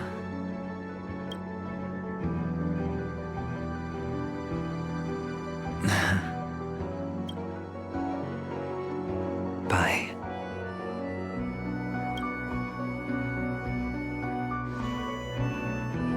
Okay. All the actors are in place. It's time for the show to begin.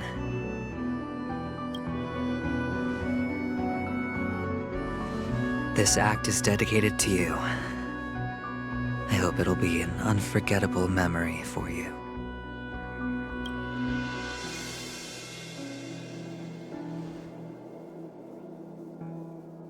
Kakavasha. By the way, before you go, I have a personal question. Do you truly want to destroy the world with your own hands? Let's assume, just assuming now, that every time I roll the dice, there's a possibility of achieving this particular outcome. Then I would be quite happy to make that wager.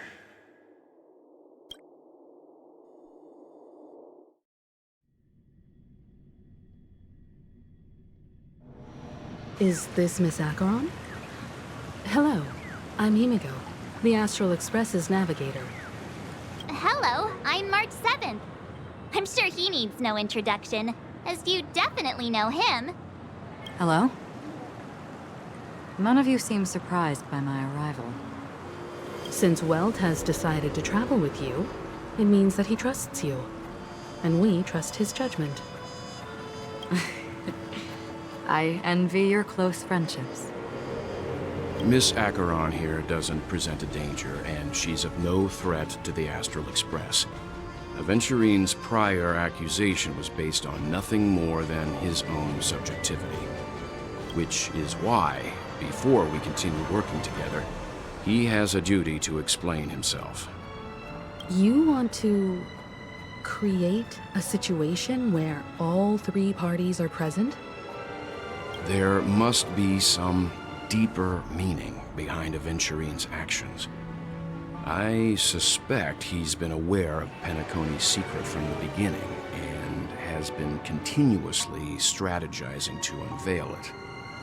In that sense, the Astral Express's role in his plans would be imperative. In the worst-case scenario, he may use us to do something unexpected. Assuming things do escalate to that stage, having an extra ally is a good insurance policy. Penacony has numerous factions, and the state of affairs is significantly more intricate than that of Belobog and the Xianzhou. He's right.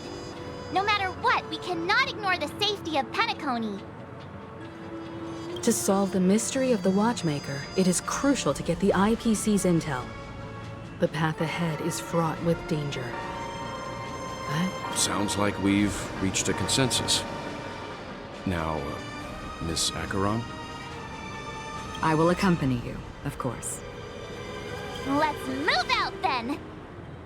But where do we start looking for him? No need to rush. If he truly has laid a trap, he will definitely use every means to lure us in. Ladies and gentlemen,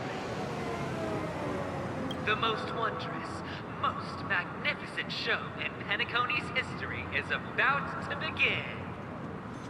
The IPC cordially invites everyone to Clock Studios Theme Park. Look. Should both the performers and spectators fail to arrive, won't all of Aventurine's plans be for nothing? Let's get going, everyone. The hour of trailblazing is upon us.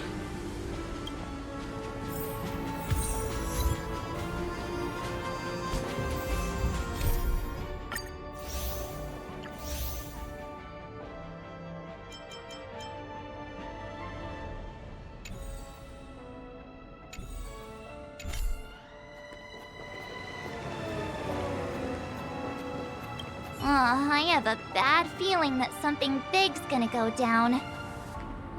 Are you ready? Let's waste no time and head to the theme park then.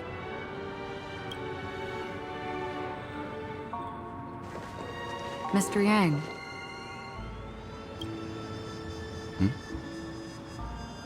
Why did you not tell your companions about my true identity? It's just like you said, an inability rather than an unwillingness. Plus, it's a long story, not something that can be summed up in a few words. But I chose to believe you, and my trust in you stems more from my own personal judgment. I also believe that if it were their choice to make, they would make the same one. Thank you. I'm grateful. To reciprocate. In the upcoming confrontation, if the odds aren't in the Astral Express's favor, I will stand with you, if my meager strength is required.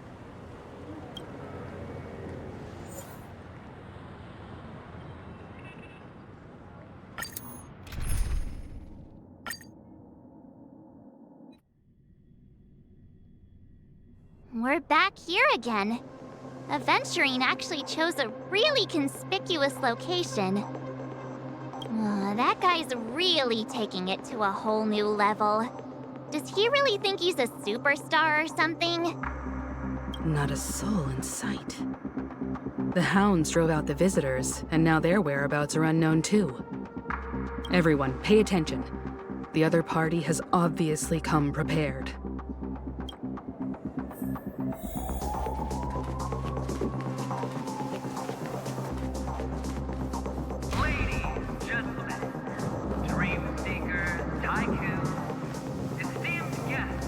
Watchmaker and the family. Also not forgetting the nameless of the renowned Astral Express. Welcome. Astral Express. You're late. And this unsought guest. We've kept your appointment, Mr. Aventurine. It is customary to show yourself as well.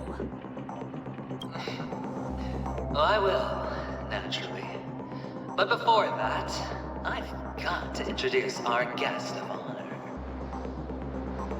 Everyone, give it up for Mr. Stellaron! Let me remind you that in all likelihood, this stage and his identity have nothing to do with the wanted murderer. Oh no, they do. Of course they do. Otherwise, why would I work so hard to gain your trust and then invite you all here? Because he's the only one who saw all 3 homicides. He is the key to proving that the family's death does not exist in Dream's promise is nothing but a sham! 3 homicides? That's right, madam. The 3rd one is about to happen right now, right here, in Clock Studios theme park. A truly grand death. You, and you. All of you are going to die. And it's all because of you, Mr. Stellaron. You will become the personification of death.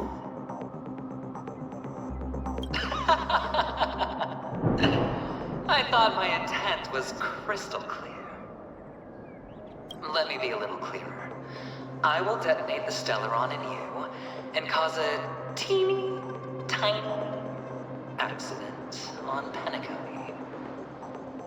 Bam! The entire theme park will be reduced to a shattered dream. Then before the family can even react, I'll become the IPC fleet's navigator. Your bluff isn't fooling anyone. If you could really do that, you would have done so earlier. You wanna bet? Sure. I'll bet with you. I'm betting that it'll be a sweeping victory for me. By detonating an unprecedented explosion to prove that the vow of harmony is a complete and utter joke. You won't do it. Of course I can. It's just another gamble. I came from the wastelands of Sigonia. For just 60 red copper coins, people paid to brand me. Put me in chains. Place me in the gallows and bury me in the golden sands. But the sun could not kill me, and the quicksand sent me back to the embrace of the Guild and the IPC. Bear in mind, my victory wasn't just a stroke of luck. I've never been defeated. Have you ever heard the saying, sleep is the rehearsal of death? Why do the living sleep? Oh, because we are not ready for the final rest. Every night is practice for the end. You and I are escaping into our dreams for fear of death at this very moment. And death will surface in our dreams. Friends, the game has commenced, and you cannot choose to decline. Nor do you have any reason or grounds to! The dice are cast. Ladies and gentlemen, ready to unveil your cards? The architect's flawed stone. Of no value at all. I'm putting down the bet. I'm taking the gamble. I'm claiming the win. Oh, and fate spin the wheel, a daring gamble. Walking the brink of death for rebirth. Oh. For the Emperor Lord! All right. Let's see who has the last laugh. Let the games begin! Prepare for some hard luck. Specimen sight. Blade of moonlight.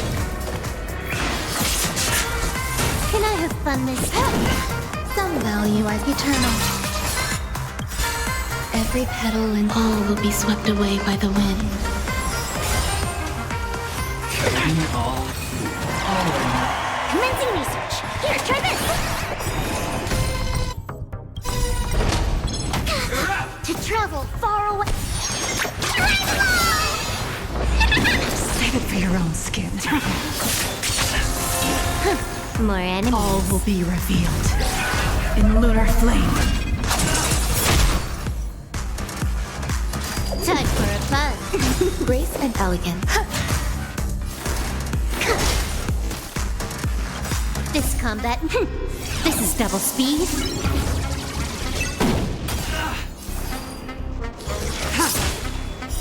Blade of moonlight.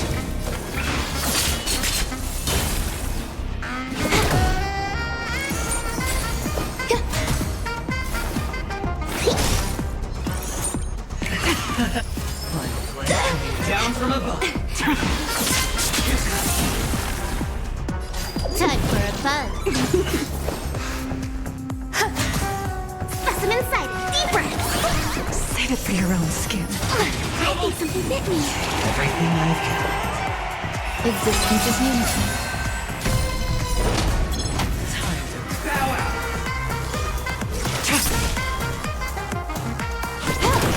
Commencing research. Here, try this. Prepare for some hard luck. Every petal, all will be swept away by the wind.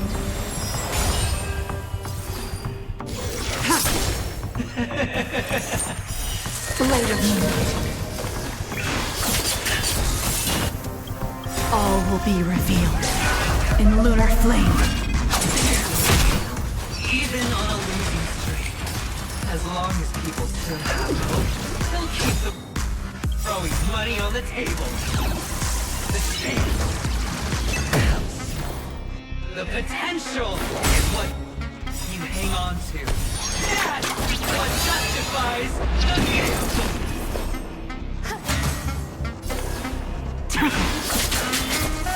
Can I have fun this time?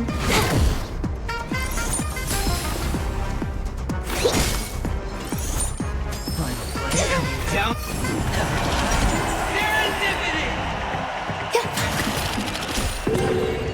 Nowhere to run.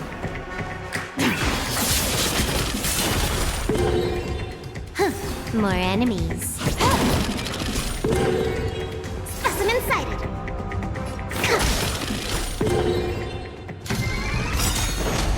It's all or nothing. I think something bit me. Can't see this one. Every petal in life's garden, all will be swept away by the wind. This combat need. This is double speed. All will be revealed in lunar flame.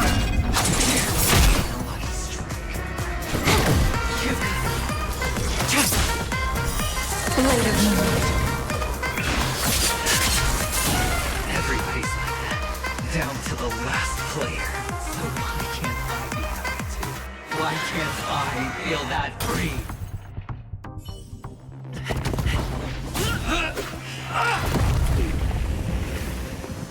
Always hide your ace with a straight face. I'm starting to get a little impatient with you all.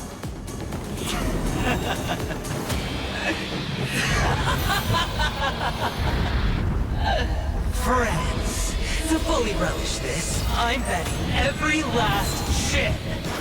Only by casting aside reason does one truly gamble.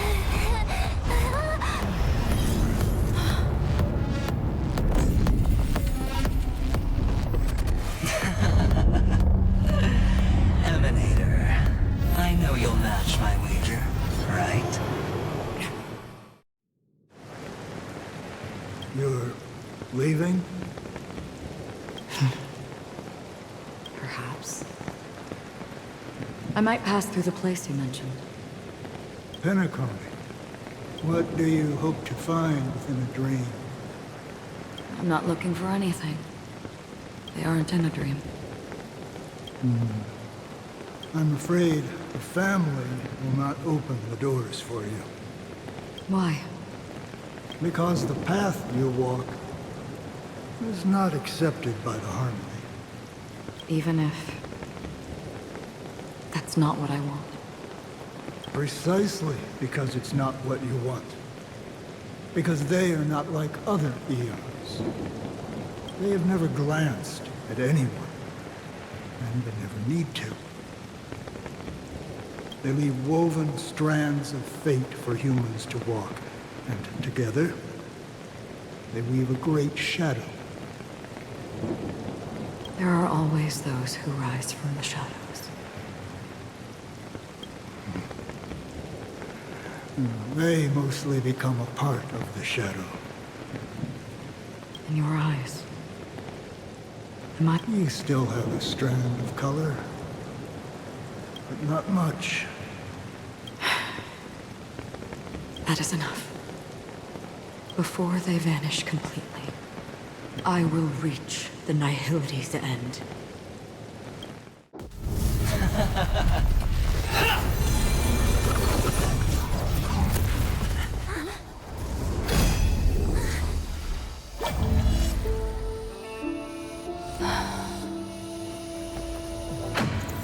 I wish to mourn the departed, weeping like rain, to swell the crossing stream.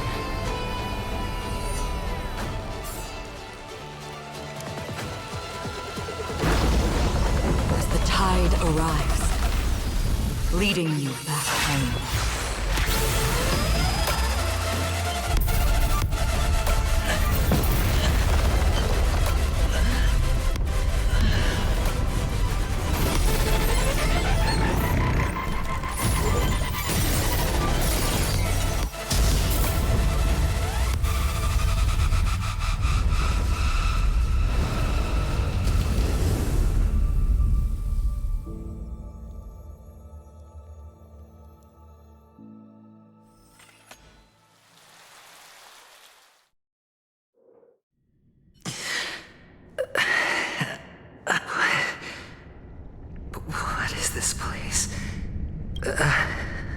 a gigantic black hole.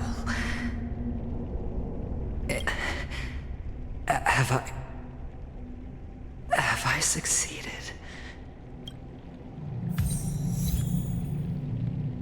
Welcome to this sad world, Kakavasha. Your good luck is the most precious wealth we, all Avgin, have. You came out alive after 2 days. It proves that you are the real deal. Wealth, status, power. The IPC will give you whatever you want. As for us, we will reunite in Kakava's next Aurora. It's a pity this is not the place you were expecting.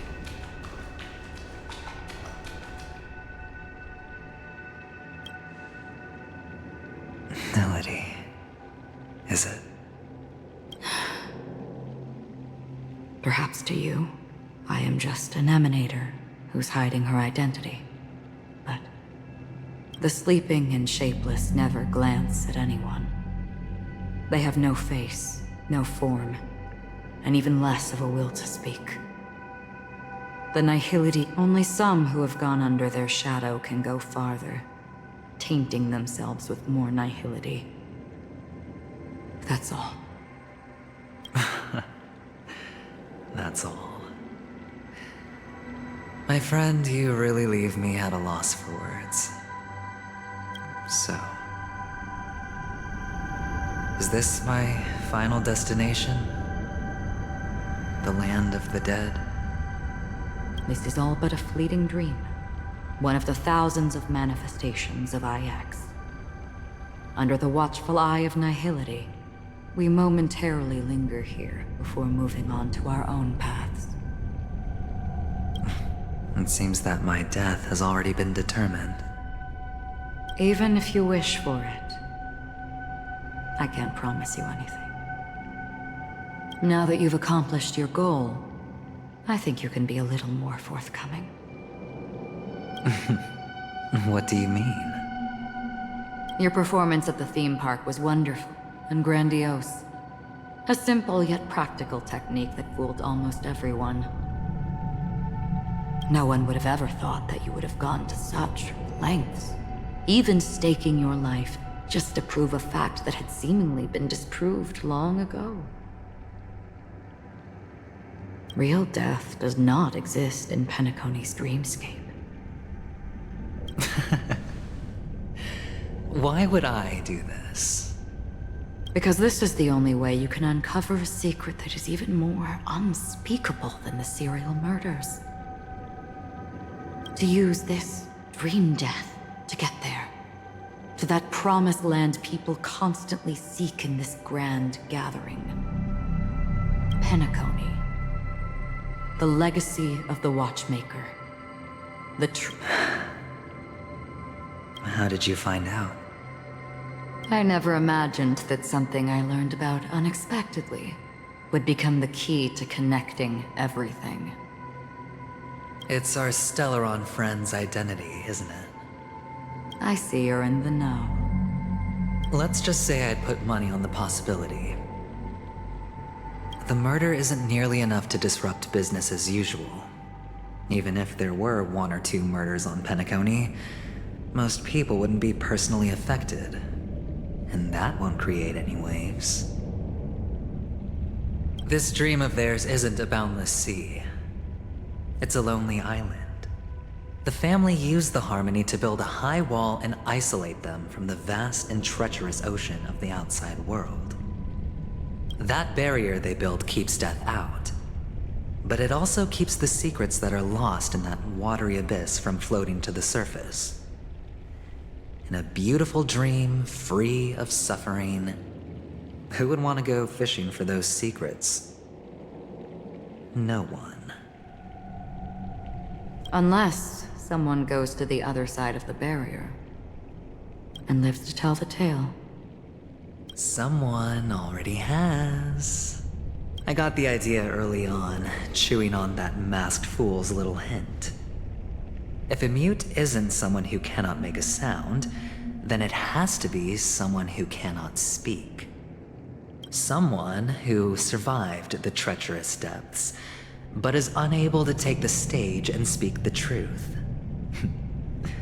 Well, I'm happy to know she's safe and sound, and still on Penacony. Hint. Is that not proof? Well, proof is the one thing I don't have. The only thing that can prove these conjectures is for the family to come clean. And with the way they buttered up these outsiders, it seems pretty clear they're intent on covering their tracks. But you don't need proof to have a suspicion. And for me, suspicion is enough. I didn't need to find the memory zone meme. I just needed for someone to kill me like it killed that silver-haired girl. You don't sound very confident to me. Going out of your way to make citywide broadcasts in an attempt to involve more people. You are simply betting on the possibility of someone being able to break down the barrier. You're very lucky that fate has decided to let us cross paths. I happen to be equipped with a very sharp blade, sharp enough to slice through the veil of dreams. I can also carve the Harmony's brand off of you. You possess great cunning, deliberately setting us up to be on opposing sides, constantly repeating the words of the Emanator in front of others, leaving me no choice but to draw my blade against you. And that's how you win. Opportunity and strategy, both are essential. And in your plans, the IPC always wins. Even if you lose the bet. To the family, the life of an ambassador is still invaluable. Well, it's a huge gamble, isn't it? But allow me to point out a mistake. The IPC's success is not guaranteed. I, unfortunately, have no contingencies for such an important matter. Detonating a Stellaron. I can't do it. The Aventurine Stone is too broken to even safeguard my escape from the stage. If, at the end of the day, you did not unsheath your blade, I would have lost the bet. It is pointless to discuss what-ifs. You have won. Your prize is an entry ticket into that deep sea. And after this, whether you can return from the abyss is another gamble of yours. Have you never wavered? Wavered? Of course I have. But I can only bank on my own good fortune. Because other than that, I have nothing. Wake up from this dream and go to where you should be. Your gamble is not over yet.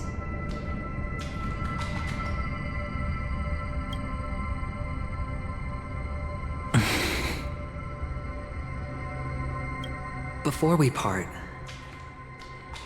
can you answer one more question? As someone who has traveled on that road, can you tell me, why are we born into this world? If it's just to die. I don't think this and never have. Nor do you. But the nihility envelops you and I. And everyone. And because of that, it's pointless.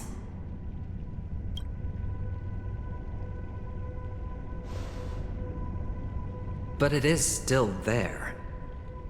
If the dice of fate are always weighted, then that is our destiny. Why, then, do we struggle against it? My answer might not be able to resolve your confusion, because it has been with you throughout your journey and is already a part of your life. But you said, sleep is the rehearsal of death. So why does life sleep? Because we are not ready to welcome death. So you can definitely understand why we want to be prepared. Even if the ending has been predetermined, that's fine. There are countless things that humans cannot change. But before the end, there are many things that humans can do while on their journey. And because of this, the end will thus reveal a completely different meaning. Take a good look at your pocket. Your friend has already given you the answer. Good luck.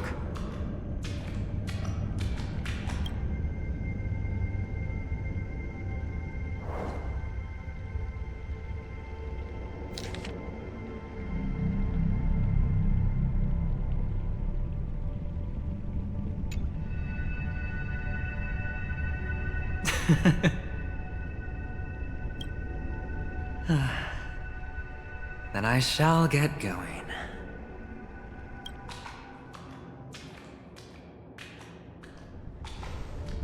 Mister? You're leaving?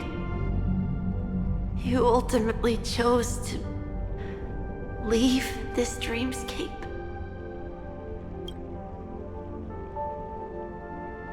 Yes.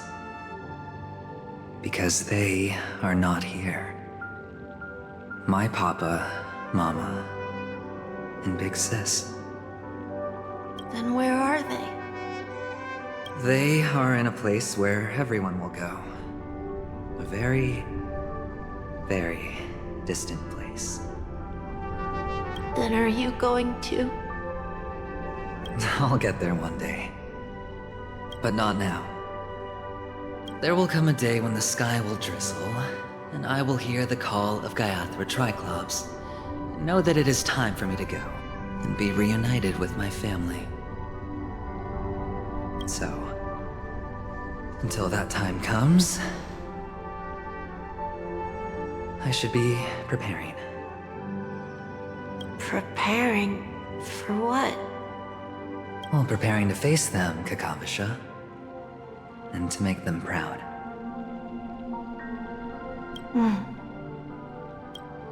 I know you'll be able to do it. Good luck. Well, of course. For I am a child who received the blessing of Gaiathra Triclops.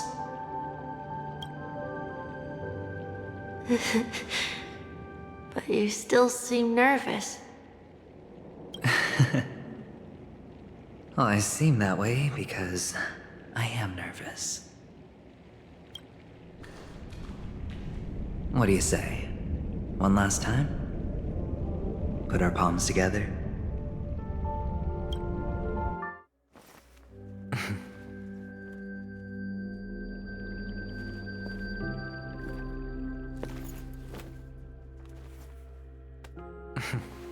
Are you going now?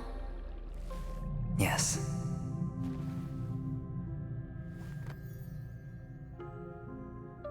May the Mother Goddess thrice close her eyes for you, keeping your blood eternally pulsing. May your journey be forever peaceful, and your schemes forever concealed. Our paths will cross again beneath Kakava's shimmering auroras.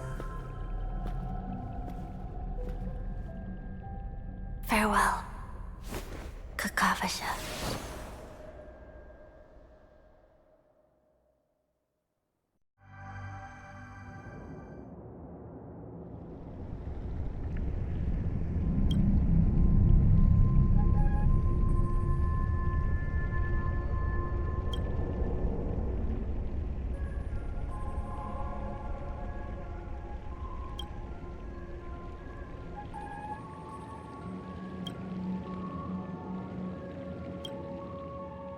The light of the Aventurine Stone has disappeared. This only represents one outcome. He kept his promise. And got what he wanted. As planned, Your cornerstone has been successfully sent to the family's territory. Then... Let's fulfill our duty and start harvesting.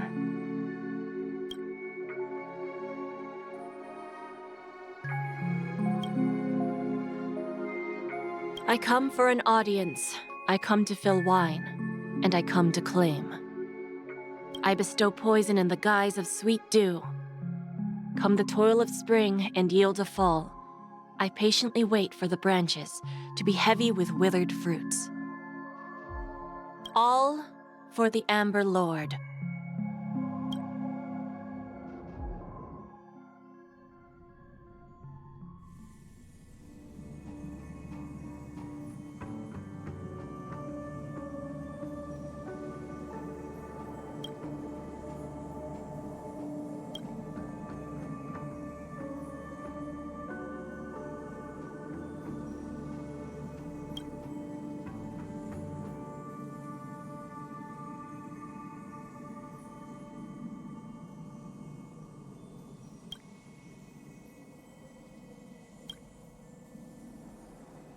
You're awake.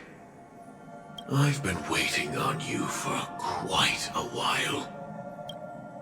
You've met me before. I'm Sam, the Stellaron Hunter. I originally planned on showing up earlier to reveal some truths to you. But I encountered more roadblocks than expected.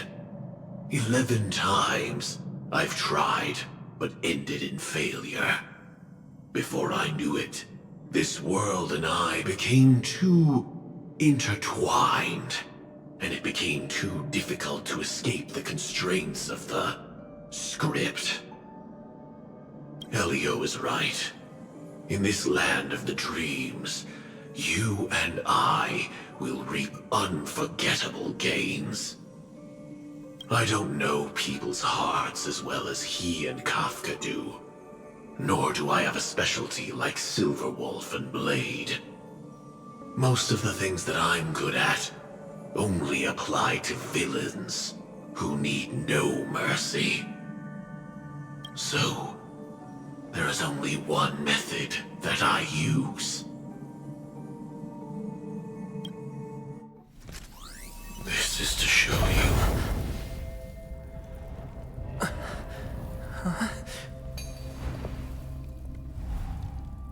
All that I am.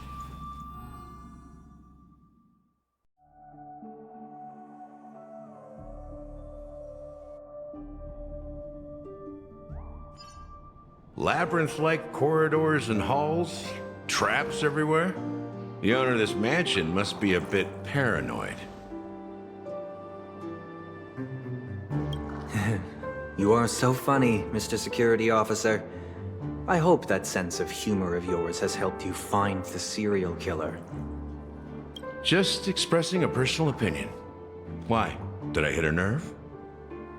Mr. Gallagher, my patience is wearing thin. Neglecting duties will only make me more suspicious that you and the real serial killer are connected.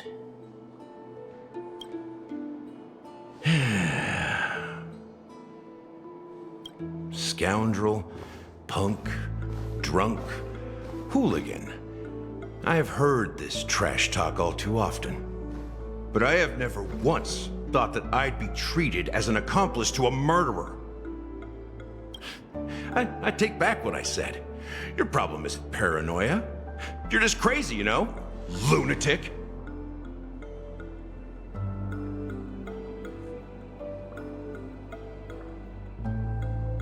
You, the family, you broke my spine and pulled out my fangs, and now you want to accuse me of murder? Ridiculous. Only idiots who've drunk too much Soul Glad will berate a stray dog in the streets. What exactly is making you say all this nonsense? You should be more concerned about the Outworld visitors who are making a scene in the theme park than me. I don't need you to remind me. Once that ambassador walks through the doors of the mansion, I will know what he wants. My servants see everything, His little magic tricks may have fooled me, but no matter. I'm happy to see how it's turned out. Why do you think that I just let him go? And why do you think I emptied the theme park stage? Because my target from the beginning has always been you, Hound. The more noise he makes, the more opportunities I have to make you and your true master pay in blood. If I were really the murderer, why would you need to be so secretive? Ha! I forgot. You also have a difficult master to serve, telling you to ignore the murder case and focus solely on that Charmony festival. Isn't that right, my brother? Looks like your disguise has helped you successfully understand every facet of the family. Disguise? You must be blind to be accusing me of being a fake. Open your eyes and take a good look.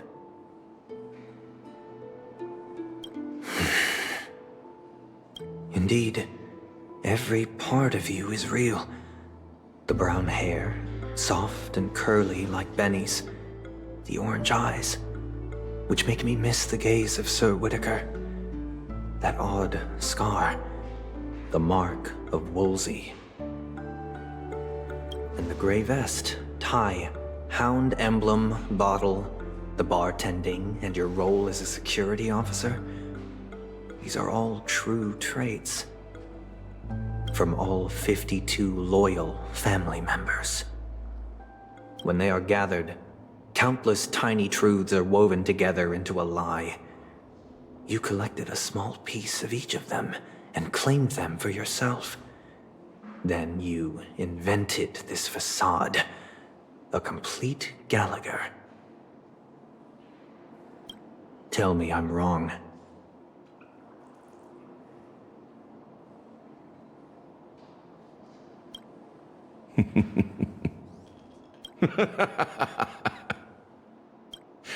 You have guts, I'll give you that. Not bad.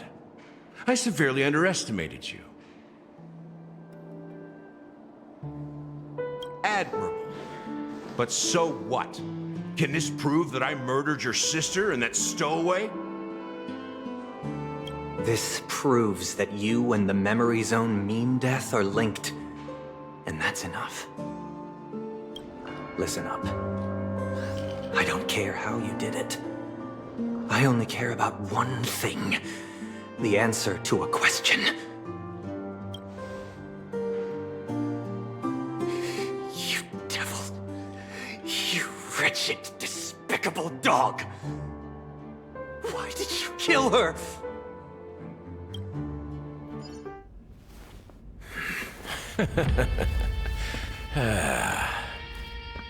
You know, in the thick of things, people are blind to the grit in their eyes. Yet they can always feel it scratch. Want the answer? I'll give it to you. The whole thing is just fate playing a cruel joke on us.